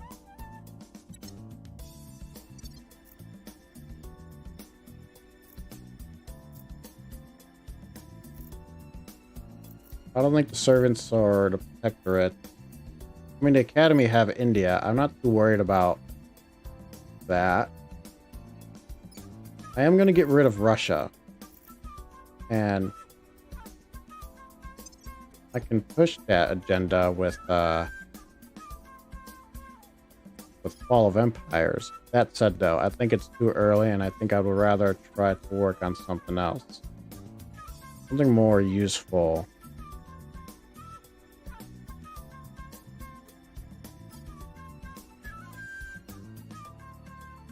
Not visible lasers, because I think we have IR lasers.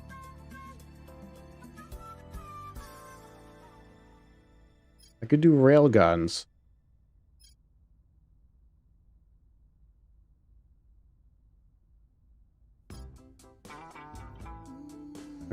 No. Rival law. Might be the next one I do.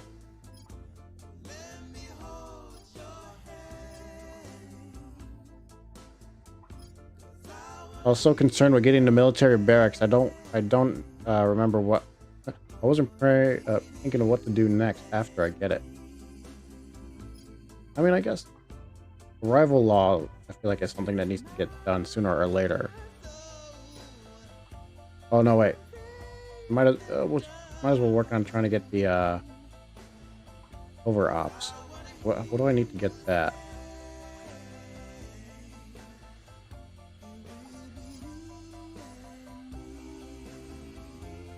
Advanced atomic manipulation. Okay. We'll start working on that.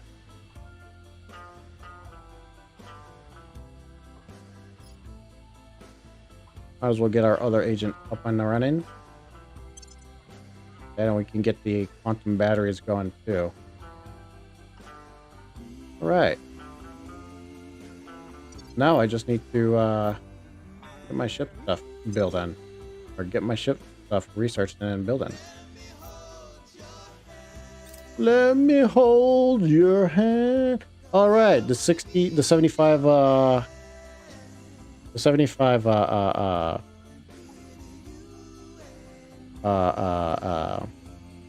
remember you mentioning this to me before, Fiery Boy. I remember that. That still blows my mind.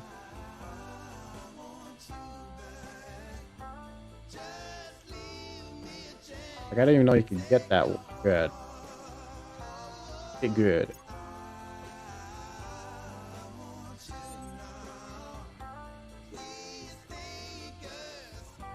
150 though. I mean, it makes sense that you could get with that with the Caliphate. I haven't done a Caliphate. I've thought about doing a Caliphate after hearing it from Fiery Boy, but I'm kind of holding off on it at least until maybe my next run, or at least later on, seeing how things progress. Oh, I could do military assault. I'm gonna do that after I get my parts. But I think right now for this current game, I think I'm going to focus on the Americas because I'm an American and I want to do this. At least for this playthrough. And then focus on trying to unite Africa slowly. I know one of the stronger starts, and I was told by Fiery Boy too, is he usually does like the Nigeria area. And I was contemplating on doing that, but then I ended up with Indonesia, and so I think I might try to do like the whole Indonesia area thing. Right now I currently also have Russia. I'm trying to get rid of I don't really care for holding on to Russia. I'm just gonna, it might be a waste, but I'm just gonna get rid of their nukes and try to break them up. That way the servants and the protectorates can just try to waste DP points in here. Maybe even disband their armies. Maybe I'll let them hold on to it. I don't know yet. But yeah, that's my current plan with them. It might be a dumb plan, but you know what? It's a plan. Oh, 10 days though. See. You are... Where are you? I believe I said you were going to inspire Henry, so I'm going to keep you doing that. I'm here. Henry... Reporting in.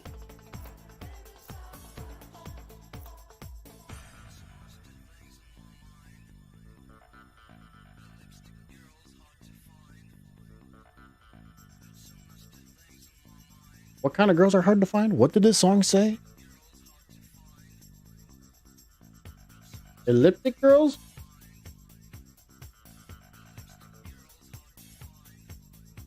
Elliptic girls. That's not the name of the song. Rivers of Flesh. Oh, amazing. Let's see. So, Henry, I think I'm gonna have you... We're gonna start breaking Russia apart. First, we're gonna disarm the nukes, and then disarm the nukes, hand back land, and then heading to the go on from there. Where do you need me? Raynor. All right, we make contact with Pekin. Become friends with them. Initiating contact. We're looking here at unrest. That'll be fine. All right, let's continue. I believe they'll stay loyal to the cause. Am I going to unite the South America? I thought about it.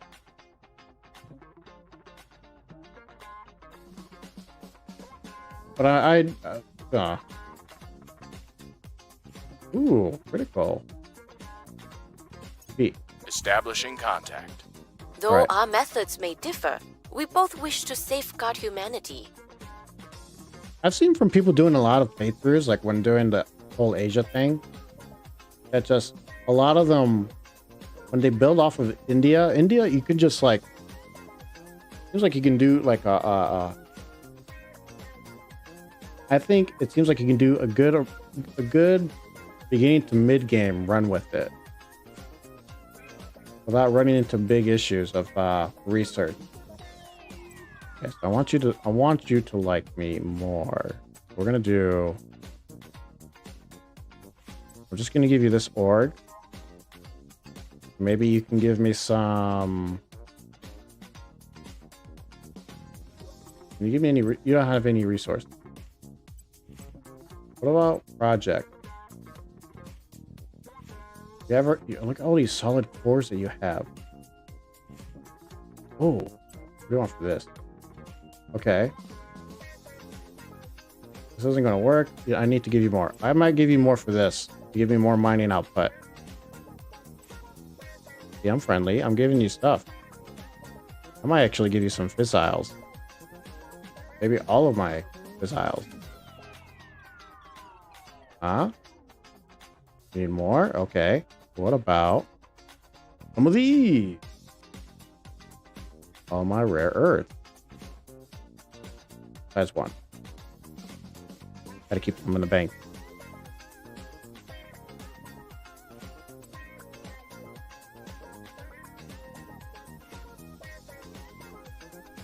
Okay, fine. I'll give you another org.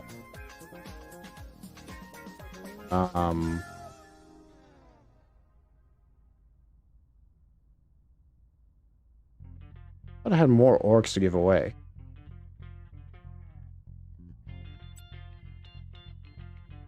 No, okay, that's fine.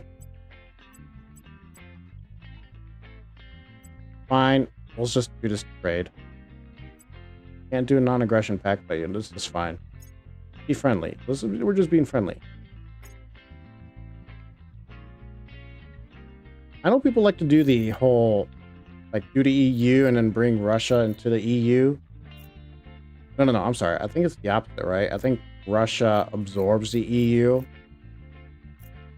I know people like to do that. And then from there, I think also bring the US into that somehow.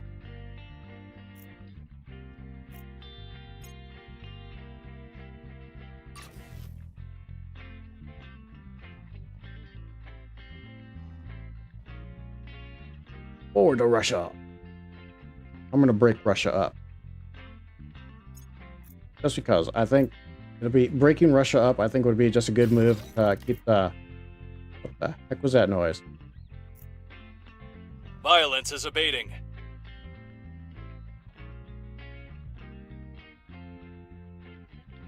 I think breaking up the bigger nations would help with violence is abating.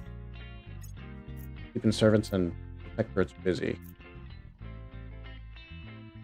I'd rather them destroy Russia because policy direction complete. Wait, what? Hold on.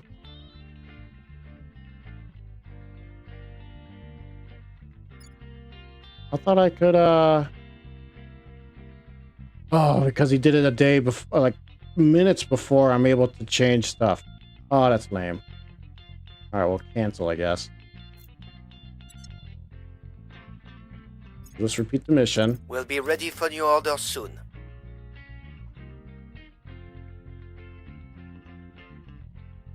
You can do it both ways. Nice. Wait.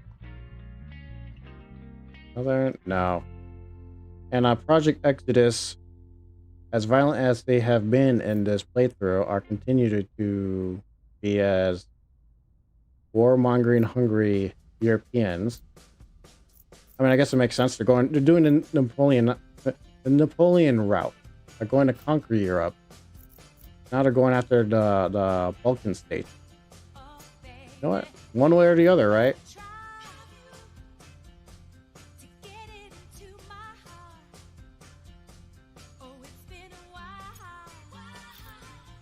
Been a while. like I didn't do something that I was supposed to do.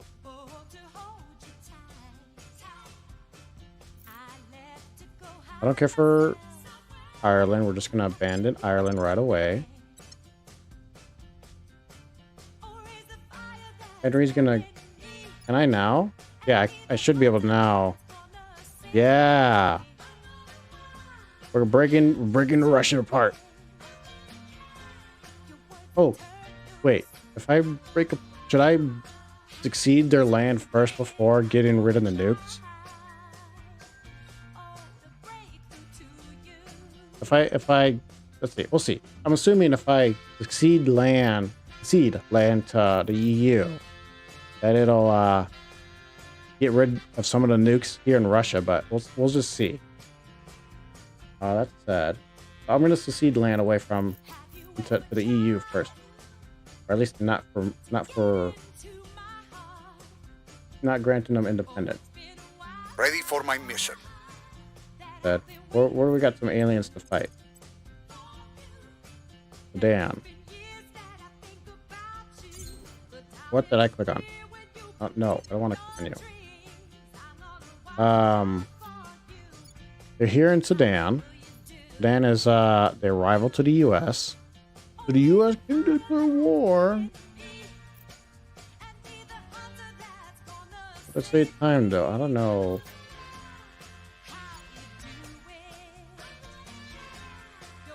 Wait. How? I don't want to declare war. Can we become allies? Can you become ally with? No, you hate U.S. Yeah, that makes sense. What about with who else do I have an army with? I guess Russia. You want to be friends with Russia? Sudan? Oh, you're on a line. Yeah, you sure do. All right, Russia, we're gonna have you send your army to go and kick some alien butt.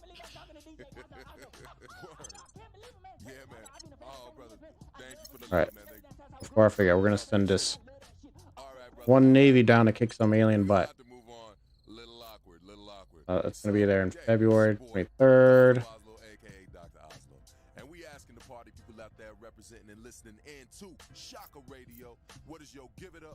What is this? Is this an ad? No, it's part of the song. I'm just gonna go ahead and with that. Oh, give me a moment.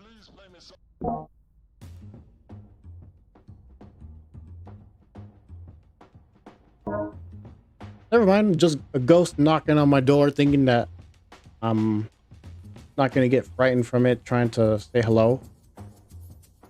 But I will say that it kind of worked. What am I doing?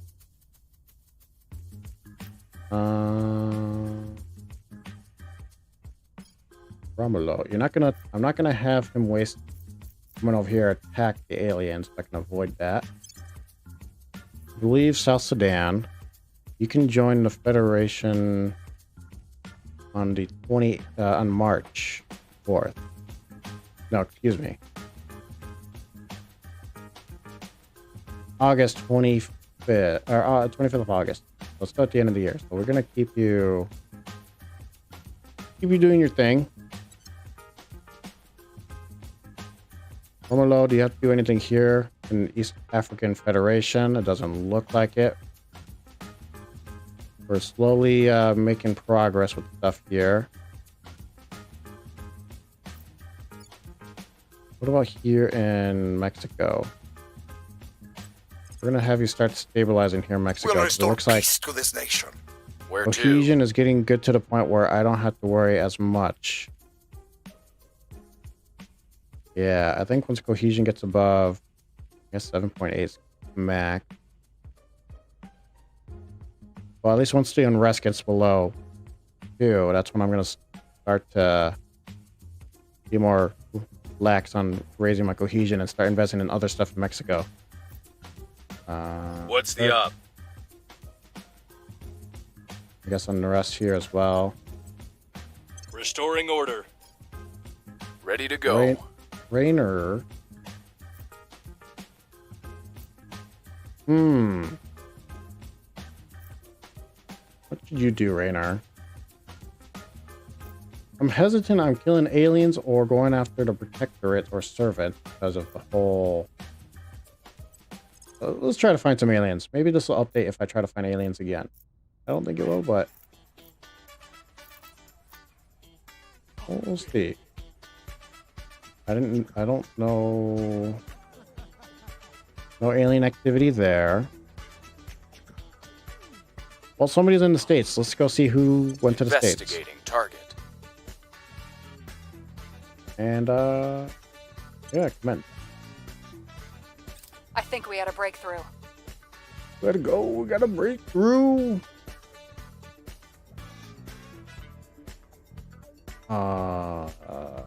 It could be permanently on there. I don't remember. I think this is the first turn of you doing that.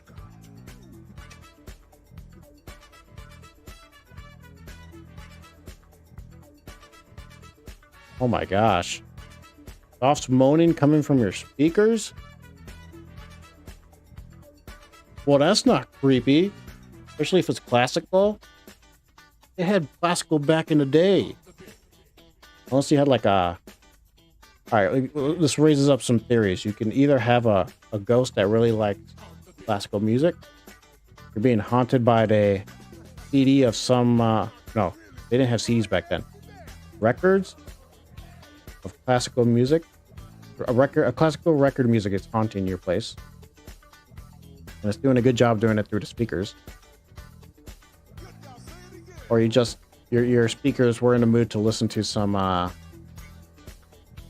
We've got some intel on our target. Well, to some classical music. Right? They have big ears. They want to listen to stuff. Excuse me. They have big mouth. They don't have ears, though. Maybe they like the way the classical music feels coming out of their speaker mouth. I don't know why I'm giving the speakers a mouth now. I'm humanizing them.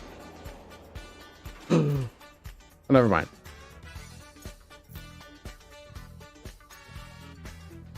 Order is returning. Things are stabilizing. Don't stabilize again.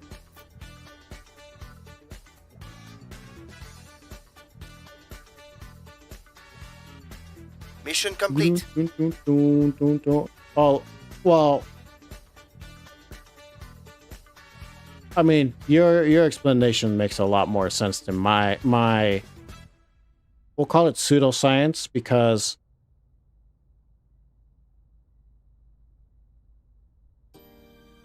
I mean it's a form of pseudoscience. It may not be the science that people would see from Star Trek. Maybe they'll see it more on like a show where they go and hunt ghosts. Not to say it's not. The word science is in there, so it's kind of science is like, but like you're throwing like logical science in there. That's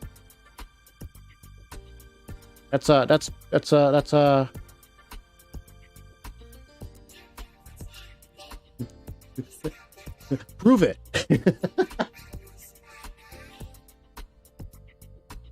Yeah, I'm making you do Scooby-Doo on this. Prove it. Velma me. Seed territory. That's right. We're gonna do... I think I was gonna do Ukraine. Because I wanted to see... I guess I could do straight to EU.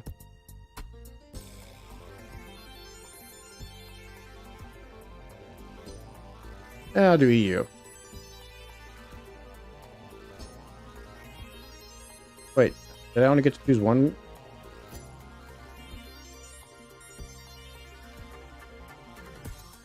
Finish. Repeat. Wrapping up here. Russia, under the control of resistance, has surrendered contested territory to the EU. Presuming in the hopes of improving relations, the two nations will be able to push the ties.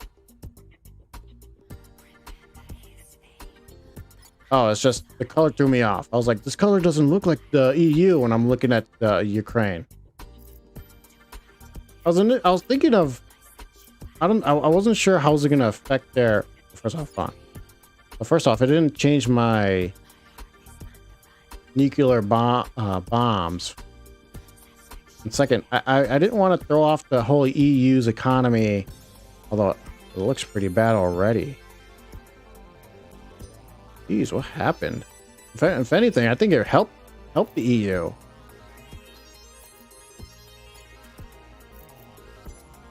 Why is the EU so bad? Well, they're not doing a good job with cohesion.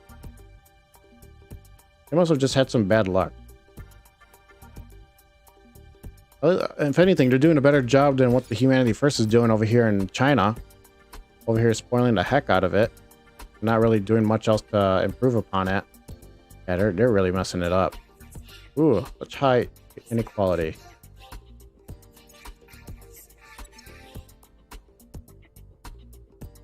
Either way, that's one less thing for Russia to issue about Russia. Ionic dust radiators, don't care for those. Oh, I should have select top fleet.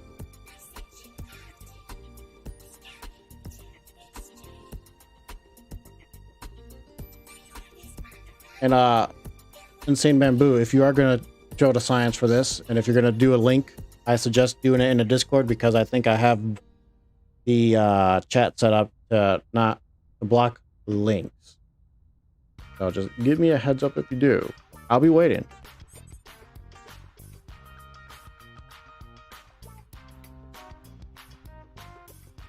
That's it. More like waiting for you to show me the science for the explanation for it.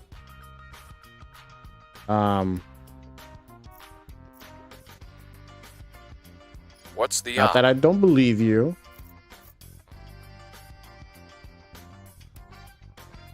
You gotta go to data. Go to data. Rainer. I don't know what I'm gonna have you do. Trying to find aliens, but we found a protectorate. I guess you know what? Keep investigating that protectorate. You keep trying to do stuff in the States. I don't like that. Oh, why did our cohesion go down? Why is my GDP still going down? Do I have like flora or something here? I might need to investigate here in the States. I believe they'll stay loyal to the cause. Because it was at 60, I think 61,000 before. Now it's at 59,000. Unless this is being affected by the global GDP. Oh, give me a moment. I gotta let my cat in.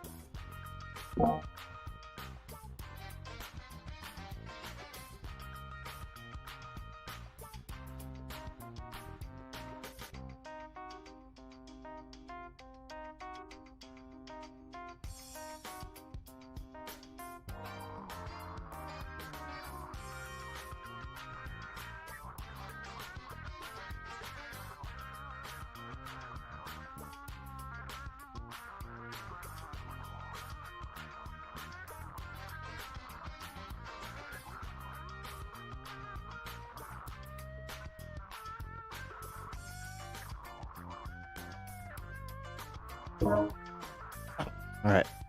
He's in and he's wandering around.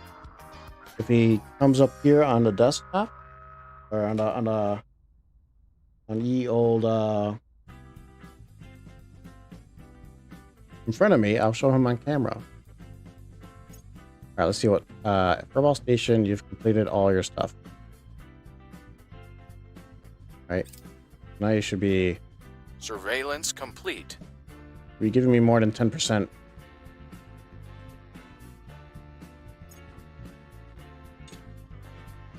I'm not liking that my Furball Station isn't giving me the research that I want.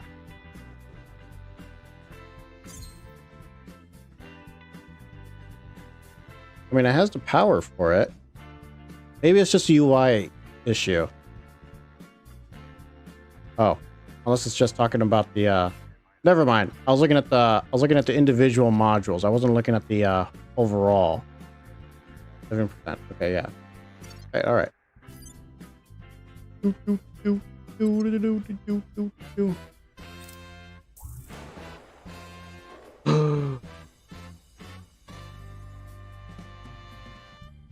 my turncoat has been murdered by the initiative. Yeah, they definitely want silent. Things are stabilizing.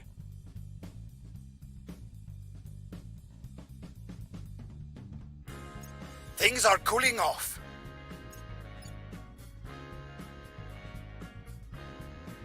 Can't believe they killed my turncoat. Okay, so you halt this alien asset.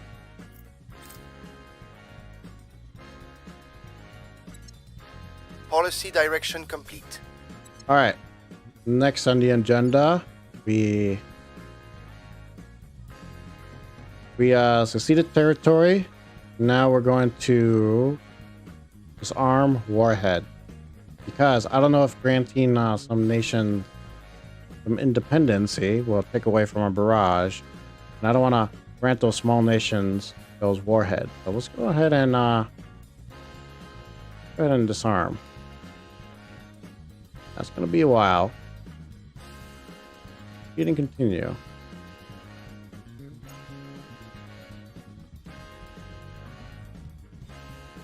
Oh, 45.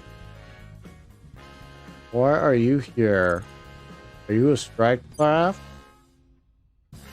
Oh, you're transport. Oh, we're gonna have an alien crash. Oh, but you know, all right. Go ahead. Crash. On Brazil. Oh, you're in the Americas. Not in my America, but you're in a America.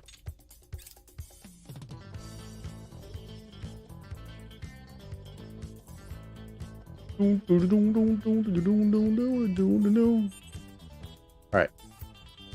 Raynor, I got a job for you now.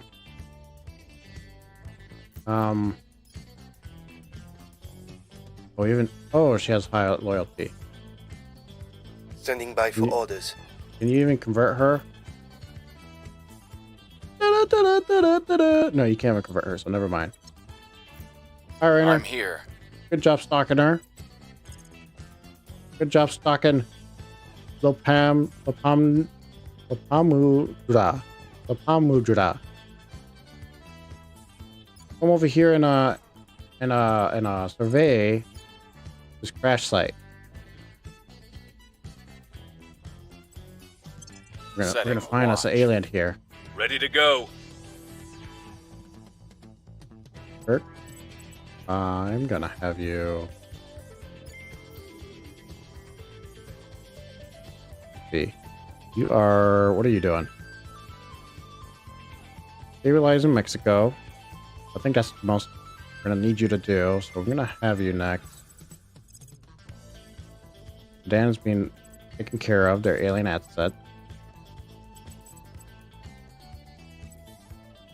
Let's see. I guess I'll just have you investigate the crash site. Headed there now. So I can get the Ready bonus for your orders. to research. Romulo, let's have you.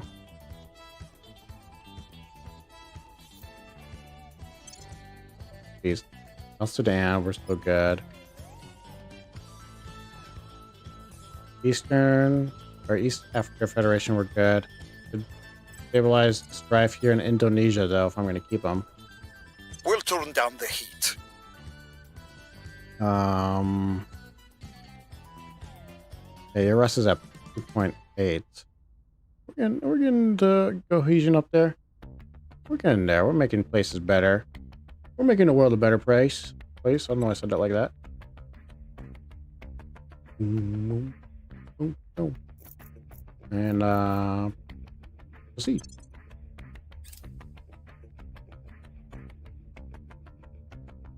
Okay, slaughter growth. Can you? Oh, I could have repeated operation there. I didn't know I could do that from there. I think we had a breakthrough. Eyes up. Take me there. Oh, I seen the xenoflora, but I don't see the alien. Okay. I know there's an alien here somewhere. I'm gonna keep talking until I find him.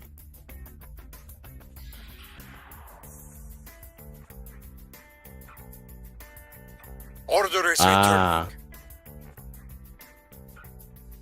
What kind of forum? Like, well, not what kind of forum, but like, what forum host? Like, where is it on Reddit, or is it like on a university forum? Either way, I'll accept both. My standards aren't that high.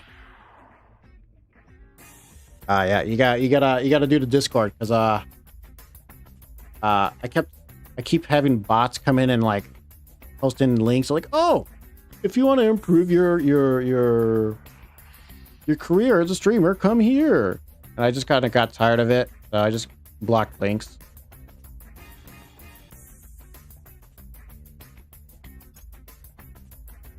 If you're too lazy to do that, then I'll just have to wait. It failed to do the significant damage. Repeat operation. And I just won't be able to believe you then. Ugh.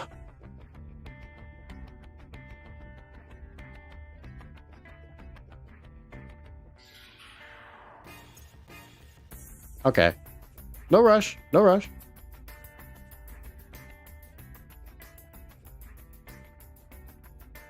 You know, I'm looking at this image here, and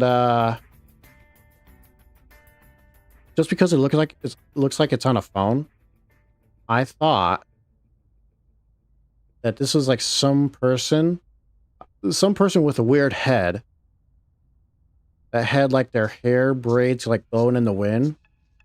But like after knowing how the aliens look and giving this image a closer look, I come to realize this is a alien social media site, or like aliens just on a social media site, just trolling people. Spreading panic, widespread panic about the aliens' appearance, ready to break out in Makassar. Okay, we'll let it run it. I don't know where this is. Where's this is in Indonesia, I believe, right?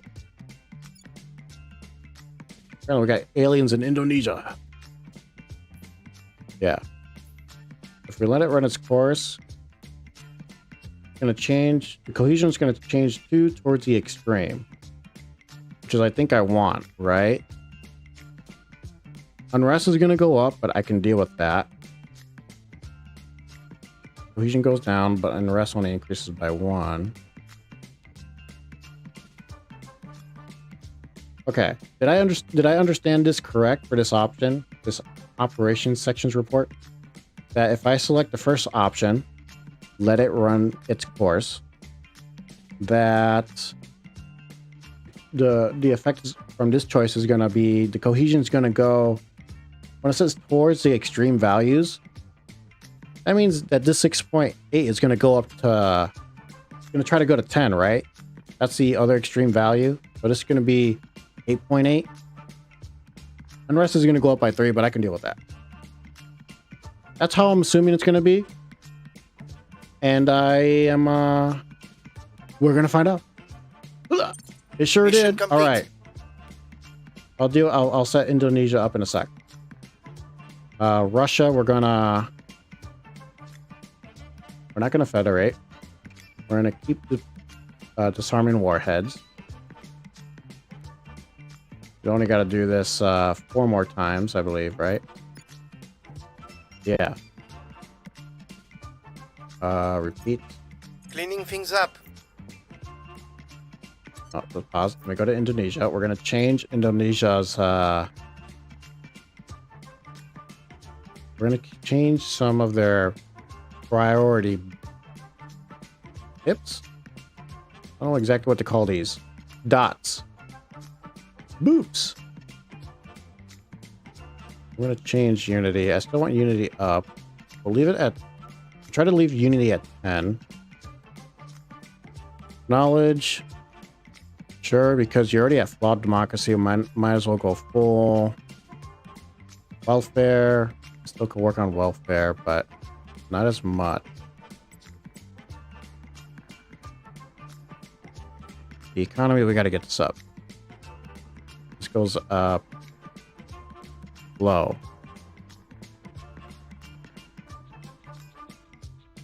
The point where I think something like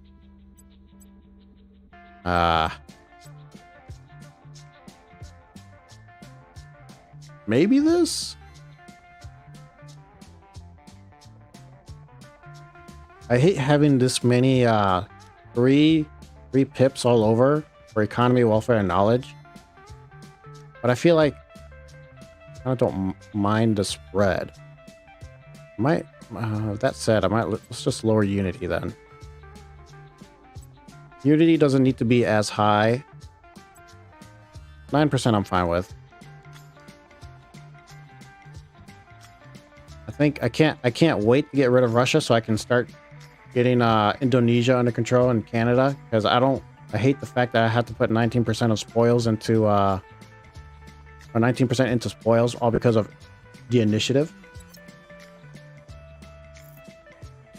What it is what it is. I said no. We found something. Good job, Kirk, finding stuff. We got an alien over here. All right. Do we officially kill all the? I'm assuming we did. Time to airlift this baby home.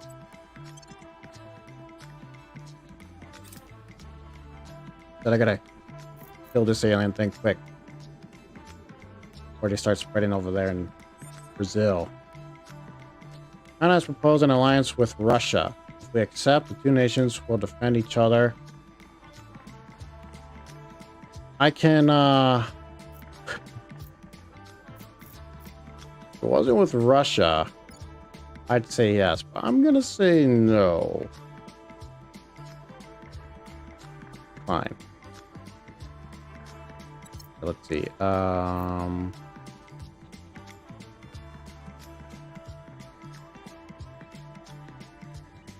right. I'll finish setting up this turn, and I'll go and take a look at your forum. All right, insane bamboo. 'Cause I don't wanna lose track of what I've got going on here with this alien here. All right, we got the alien going on here. Kirk. Okay, no, Brazil. This is in Brazil. Do I have anybody in Allied? UK. I don't have. No. Never. I don't have control of UK. Can America become friends with Brazil? You sure can. All right. Let's go ahead and start sending some Americans down to come and destroy some of these aliens. Guess I just need one army. Yeah. All right. We're gonna go take care of that. Rainer, we're gonna have you come over here and investigate some fishy. Maybe possibly tendril smelling I can't remember what kind of species an octopus is, because I don't think they're fish. I know they're a sea creature. We'll see what they're up to. I'm here. Go investigate some sea life on land activities. Kirk, I'm having the U.S. Army come and destroy that, so I'm gonna ignore that. Kirk, let's see. I think I still need to do some unrest somewhere where, not here, not in the East African Federation, but here, Indonesia. Stabilized nation here. We'll make things safe. Okay. Oh, but I gotta protect America. Protector people keep coming to America. What's the op? In America. Securing our interests? All right. That's done.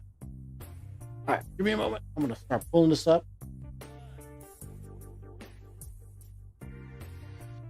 There's my Discord.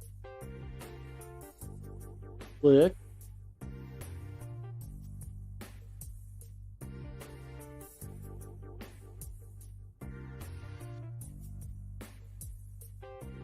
Loading up.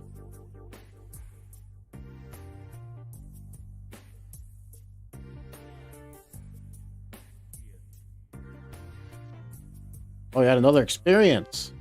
Oh.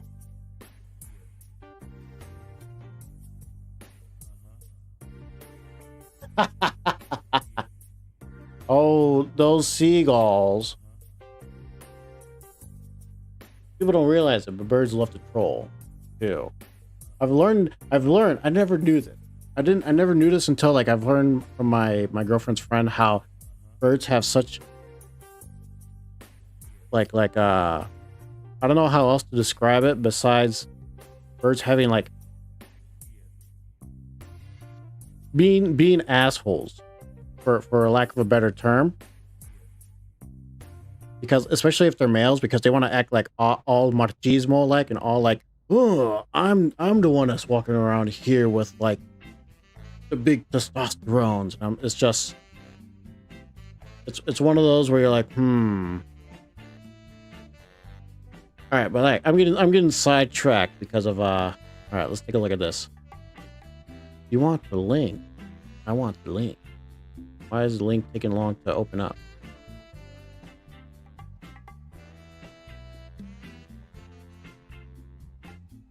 This is maybe because I'm streaming. It's a little. Here we go. All right, let me go ahead and gotta set this up. We're gonna set this up real quick. I'm gonna make we got the atmosphere is gonna be upmost for this. I gotta of course put on the right music. So bear with me. I know, even though this music that's playing right now sounds ancient and historic or prehistoric, I guess. It's not a spooky kind of a setting.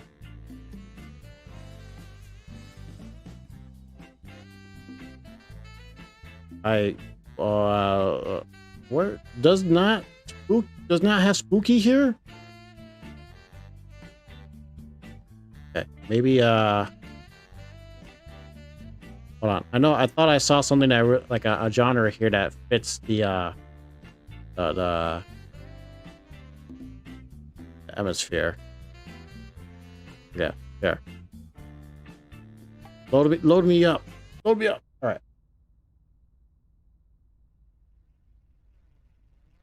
I hope you can hear it because for some reason it's just so quiet.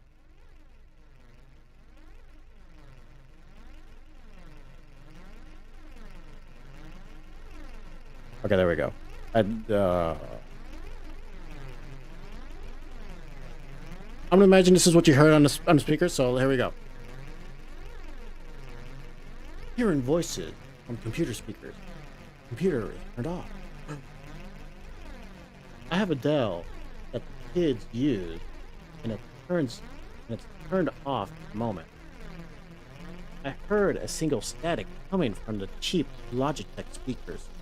As I went closer, I could make out words coming from the speakers. I put it to my ear, and I hear a guy with an accent, probably Nigerian. Oh, I'm gonna say it's English. Oh, I thought he was gonna say something like, "Oh, he's speaking this." Didn't say that. Speaking in English and preaching the words of God. I kid you not. Freaked me out. I assumed the speaker is picking up some radio frequency. But why this specific channel? Anyone else experience anything like this? It's in your head. Band. Oh, his name is Sand Eagle. I was like, what? Sand? But this comment was from Sphinx. My internet is out at home. I may need to stay at work late to see how this one turns out. Says crossed out Paladin, so I'm assuming deleted account. Lixer says, years ago I had a speakerphone that would pick up radio and broadcast it through the speaker. Weirded me out. I ended up taking it apart and flipping the speaker wire. Oh, that's I mean, phone speakers though. Oh, this is 2012. This could be like those old like flip phones. Yeah, I can see. I was thinking like it was one of those the current like iPhone, or like Android. FOE says the length of the wire can determine the frequency. I think it has to do something with half waves to the wire. More likely, you're not.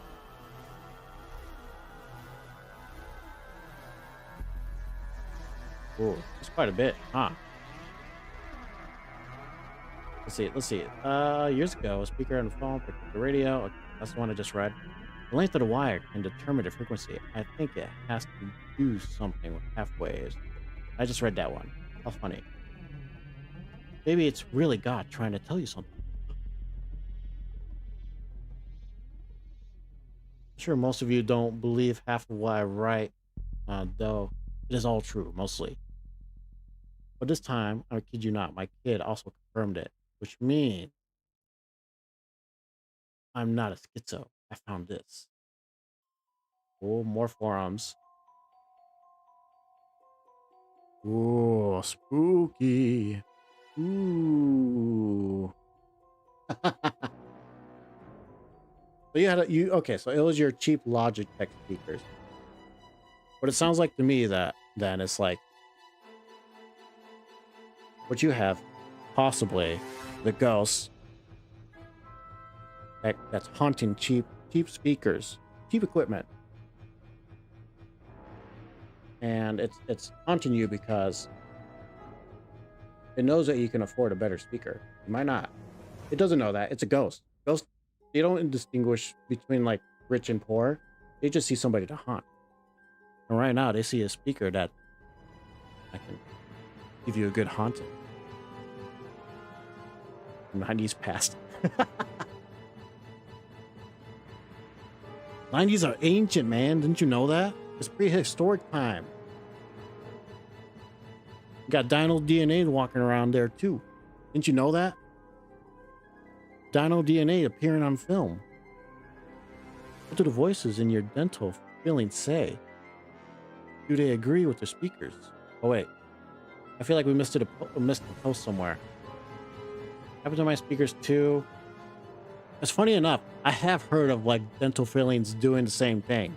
Like somebody just for some reason is able to pick up radio, like a radio signal from their fillings. Maybe it's a ghost talking to them through their teeth. Ooh. Instead of using their tongue, it's just using their dental tooth. Ooh.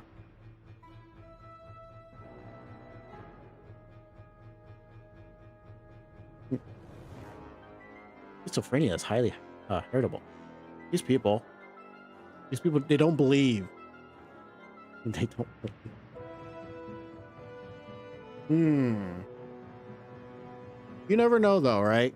Like I'm honestly a person of the that's big on the sciences. But that said, I would love if like out of nowhere ghosts start to invade us and just start appearing, and you know, because you can't prove what happens after death, right? Oh, I don't have the zoom in set up. Zoom in on my face when I. There we go. As close as you're gonna get. Anyways, though, let's get back to the game. I believe you now. And say bamboo. I believe, because I've heard, especially the tooth one with the filling, that if I forget who or what it was. I think it was some person had like dental work done, and for some reason they were able to hear chatter. I don't think it was like from a radio station, but I think somebody talking over a walkie-talkie, and it was freaking this person out because they're like, why am I hearing voices in my head? Because nobody else was hearing this besides them, and it was only in a particular building that they were working at. And it wasn't until like I think years later somebody else was able to prove that dental fillings are able to provide those sound vibrations into a person's head. It just depends on the strength of depends on something. I don't think it's the strength of it. Maybe it's just the wavelength or something else along those kind of devices that affects what material you have in your mouth. I could believe the same thing occurs with the speaker wire. That said, I believe you, and I'm still willing to drop all of those scientific facts to believe that you're just being haunted by the cheap Logitech ghost. Maybe the ghost was a clown too, because you bought such a cheap item. Say that, shooting for the music. Securing our control. That said, it is a nice kind of bit of change from the funky music, the presumed funky music. Let's change it up. I believe I remember. And correct me if I'm wrong, Barry boy. You like I remember you said you like rock. I don't remember if you said you like punk specifically or just rock, but I'm gonna say punk because I don't remember the band, but I remember one of the bands were punkish. Punk. Got that right, punk. Or did I get it wrong? Punk.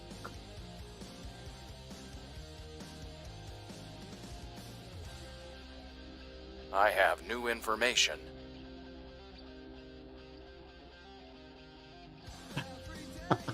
Oh no. I mean, I understand why they wouldn't let you take it home, but man, that's so cool. Did you I mean, since you were able to make it at school, right? You must be able to make it at home. You could definitely go off and do like a vigilante art part of your life right now. You could be like Spider-Man or I mean, maybe not Spider-Man unless you're bitten by a spider. Oh, you don't know nothing about punk? I guess it was just rock then. My bad. My mistake.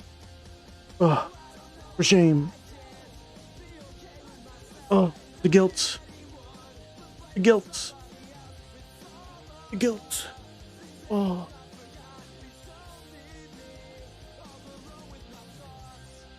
Trying to be more proactive at using this camera setup. I thought I had the zoom in stuff set up, but I guess I don't. I'll get that. That's in the works. A lot of the stuff is in the works. That's it. We got our nanotubes filament radiator. So that's one component done for our ship. One of many. Let's see. I could do alien language. Might push that along. I want skunkworks. I think skunkworks. I need to work on that now. I think I had the chance to start working on some of that. Too important. I'll get to alien language eventually. Sometime. Things are cooling off. I was thinking. I initially was thinking of doing that last session, like spoiling Russia to the ground. But then I thought, if I do that, would the AI try to proactively go back to Russia? Because I initially took this from the servants, right? Because they had Russia locked down. I just got lucky and was able to coup them out. Things are stabilizing. Oh my gosh! Oh, we got another alien coming into land. They didn't learn their lesson. Okay, this is a transfer vessel, right? They're not gonna blow up another. Oh, it's just surveillance. Okay, I'll take that.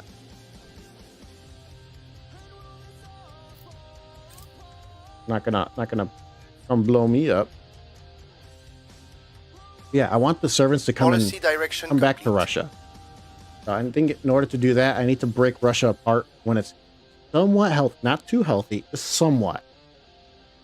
I gotta make it so I gotta still make Russia look pretty, so people. I mean, not pretty, but functional, so people can still use it, kind of. That's it. Keep disarming. Prepping for next mission.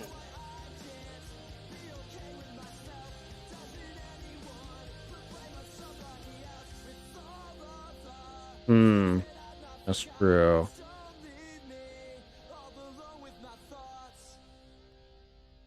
Yeah. So I think I am spoiling Russia like a little bit. As much as I hate it, I still have to spoil it because I am over my capacity. Yeah, no. I'm thinking I'm just gonna get rid of their nukes. Once I get rid of their nukes, they'll have their armies, and I don't care for that. They can keep their armies. They're bad armies. But yeah. Alright, so. No, Henry, what are you doing? What are you doing, Henry? Keep doing your thing with on my way to Russia. the capital. Acknowledged. And Speed, keep working on Henry. I'll ensure their loyalty. Okay. And then oh, she said that we have aliens somewhere. Oh, Brazil. Oh, the Americans are gonna come and destroy that alien anyways.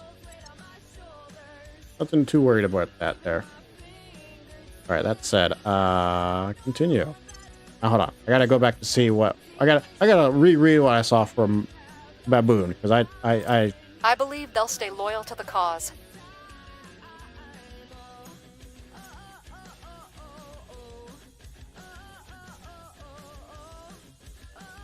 I mean,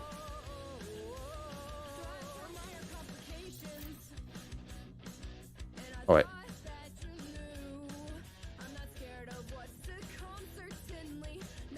If you don't mind, like, what country are you in per se? Insane Boyne.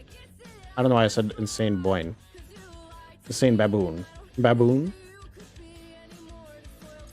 Because, like, it's not illegal here where I'm at. But then again, are you from the state?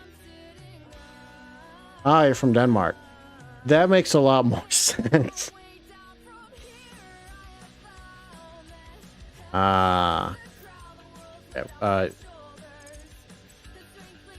You go kill aliens.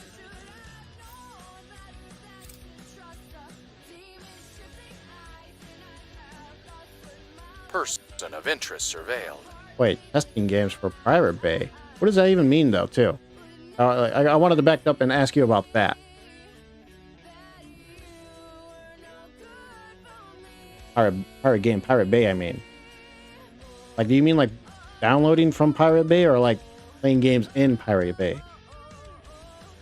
And besides, you say smoking weed's illegal in Denmark, but also, in Denmark, don't you have the access to those psychedelic mushrooms? Or is that just the Netherlands? I know it's like in that region, right? That there's legalized, like, psychedelic mushrooms.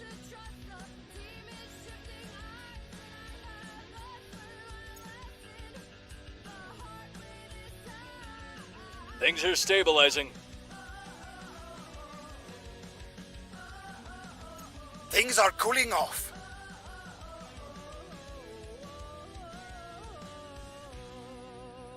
Blah blah blah blah blah blah. All right, my brain just went blam. Oh no! Aliens got away from the U.S. Army. Well, that won't do. Mission complete. All right, disarming warheads.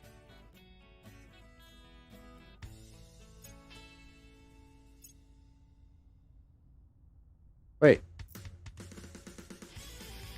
Why are the Exodus there?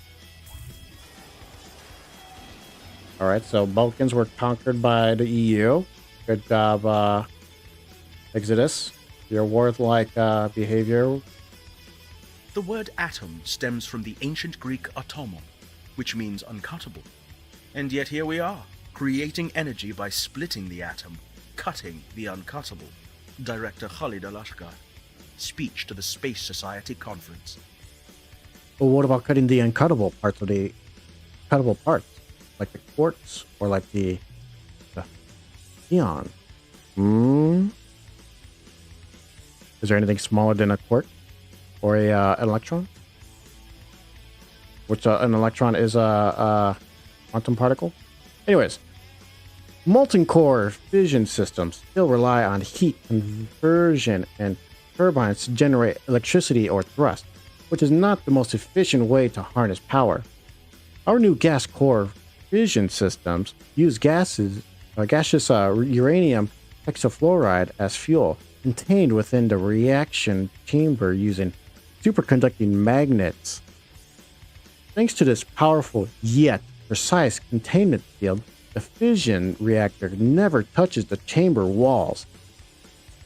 This enables us to place highly efficient solid-state energy collectors around the reaction and thus capture their energy. This collector transformed the electromagnetic radiation and charged particles from fission reactions directly into electricity. Oh, that's cool. Is that an actual thing? I mean, it's I know it's probably something in theory right now, but like that's pretty cool if that's something that's being researched into, which since it's in this game, I'm not surprised. I wouldn't be surprised if it is. Additionally, this reactor design uses gaseous hydrogen as both reactor coolant and propellant, igniting it within the reactor chamber and pushing it out through the drive cone. As with prior breakthrough, gas core fission enables more sustainable habitats far away from Earth, as well as more powerful spaceship drives. Even so, this is far from the end of the road for fission-based technology. Alright, we increased the global nuclear fission level by 1. Alright. Oh, let's see, that said, I never really figured out which direction I wanted to go through. Sides. Well, since I'm going to break up Russia, I might as well do the independent movement, right? No, let's see, not the independent movement. There's one after. Fall of Empires. Yeah, might as well. Might as well make a big old push for it.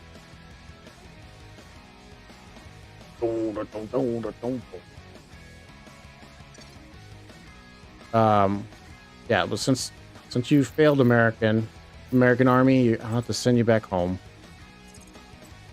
Sadly. I mean, we can keep you here to Liberty. Yeah, we'll worry about that later. We'll worry about that little alien thing later. They're not in America yet. They're just in South America, not in North America.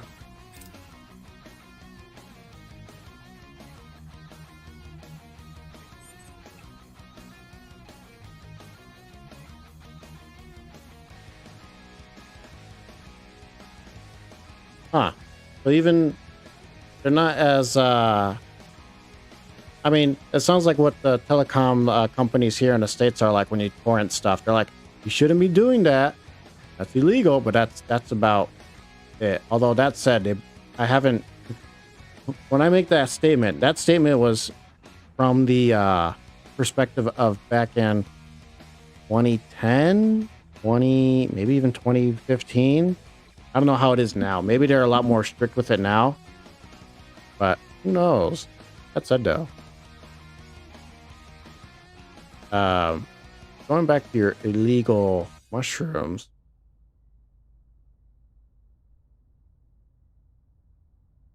Does that mean... Okay. So I'm probably thinking of just Netherlands then. Wait. That brings me to ask you too. I got a question about what's the difference between truffles and mushrooms? Because I thought they were the same thing. Are they not?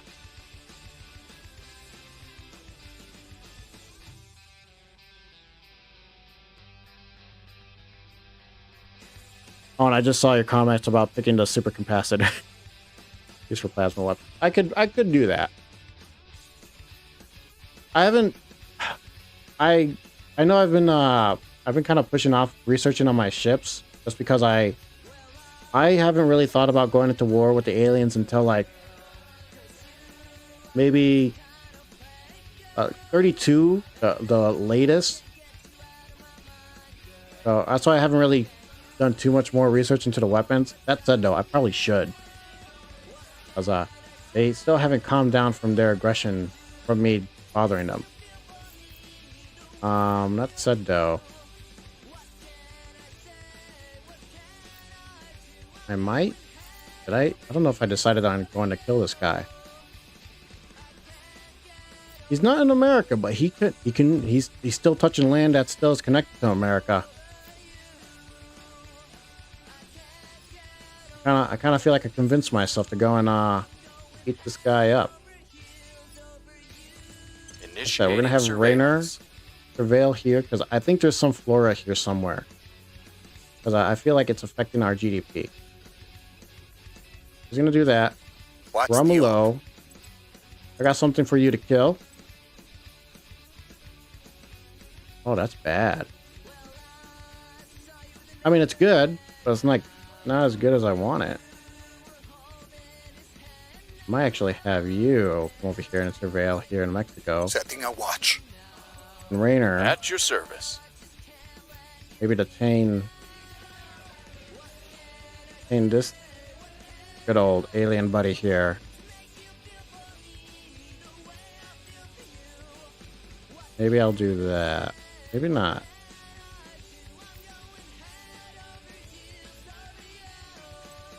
I don't know yet. Yeah, we'll just stay out. We'll live with the repercussions after. I think aliens are not gonna go crazy killing me until like after I hit like the big red dot here. So let's just do that. We'll bring them in. No. What do I? Let's continue.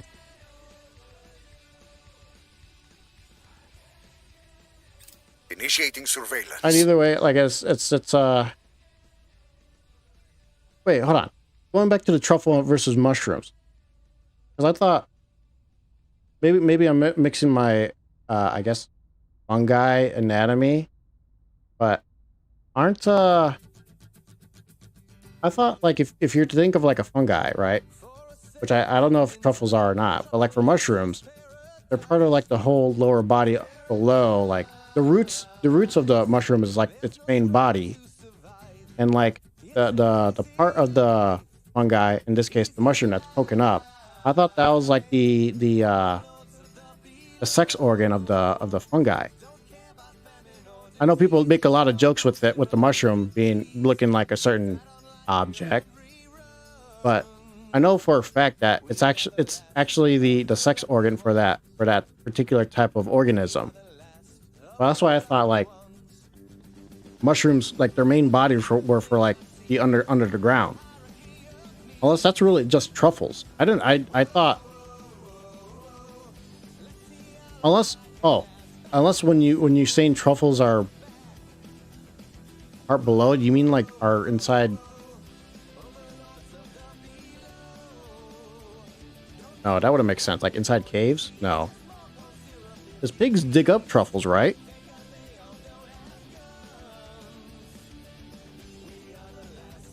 Did I have you both monitor here? No, just you. I think we had a breakthrough. Well, we don't see no fungi here.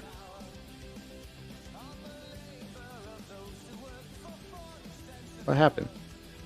Okay. Target lost. We couldn't get them. No! Raynor, oh, come on. You had one job. Oh, but you still... Wait, what? No, the alien's doing this job. Don't worry, Raynor. You can just do it again.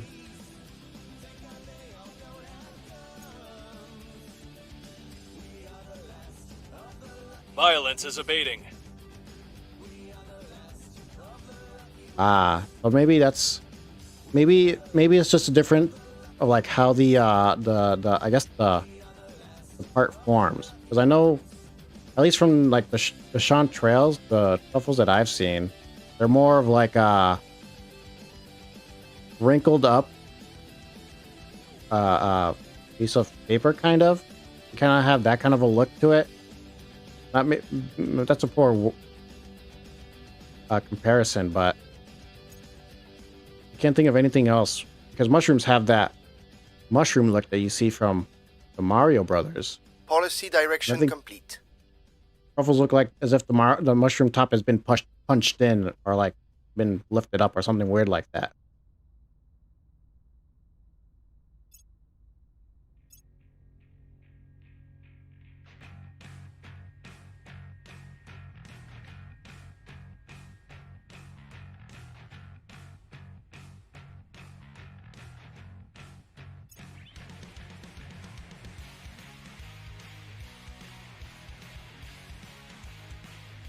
Oh, really? Okay, that makes more sense in a way, because it does the truffles do look like they have like that weird clumpy look.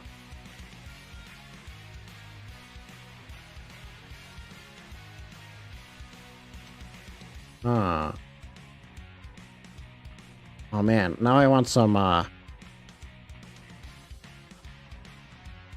it's weird. I have a craving for some mushroom now. Ready. Trying to say this as serious as I can, but it's like I have a craving for like mushroom on, maybe not on pizza, maybe like a steak with like sauteed mushrooms on it, or like on trail mushrooms. I don't know if you ever had like those kind of well, chanterelles before. Those are so good, so expensive, but luckily, like I came across when I was down camping with a buddy. We came across they had like a big old bag of chanterelles that they cooked up, and man, that was so good. They just cooked them up by themselves, and it's like, oh, they didn't even add anything to it. Then they're like, oh, they're already so good. Oh my god. Like putting that and like putting it into perspective that they are the sexual organ for those fungi, it makes it even weirder. But man, they were so good. Oh. Oh. Man. I'm getting hungry. That said, it's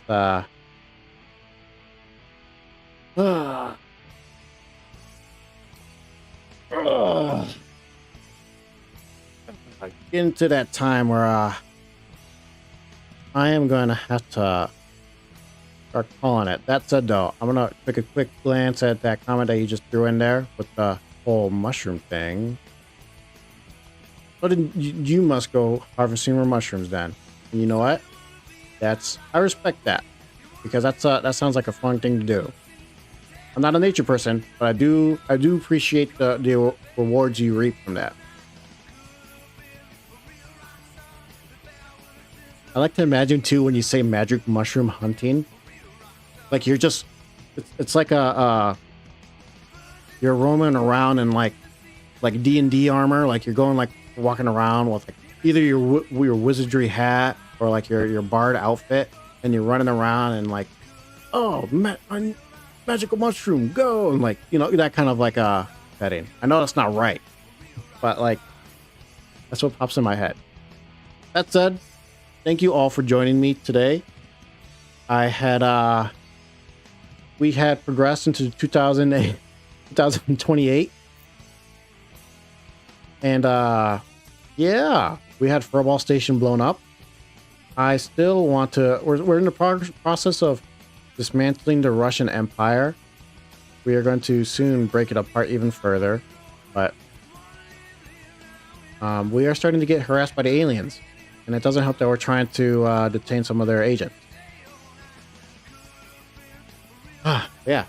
Thank you all for joining me. I will be live tomorrow. I believe tomorrow is Saturday. Maybe not for you, Insane Bamboo.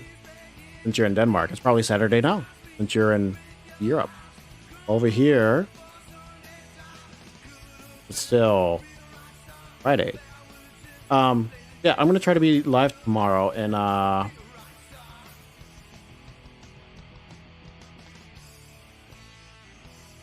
right, I'm trying to get the time zones correct, because when I say like 8 a.m., it's gonna be maybe around. Oh my gosh! He copied my whole fucking flow. Word for word, bar for bar. Thank you, Insane Baboon 79 for the follow. That was louder than I thought I said it, but that still was funny. I'm glad it was that one. Yeah, I'll be live tomorrow morning. I'll try to do around it. If I got the time zone correctly in my brain, 8 a.m. I'm Central Time too, and I'm thinking Eastern Time, because a lot of people use Eastern Time of the U.S. when doing streams. I'll try to do 8 a.m. Central Time. I'll just say that. I'll say that. Save my brain noggin right now. Oh, you're a night owl? Oh man. I hope your sleeping schedule isn't too bad. But anyways, thank you all for joining me. I'll see you tomorrow, hopefully. Have a good rest of your night, day, morning.